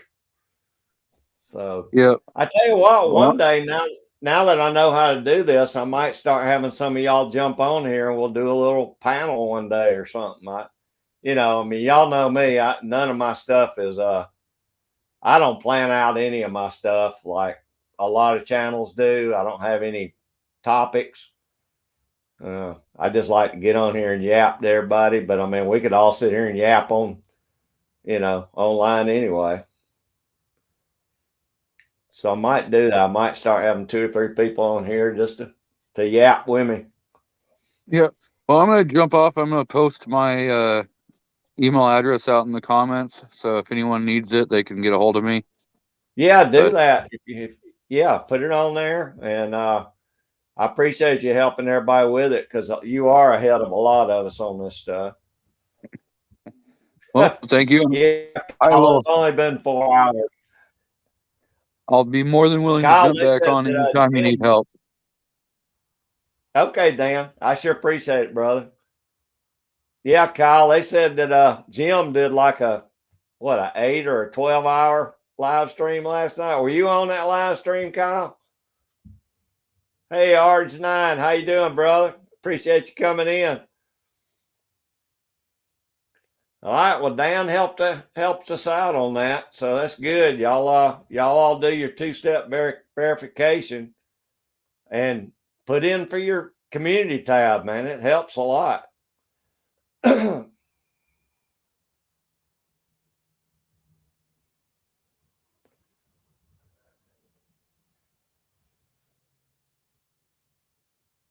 Hey, man, look, guys, I hate to get out of here, but it has been a good while. So, Dan left his email address in down there. Everybody take a snapshot of that or check it out so you can, if you got any questions, ask Dan because he's real good with this stuff. And y'all know I don't know nothing. Kyle, when did you sleep, man? Jim's live streams are so late, I never get to watch them.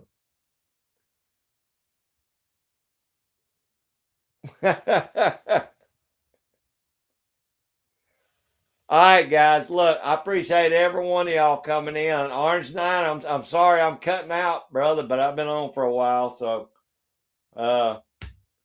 y'all, I really appreciate y'all hanging in like you always do. Great chat. All y'all are good folks, and I appreciate every one of you always being here. It's always fun. I enjoy my Sundays. But I'm gonna cut out and probably get me something to eat. And maybe one of these days I'll do the 12-hour live like Jim, but not today. But I appreciate it. All y'all have a good Sunday evening. I guess I'll go over and catch the Scotsman later on tonight. So I'm gonna get out of here. Thank y'all each and every one for being here, and I hope to see you next weekend. I'll see y'all.